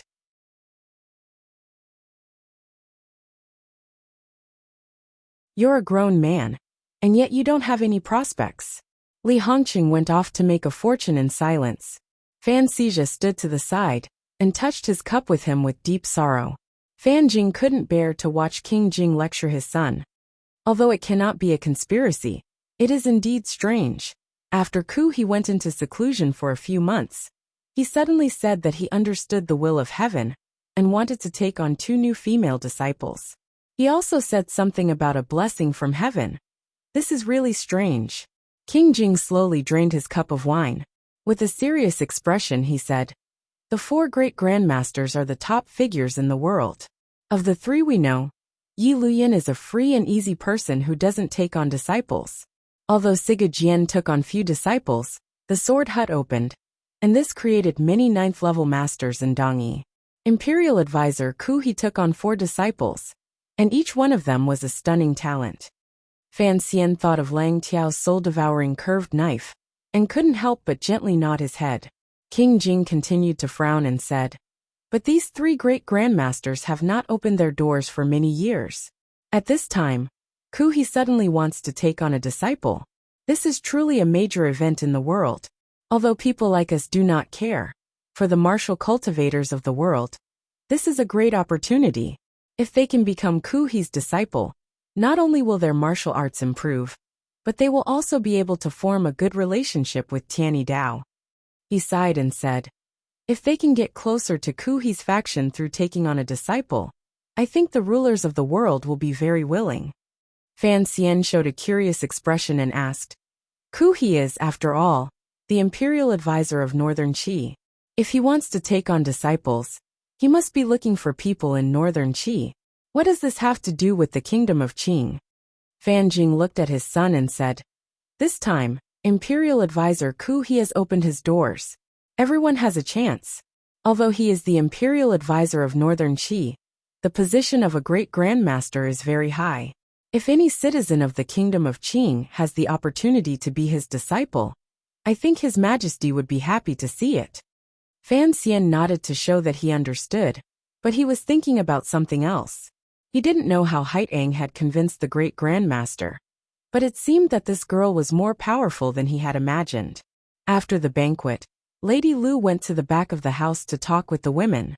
The young people went to the lakeside to drink in the wind, but Fan Xizhi suddenly disappeared. In the garden that King Jing personally took care of, he and Minister Fan were lying on bamboo chairs, squinting at the grass in silence. "Lately, Fan Xian has been a bit too aggressive. You should rein him in." King Jing's eyes were clear, and Minister Fan's face was calm. They didn't look like the 2 old drunkards at the banquet table. Fan Jing softly grunted and said, "When this child first came to the capital, he said that I can't completely control him." King Jing snorted and said, "If you and I can't control him, are you going to throw him to that old cripple? That old cripple is full of bad ideas. Who knows what he's playing at?"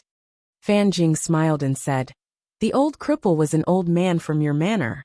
Otherwise, why would His Majesty trust him so much?" King Jing laughed coldly and said, "You guys can do whatever you want. After that matter, my heart will be in peace." He then closed his eyes and said, "Fan Xian, this child has a good heart.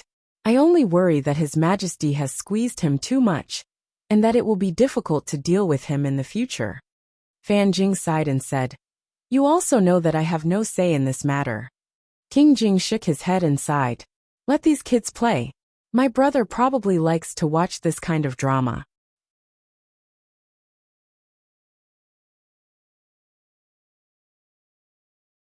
Chapter 279. The sound of mahjong could be heard in the distance. The 2 old men looked at each other and shook their heads. Fan Xian is right. The second prince doesn't stand a chance. Most people in the court don't see it clearly. King Jing waved his hand. My son is different from me. He doesn't want to learn from me. I'm a bit worried. Fan Jian looked at him and said, Hongqing and the second prince are indeed too close. Imperial Prince Jing sneered, and didn't continue on this topic. I think that my second son has become pedantic from studying. Ck him. Wenner's mother is a crazy woman. How could he not get into trouble with her? My son is also an idiot.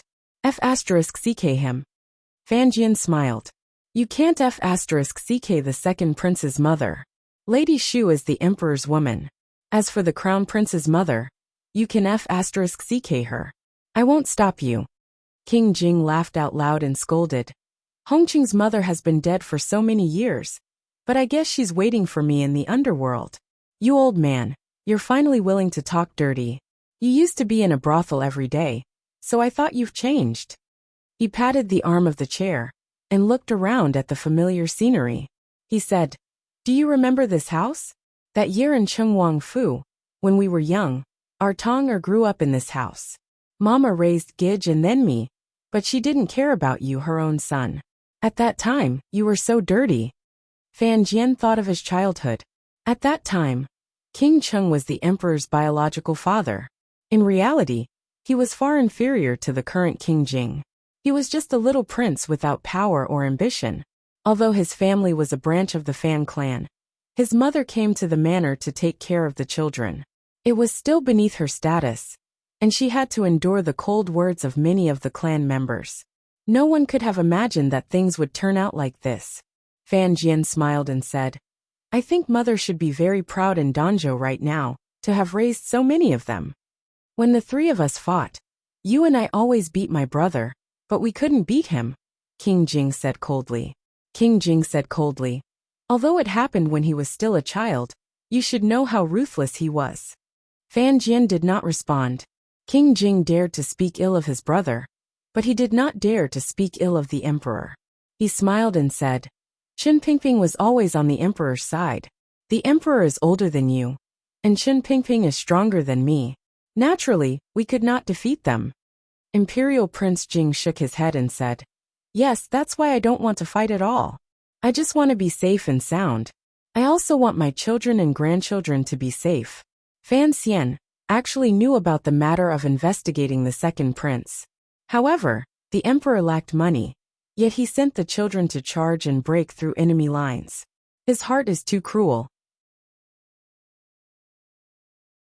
As the Minister of Revenue, Fan Jian of course knew about the state of the national treasury. He smiled bitterly and said, It's not the emperor's fault. The emperor is really short of money. Money is needed everywhere. With the Empress Dowager on the throne, the emperor can't be too harsh on the eldest princess. If Fan Xian is willing to be the knife, then he must have some confidence. Although Qin Pingping's temper is becoming more and more strange, he won't let Fan Xian suffer. Let's not worry about this. King Jing looked at him. After a while he breathed heavily and said, You're still the same as before. You bury all your thoughts. You don't even want to tell me the truth. Fan Jian smiled and didn't say anything. After King Jing's birthday banquet ended, the Fan family took a few carriages back to the manor. Fan Xian led his wife and sister to his own manor. He was a little annoyed. Where did he go this time? As sisters-in-law and sisters, can't you keep an eye on him? Lin Wanner stuck out her tongue. She was willing to play mahjong with Fan Xizha, but to keep an eye on a child? She hadn't completely gotten rid of her childishness. But hearing Fan Xian's words, she couldn't help but touch her belly. It had been so long. Why hadn't there been any movement? Ruorua was younger than Wanner by 2 months, but her temperament was calmer. She had always been in charge of Fan Xizha's discipline. But a few months ago, when the palace announced that they were going to marry, her heart began to race. She was so nervous that she began to prepare to run away. Hearing her brother's tone of voice, she knew that he was talking about her. She felt wronged and said, I know. Fan Xian also felt that his temper was unreasonable. There was no reason for a 16-year-old girl to be a nanny every day. He quickly comforted her. Don't be angry. I'm just saying. The three of them entered the room, and the servant girl hurriedly brought them tea. Fan Xian picked a small white porcelain cup and drank it. He asked curiously, "Where are Cici and Siki?" Wanner smiled. "They went with us to the manor. We should let them rest first." Fan Xian smiled. "She's a servant girl after all. She's more precious than most young ladies." Hearing this, Wanner suddenly thought of something. "That Shirin, is she Cici?" she asked innocently. Fan Xian spat out a mouthful of tea and waved his hand. "What are you talking about?" Ruoro frowned in thought. "Cici's temperament is like Qingwen's. She's very likable." Fan Xian was silent. He thought that it was a shame that he hadn't copied the 77th chapter of the Red Chamber. Qingwen wouldn't have had a good ending. In fact, he was also in a dilemma regarding Cici and Siki. Logically speaking, Cici should have been taken into his room long ago. He and Cici had grown up together, and their relationship was deeper than that of a normal master and servant girl. But if he wanted to take Cici, he would have to take Siki, who Wanner had brought with her. This was something Wanner had insisted on. Every time he thought about this, Fan Xian couldn't help but feel a sense of absurdity. But perhaps he and Cici still had some emotional foundation. But with Siki, damn, it was the friendship they had had when they visited the courtyard at night, where they had been drugging each day. No matter how he looked at it, it was hard to imagine lying on the same bed with that girl. But Cici was getting on in years. If he didn't make a decision soon, it would be difficult for her to marry. Looking at Lin Wanner's confused face, Fan Xian pinched her cheeks. They were soft and felt very good. Putting this matter aside, he gave her a look. Wanu understood. She knew that the brother and sister had something to talk about. So she got up and left the room, sending away the servants who were serving in the hall. "Do you know what I like about you?" Fan Xian poured a cup of tea for his sister and said with a smile. Fan Ruoro tilted her head slightly. With a flip of her jade-like hand, she deftly took off the hairpin on her head. She loosened her scalp and shook her head gently. Like a black waterfall, her beautiful hair flowed down to her shoulders. She dipped her finger into the teacup and rubbed it between her brows. Vexed, she said, "Brother, I'm about to die from worry. Don't tease me anymore." Dipping tea and rubbing between the brows to clear the mind and calm the heart was Fan Xian's habit. Ruoro had also developed this habit. However, Fan Xian liked cold leftover tea, while Ruoro liked warm, fresh tea. There was not much difference between the brother and sister. "I'm not teasing you," Fan Xian sighed. "Sister, you are truly very calm. Just like today, when the two families in King Jing's manor were talking about marriage, it was already very difficult for me to pretend as if nothing had happened. You are the person involved, yet your face didn't change, and your heart didn't jump. It is truly remarkable." Ruoro's personality was calm, but when it came to matters concerning her future, she could remain calm for another reason. She looked at her brother and smiled. "When you are not home, I am a bit nervous. But when you are home, I am not nervous. You have me." The three calls of brother were like three mountains pressing down on Fan Xian's body, making it impossible for him to wash his hands of this. Fan Xian frowned and said, "His Majesty appointed the marriage, His Highness is happy, and Father is happy. Although the Crown Prince is a bit of a playboy, he is still the most outstanding young man in the capital. It will not be easy to cancel this marriage. Sister, you trust me so much. It makes me feel a bit pressured." Ruoro pursed her lips and said, "In any case, I will listen to you." Fan Xian thought for a moment, then said seriously, "You should remember Sea Lily, right?" Fan Ruoro looked at her brother's expression and nodded with some surprise. "The woman who wanted to kill you?" Fan Xian smiled. "Correct. I always felt that she was different from the women of this world. Regardless of whether what she did was right or wrong, at least she dared to think what she wanted and do what she wanted to do. On the day we left Shangjing, I asked her why. Sea Lily said that perhaps it was because her family had been destroyed since she was young, and she had no choice but to flee the world. She wandered from place to place, so she had traveled more and experienced more than the average woman of this world." Fan Ruoro nodded slightly and said quietly, "You once said that to travel 10,000 li and read 10,000 books is something that is extremely beneficial to one's life." Correct. This is also why I am willing to go to Northern Qi. But reading can be done at any time. Fan Xian looked at his sister's warm and pure eyes and said gently, but to walk the world, to see a different scenery in life, is extremely rare. Especially for the young ladies of the capital's official manners. Fan Roro laughed slightly at herself. Other than living in Danzhou for a year when I was young, the furthest I have traveled in my life is the Tsang Mountains. Like Wudu, the people of Northern Qi, the scenery of the meadow, I naturally have no luck to see it. Do you want to see it? Fan Roro hesitated for a moment, then nodded heavily. As she grew up, Fan Xian's deceitful teachings had been at work, so she was very different from the other daughters of government officials. Every time she thought of the world and the various forms of life that her brother had once described, her heart would stir a little. The women of the kingdom of Qing might be able to wander around the capital before they were married.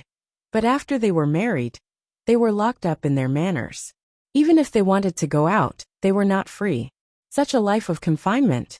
Whenever she thought of the possibility that she might spend the rest of her life in such a muddled state, her heart was filled with great reluctance. Fan Xian sighed in the depths of his heart. Since he had opened a window in his sister's heart since they were young and let her see the scenery outside, he had the responsibility to help her open a door and help her walk out. Before you marry the crown prince, I will think of a way to send you away, Fan Xian said with narrowed eyes. Fan Xian narrowed his eyes and said, everything is going according to plan. Seeing King Jing's and my father's reactions today, I know that this matter is indeed feasible and not as impossible as I originally thought. Ruorua was a talented girl in the capital and was exceptionally intelligent. She immediately guessed her brother's intentions. She said with great astonishment, could it be that you want me to become a disciple of Ku He? Fan Xian gently patted her head. His hair floated gently. He smiled and said, have you finally come to your senses? Roro's mouth opened wide. Her face was full of disbelief and shock. She muttered to herself for a moment before organizing her words. How is this possible? Why is it not possible? Fan Xian raised his eyebrows. Ku He opening the mountain to accept a disciple. How big of a deal is that? Since he used the move of sending auspicious signs from heaven, it is not limited by territory. My sister is a famous talented girl. Becoming his disciple is giving him face. How could he not accept her? Ruoro knew this was a naughty joke. She lowered her head and said, I don't know martial arts. All paths are interlinked. Fan Xian encouraged her. You are a talented girl. Not only can you write poetry, but you can also learn to fight quickly. Ku He is a great grandmaster of Tianyi Dao. Of course, he understands this. Fan Ruoro suddenly raised her head and looked at him with a not quite there smile. What about the auspicious signs from heaven? Fan Xian smiled and shook his head. Leave this matter to me. There is no such thing as auspicious signs in the world. In a few days, I will catch a fish in the kitchen at home and put a note in it. Fan Ruoro's face still carried that faint smile. She asked, this matter? I'm afraid you planned it in advance? Fan Xian paused. A moment later he smiled bitterly and said, I won't hide it from you. When I was in Northern Qi, I began to arrange this matter. I just thought that if you were willing to marry Hongcheng, then there would be no need to continue. If you were not willing, then I had to do it this way. Northern Qi. Fan Ruoro looked at him with a smile. It seems that the relationship between Haidang and you is indeed good. Fan Xian could no longer explain this matter. To be able to make a great grandmaster open the mountain to accept a disciple, this relationship was too shallow. Of course, it could not be done. It was just that Fan Xian had paid a great price for this matter. Otherwise, how could he have made a great grandmaster act with him? But he did not want his sister to worry, so he did not say it clearly. Do you want to go to Northern Qi to study and travel? Studying abroad is very comfortable. Fan Xian asked his sister directly. Fan Ruoro lowered her head and thought for a long time. It seemed that she was considering something important. She still did not nod.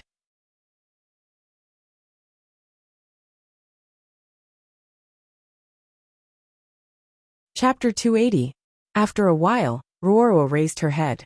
Baloo was speechless. But what about father? Fan Xian frowned. I'll be filial in the capital. You can play for 2 years. But can you really break off the engagement like this? Fan Ruoro still didn't believe it.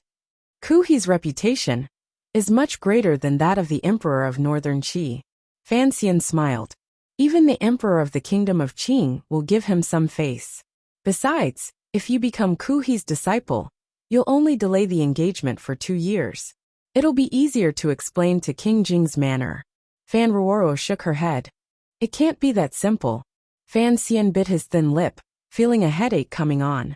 Of course, he couldn't tell his sister about the crown prince and the politics of the court. She was cold on the outside, but warm on the inside. Once she heard that he was going to do so much for her breaking off the engagement, he was afraid that she would grit her teeth and marry him. The thing is, you're only 16. Fan Xian said righteously. 16. A little girl hasn't even matured yet, and you're getting married? This is blatant persecution. Fan Ruoro's face went from snow white to bright red. She was so embarrassed that she punched him. How can a brother say that? She mumbled for a while, and then bravely retorted. Besides, when my sister-in-law married you, she wasn't even 16 yet, right? Fan Xian's eyes rolled back, and he almost fainted. Brother, actually, if I could really leave the capital and see the world, I would be very happy. Fan Ruoro's eyes were filled with the longing for freedom. It's just when I think of leaving your side, I feel a bit panicked and afraid. Fan Xian smiled. Silly child. Before everyone learns to be truly independent, they will always be afraid, just like when we first learned to walk. Fan Ruoro covered her mouth and laughed. Really? But I heard people in Danzhou say that when you were young, you learned to walk faster than anyone else. And as soon as you learned to walk, you started running everywhere. You weren't afraid at all. Fan Xian thought to himself, I'm a freak.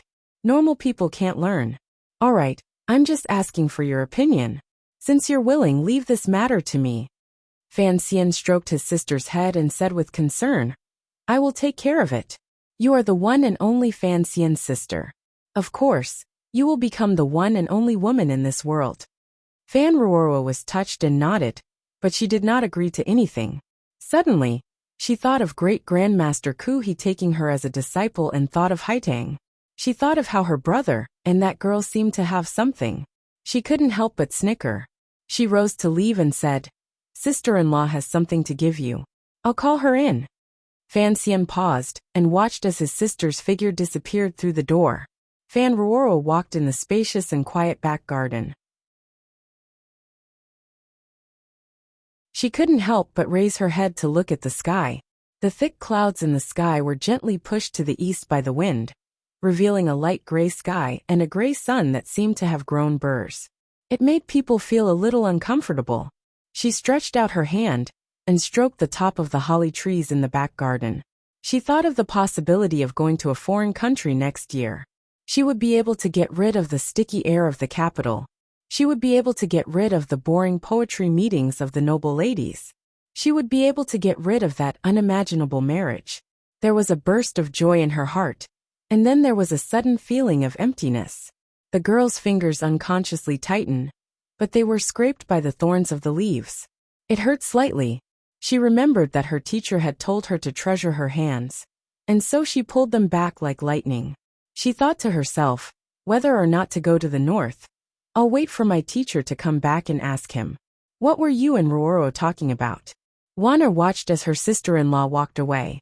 She quietly walked into the room and asked mysteriously. Fan Xian replied mysteriously. I can't say. Wana was annoyed. She sat in front of the dressing table, picked up a comb, and began to comb her hair. Fan Xian smiled and walked up to her. He took the comb and began to comb her hair. The wooden teeth of the comb slid through his wife's hair, without any hindrance. It was very smooth. Fan Xian was surprised. You and my sister both have good hair. Wana giggled. It's all thanks to the set of tools you made in Danzhou. It's convenient to wash hair, and naturally it takes care of it well. Fan Xian didn't believe her. He moved closer to smell it, and found that it was indeed a light fragrance. There was no smell. Wana was annoyed. She pretended to hit him. I can see that you don't put your heart into it when you're close to me. Fan Xian stood behind her. He looked at his wife's body. Through the slightly open collar, he saw a touch of white and tender skin. His heart skipped a beat. He teased, "You don't have to put your heart into it. You can also use your eyes." Lin Wano understood what her husband meant. She tied up her collar in embarrassment. She didn't dress casually at home, but she didn't expect her perverted husband to be so clever as to occupy the best location. Fan Xian held his wife in his arms and deeply breathed in her scent. He buried his face in the softness of her chest and took a few deep breaths. "Recently, I've been feeling like I've been longing for something, but I haven't been able to find the source." Lin Wanner thought he was talking about something embarrassing. She spat and tried to struggle out of his embrace, but she couldn't move his iron-like arms. Fan Xian giggled. "Don't throw a tantrum. I can't tell you what I said to my sister right now. You'll find out in the future."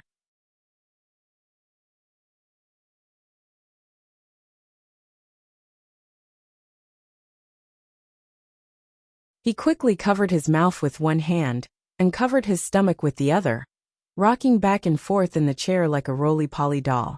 Lin Wanner was embarrassed, angry, and wanted to laugh.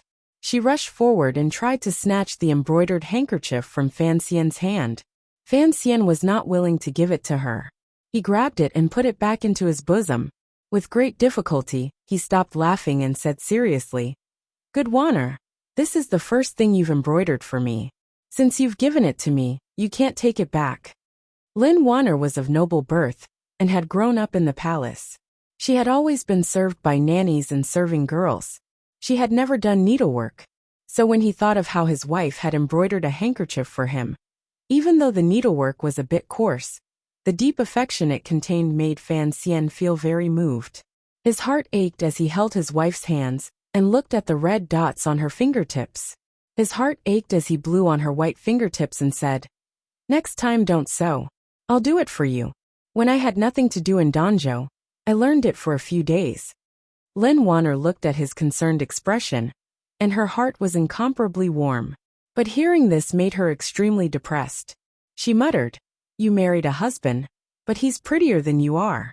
You even know needlework. You're so careful." She pouted and was about to cry. "Fan Xian, do you still want me to live? You little fool." Fan Xian lovingly pinched her soft cheeks. "If you don't want to live like this, then I think all the noble young ladies in the capital will collectively commit suicide. Who can you compare to? Compared to a genius like me, you have to know that I can defeat generals in martial arts, compose poems in literature, cause havoc in officialdom when I'm heroic, and sit peacefully when I'm quiet. Who am I? I'm a peerless genius." Hearing him blow his own trumpet and put on a disgusting narcissistic expression, Lin Wanner's tears turned to laughter. She pointed between his eyebrows and said, "Look at how proud you are." Fan Xian raised his eyebrows and said, "To be able to marry you, of course I have to be proud of myself." Lin Wanner suddenly froze. She reached into his clothes. Fan Xian reached out to protect his chastity. "You said you would give it to me," he said anxiously. "Why are you stealing it?" Lin Wanner's eyes suddenly flashed with a trace of pride. "I'm not stealing this one. I'm stealing yours." Fan Xian froze. He watched as Lin Wanner took out a floral handkerchief. He had stolen it from Haitong's head when he had left Shangjing. Lin Wanner looked at him with a smile. "Since you want mine, then I'll keep this one." Fan Xian's mind buzzed. He now knew that the reason his wife had endured the pain in her finger and kept trying to sew this handkerchief was because she was jealous.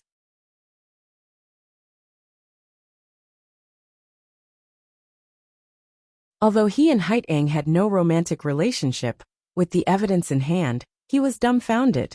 He didn't know how to defend himself.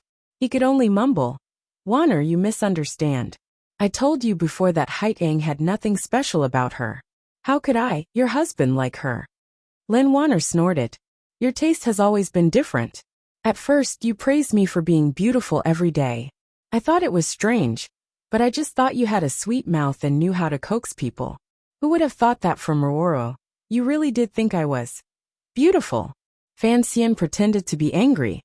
"Who dares say my wife is not beautiful?"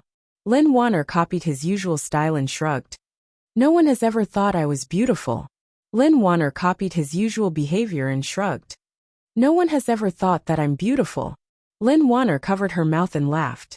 No one has ever thought I was beautiful. Fan Xian scratched his head. Is there really something wrong with my taste? He asked.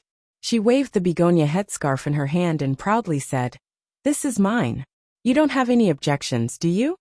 She waved the Haitang handkerchief in her hand. You don't have any objections, do you? She said proudly. Lin Wanner giggled and walked out of the room.